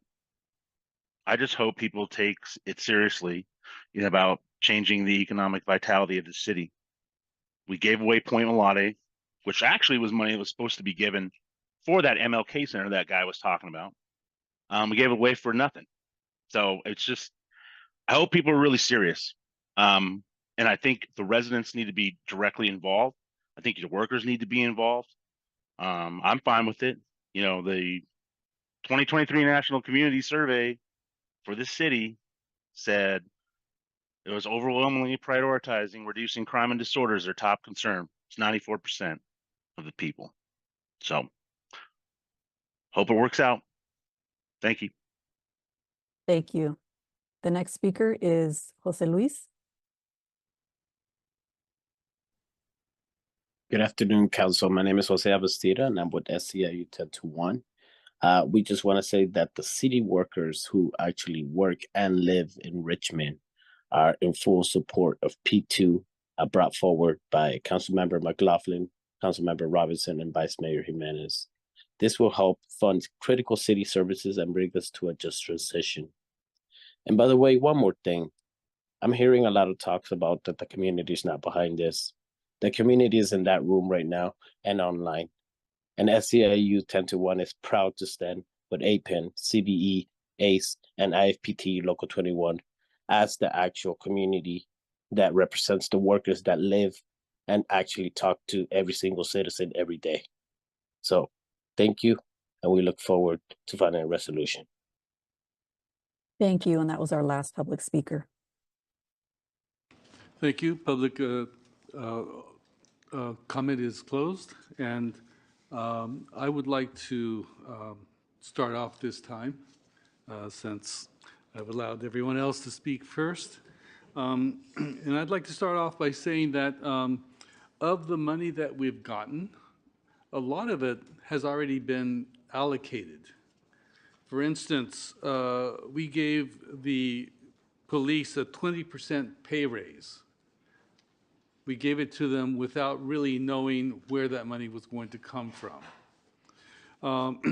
Kids First will get 7.1 million of that 50,000, and then they'll get even more from whatever else comes into our budget. So, and then we have a $30 million a need that hasn't been spent. The one good thing about that is that some of those needs fit into the just transition. And the other thing is that we went through a long process to come up with goals and objectives. And what both of these propositions outline is basically picks out certain of those goals and objectives and puts them above others. So I don't really see much conflict here because we will be focusing on the goals and objectives that the City Council has set. Only because of where the money is coming from, I believe we have the obligation of restructuring, or rather changing the order of focus of the various goals and objectives that we've set. I also think that the difference between these two is not about objectives, not about how we're going to spend money, but it's about process. One asks for a consultant to do the process, and it says for timeline and deliverables, it says staff should present their assessments on community outreach findings. So the question, and then the community outreach findings would be done by a consultant hired by staff. The other is asking for the council to come up with the process to define how the community will be outreached. I will have to say that it's the community that made this conversation possible. If the community hadn't have placed that item on the ballot, we would be talking about where are we going to get the money to balance our next budget. Fortunately, because of the community, that's not our conversation. Our conversation is how can we equitably use the money to meet the goals that the city council has already passed. Because I believe that our goals and objectives do include just transition. We just need to make sure that we focus on that. And we also need to make sure that the council in the future has the same values. We could make great decisions now, but if the next council decides that they want to go a different direction, that's what's going to happen. So all this conversation will be for naught. So I just wanted to make people consider that. Oh, and then one other thing. Someone said that P2 was anti-city staff. I don't believe it's anti-city staff. I think it's pro-city council. And pro-community. And the reason that it might seem that way is that we have had situations where city staff has actually claimed that resolutions made by the council did not happen. I was not at the meeting where that took place, and I did not have time to actually check the language. And in fact, resolutions were passed that staff had said hadn't passed. So we don't want that to happen in the future. And I think P2 stipulates that it will not happen. So that's it for me. Councilmember Bono. I would like to emphasize the need for community outreach. There is no reason to spend money on it if the city staff can do it. So maybe we can, in the spirit of, collaboration and bringing two solutions together, maybe we can combine the two, because there were talks about community-led efforts. I didn't understand what that community-led is, but I don't insist on spending money. I only insist on community outreach. People have to be heard. Thank you. Okay. Vice Mayor Jimenez. Yeah, thank you. I think what the intent of this resolution is to really put a framework of how we want to see the future of this great opportunity that we have with these funds to be placed. And it's a bigger framework that is not like specific and say oh, this is the project or this is the percentage.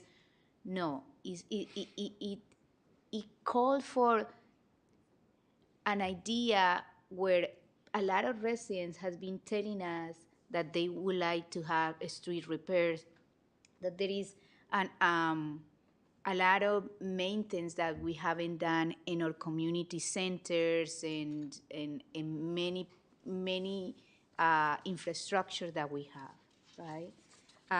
But it also talks about the importance of really think about how we can create green businesses and economy that really move us from the dependency that we have in the fossil fuel industry.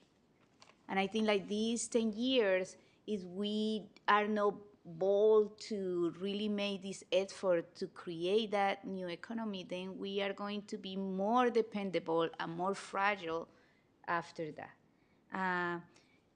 And it's not about saying that this community should be or giving more voice to one or another. What it's about is that like this community that has been working really hard to place the ballot in on November, that make us to have this power to bring Chevron to the table to have this negotiation, are saying we want to be part of that, to engage the whole community. So it's not like about, and the thing that like it really frustrates me is this narrative that like, oh, these are a special interests, that they are just the one who wants to dominate this, when like, well, if the special interests are there, they are particularly advocating for the special interests of Richmond and the community. And they are saying we need to bring all the community here. And not only the community, the workers. Like you saw, we heard from labor saying we support P2 because it reflects what we want also to see what happened. So this is the first idea to say, look at, even if these go to the general fund, because the other criticism that we always receive and the narrative that we have is that, oh, everything goes to the general fund, this is just going to be there and is going to be spending whatever the city council. So now here we are saying, no, we want to keep the promise that we have when we were going to put the ballot. And now we are being criticized by being more specific to say we are keeping the promise that we said that we are going, like how we are going to spend this money. And a lot of these is, and I think like some people who make comments, I don't think they even read the resolution, because it has a lot about, we know that there is an unhoused crisis. We know that we need improvements in transportation and streets and youth program and city and working, but also that the fence-like communities needs to be at the table. So that means Richmond and North Richmond, North Richmond. So I think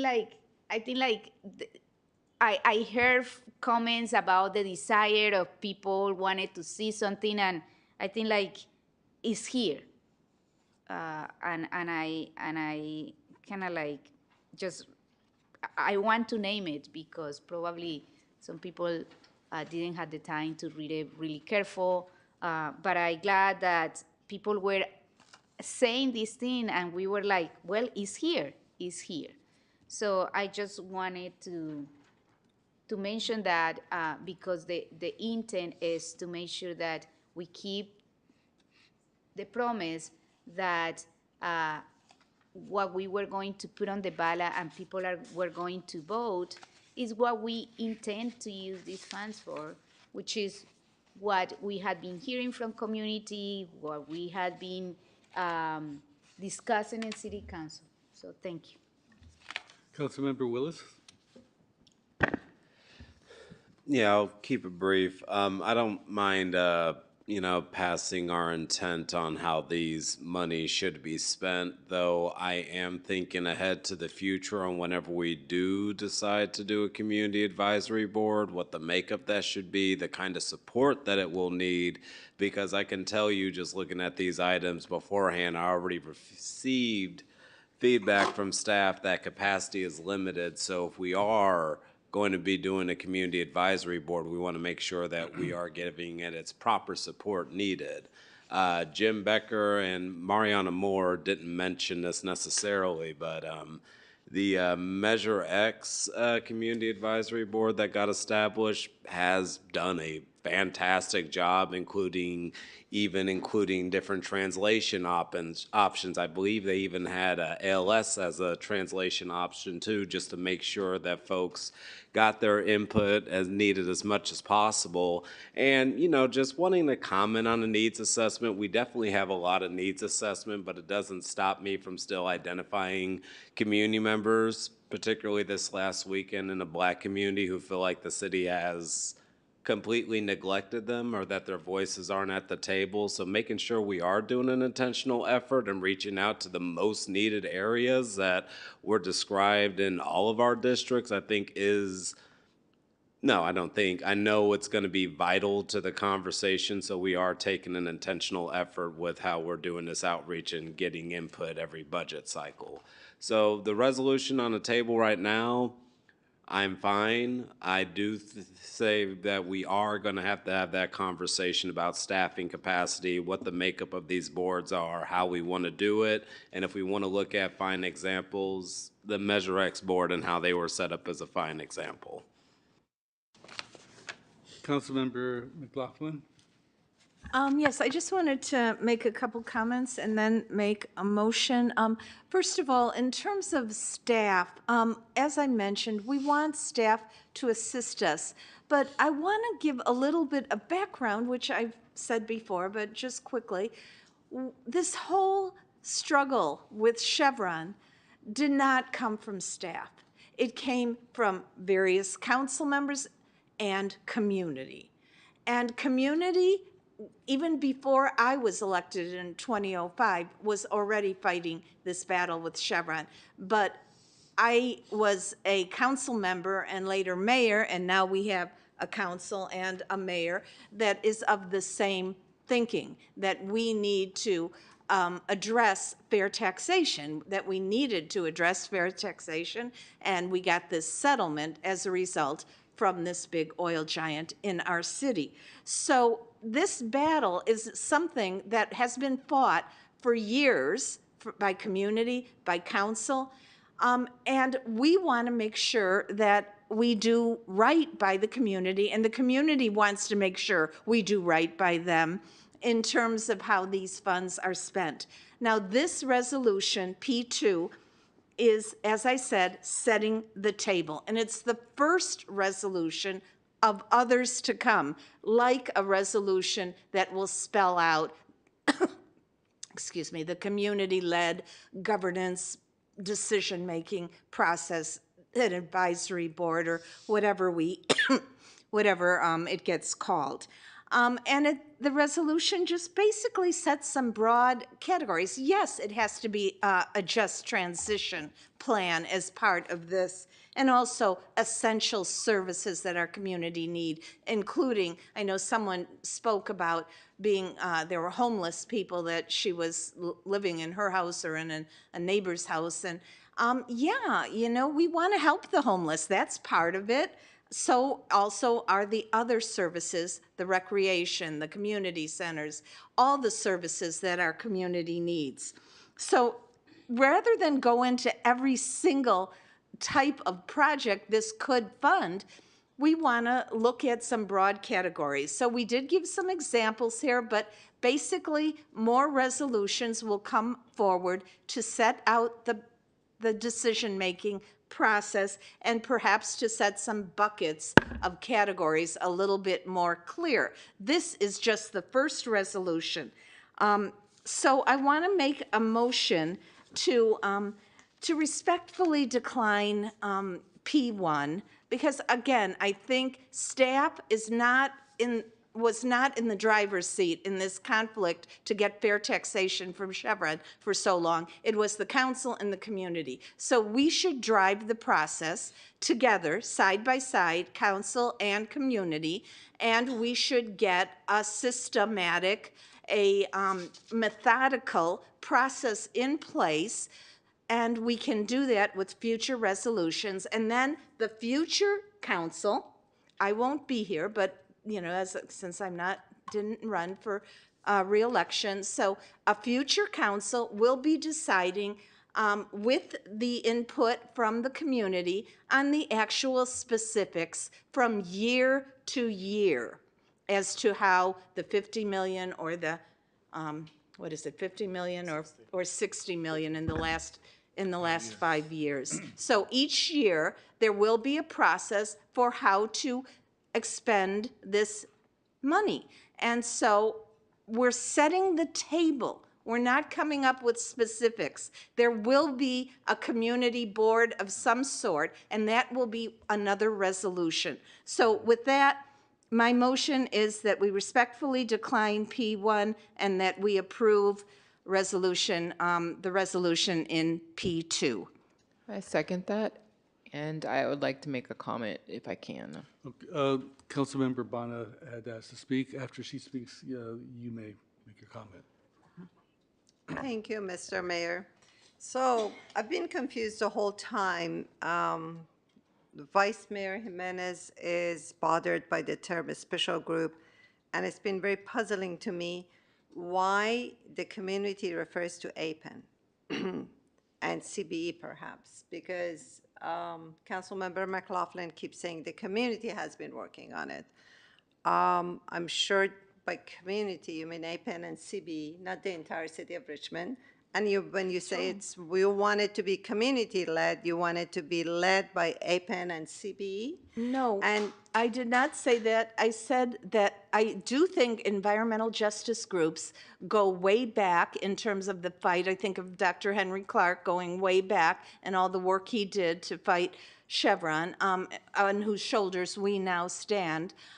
So I think the environmental justice groups deserve a lot of credit, not only for organizing their members, but for organizing the larger community group, as does progressive council members have also organized the whole community to look at the environmental justice issue and having this big oil refinery in our city and how we need more in taxes and we need less pollution and all that. So when I speak of community, I speak of the larger community.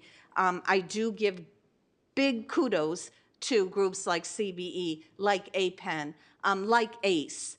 I do that's too, it. but do you believe like certain council members have more rights than other council members? I Because believe every council member has one vote. Right, but you sounded offended that I brought the resolution when you had already said you would bring a resolution. Well, I did think that that was a little bit trying to, just kind of jump ahead No, of something. honestly, I thought everyone would support community outreach, but now you're talking about setting the table, and Vice Mayor Jimenez is talking about a framework that has already been defined.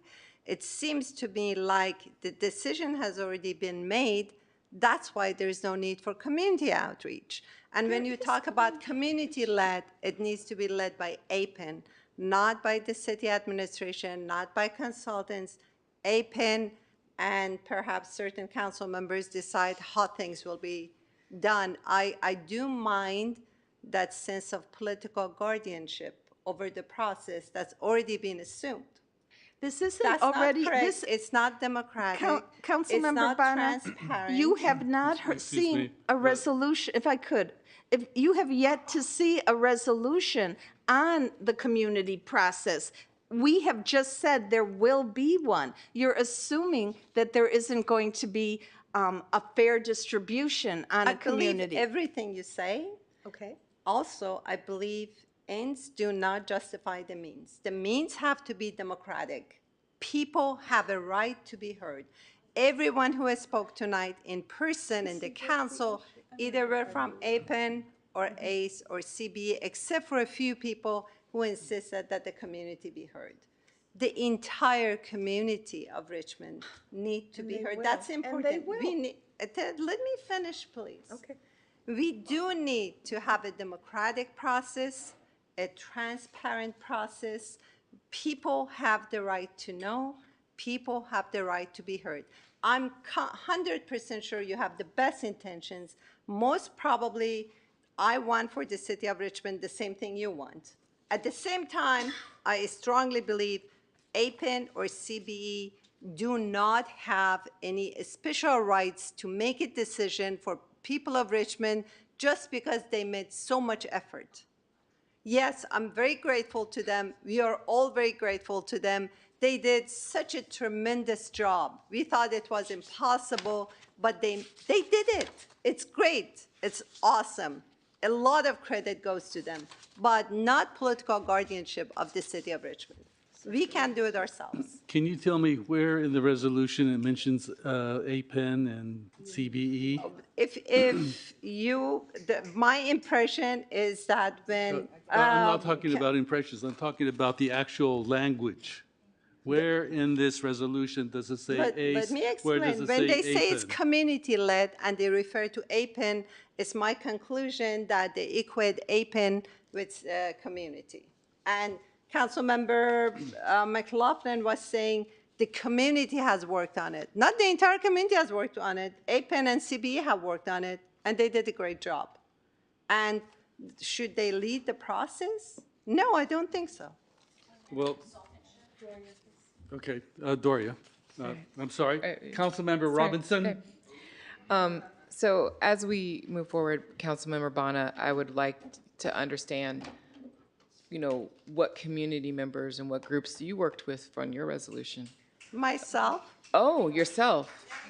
So when we worked on our resolution, we were working with many, many people who actually represent many, many people. SEIU, Local 21, APEN, CBE, they have members who live in our community, who are regular people. They're not some weird kind of caricature of activists. They're grandmas and grandpas. They're kids that are in different schools. There was a 10-year-old who called today. So yes, so when we talk about talking to the community, working with the community, we're working with hundreds of different people through all of these different groups to bring something forward. And as Mayor Martinez said, there is nowhere and no intention in this resolution that says that only those groups are going to have a say. That is not the intention. That is not what we're doing. Who's gonna? I am speaking. Who's gonna? I am speaking. It was my turn. And No, then you your turn is interjected. over, and my turn started when the mayor said and recognized me. Right. So it's my turn now. Okay. And so, nowhere in this resolution, nowhere in our intentions was it to have only a small set of people calling the things. We actually understand that we have a big job ahead of us, that we need to actually have a full community process. That does include neighborhood councils and people in Parchester and people in North Richmond and whatever, but we actually need time to put that together so we understand how it will work and how it is. So when why they don't did, you just... it is my turn and I am speaking. When they put together Measure X, I'm sure they didn't do it overnight. When they put together that whole council and committee or whatever, there was probably a process that they used to arrive at that. We need that process. And that's what we're talking about. What we're doing tonight is making a container for the intentions for this money. And you know why? And I'm going to say it in just this last bit, because I want people to understand why we even did this container thing. Because when we start going to look for everything that this city needs, it's gonna cost more than $550 million. It is, easily. If you think of every single thing that we need to do, it's gonna cost more. And you know what we're gonna have to do? We're gonna have to prioritize, because we're not gonna be able to do every single thing on everybody's wish list. It's not gonna happen. And so how do you prioritize? What is the most important thing? When you think about this as one-time money, coming from a source in an industry that may be in decline, we have to think about how we prioritize this money. I think about just one conversation I had with Councilmember Zepeda about Parchester Village and the flooding that they experienced there for many, many years. We have storm drain problems across the city. But you know what, in my mind, I think of what's happening in Parchester as an environmental justice, as a climate justice issue. They are in the forefront of flooding, of sea level rise. They've been already underwater with flooding for years and neglected. In my brain, this framework points to them, points to that community, points to that unmet infrastructure need to restructure their storm drains so they no longer flood. And not only no longer flood for the conditions now, but no longer flood for the conditions that are coming. That prioritizes that project and says, that's an expensive project, that needs to happen. It also prioritizes what folks came to talk about tonight. We've been waiting, and I say we because I grew up in the South Side too. I'm 50 years here in Richmond. Grew up right by the Nevin Center. It hurt my heart to lose MLK Center because I grew up in the MLK Center. I went there for, midnight basketball, you know? And now to have that gone, it's like there's a hole in the heart of the South Side. And that people don't have a place to gather. They don't have a place to heal. There were so many young Black boys in particular who got community and healing in that space, and it ripped out of the community and it's gone. And if we want to address some of the things that people are experiencing, we need to put that center back.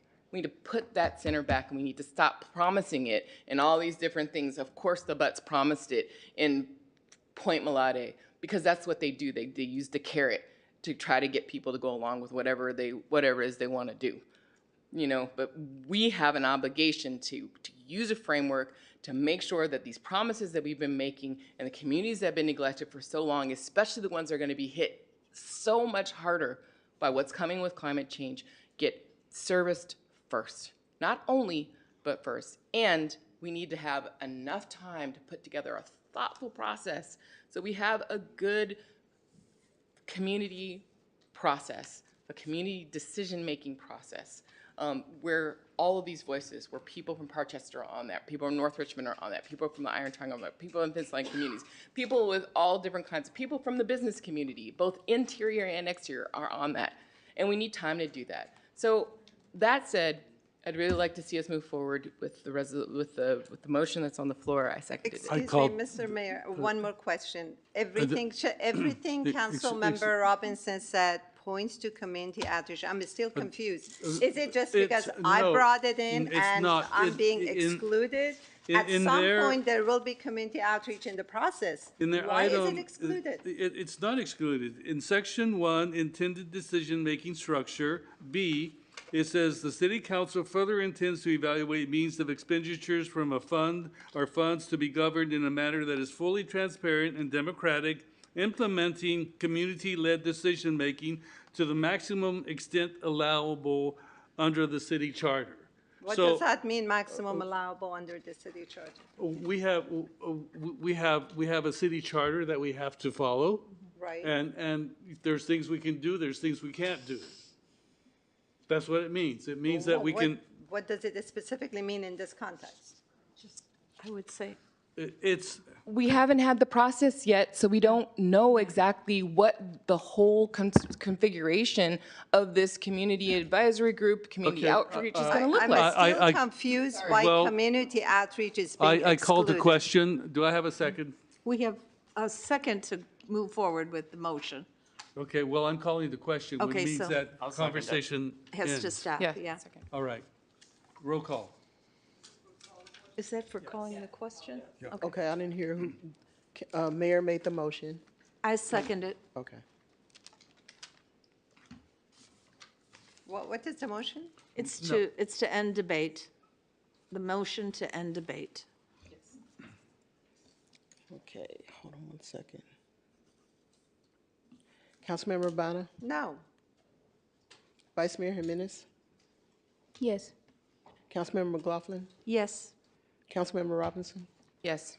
Councilmember Willis, Yes. Councilmember Zepeda, Yes. and Mayor Martinez. Yes. The motion passes with Councilmember Urbana voting no.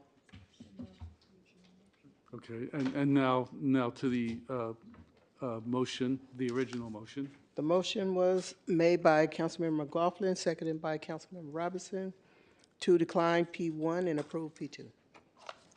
Councilmember Urbana, No. Vice Mayor Jimenez, Yes.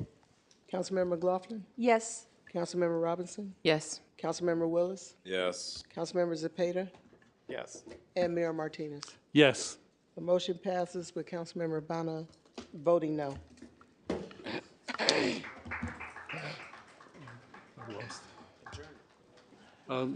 Yes. I want to stay here for another hour. Thank you. But despite my desire to stay here, I will adjourn the meeting. This meeting is now boom, boom, over. Good night. You can stay all you want. Good morning.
Recording stopped.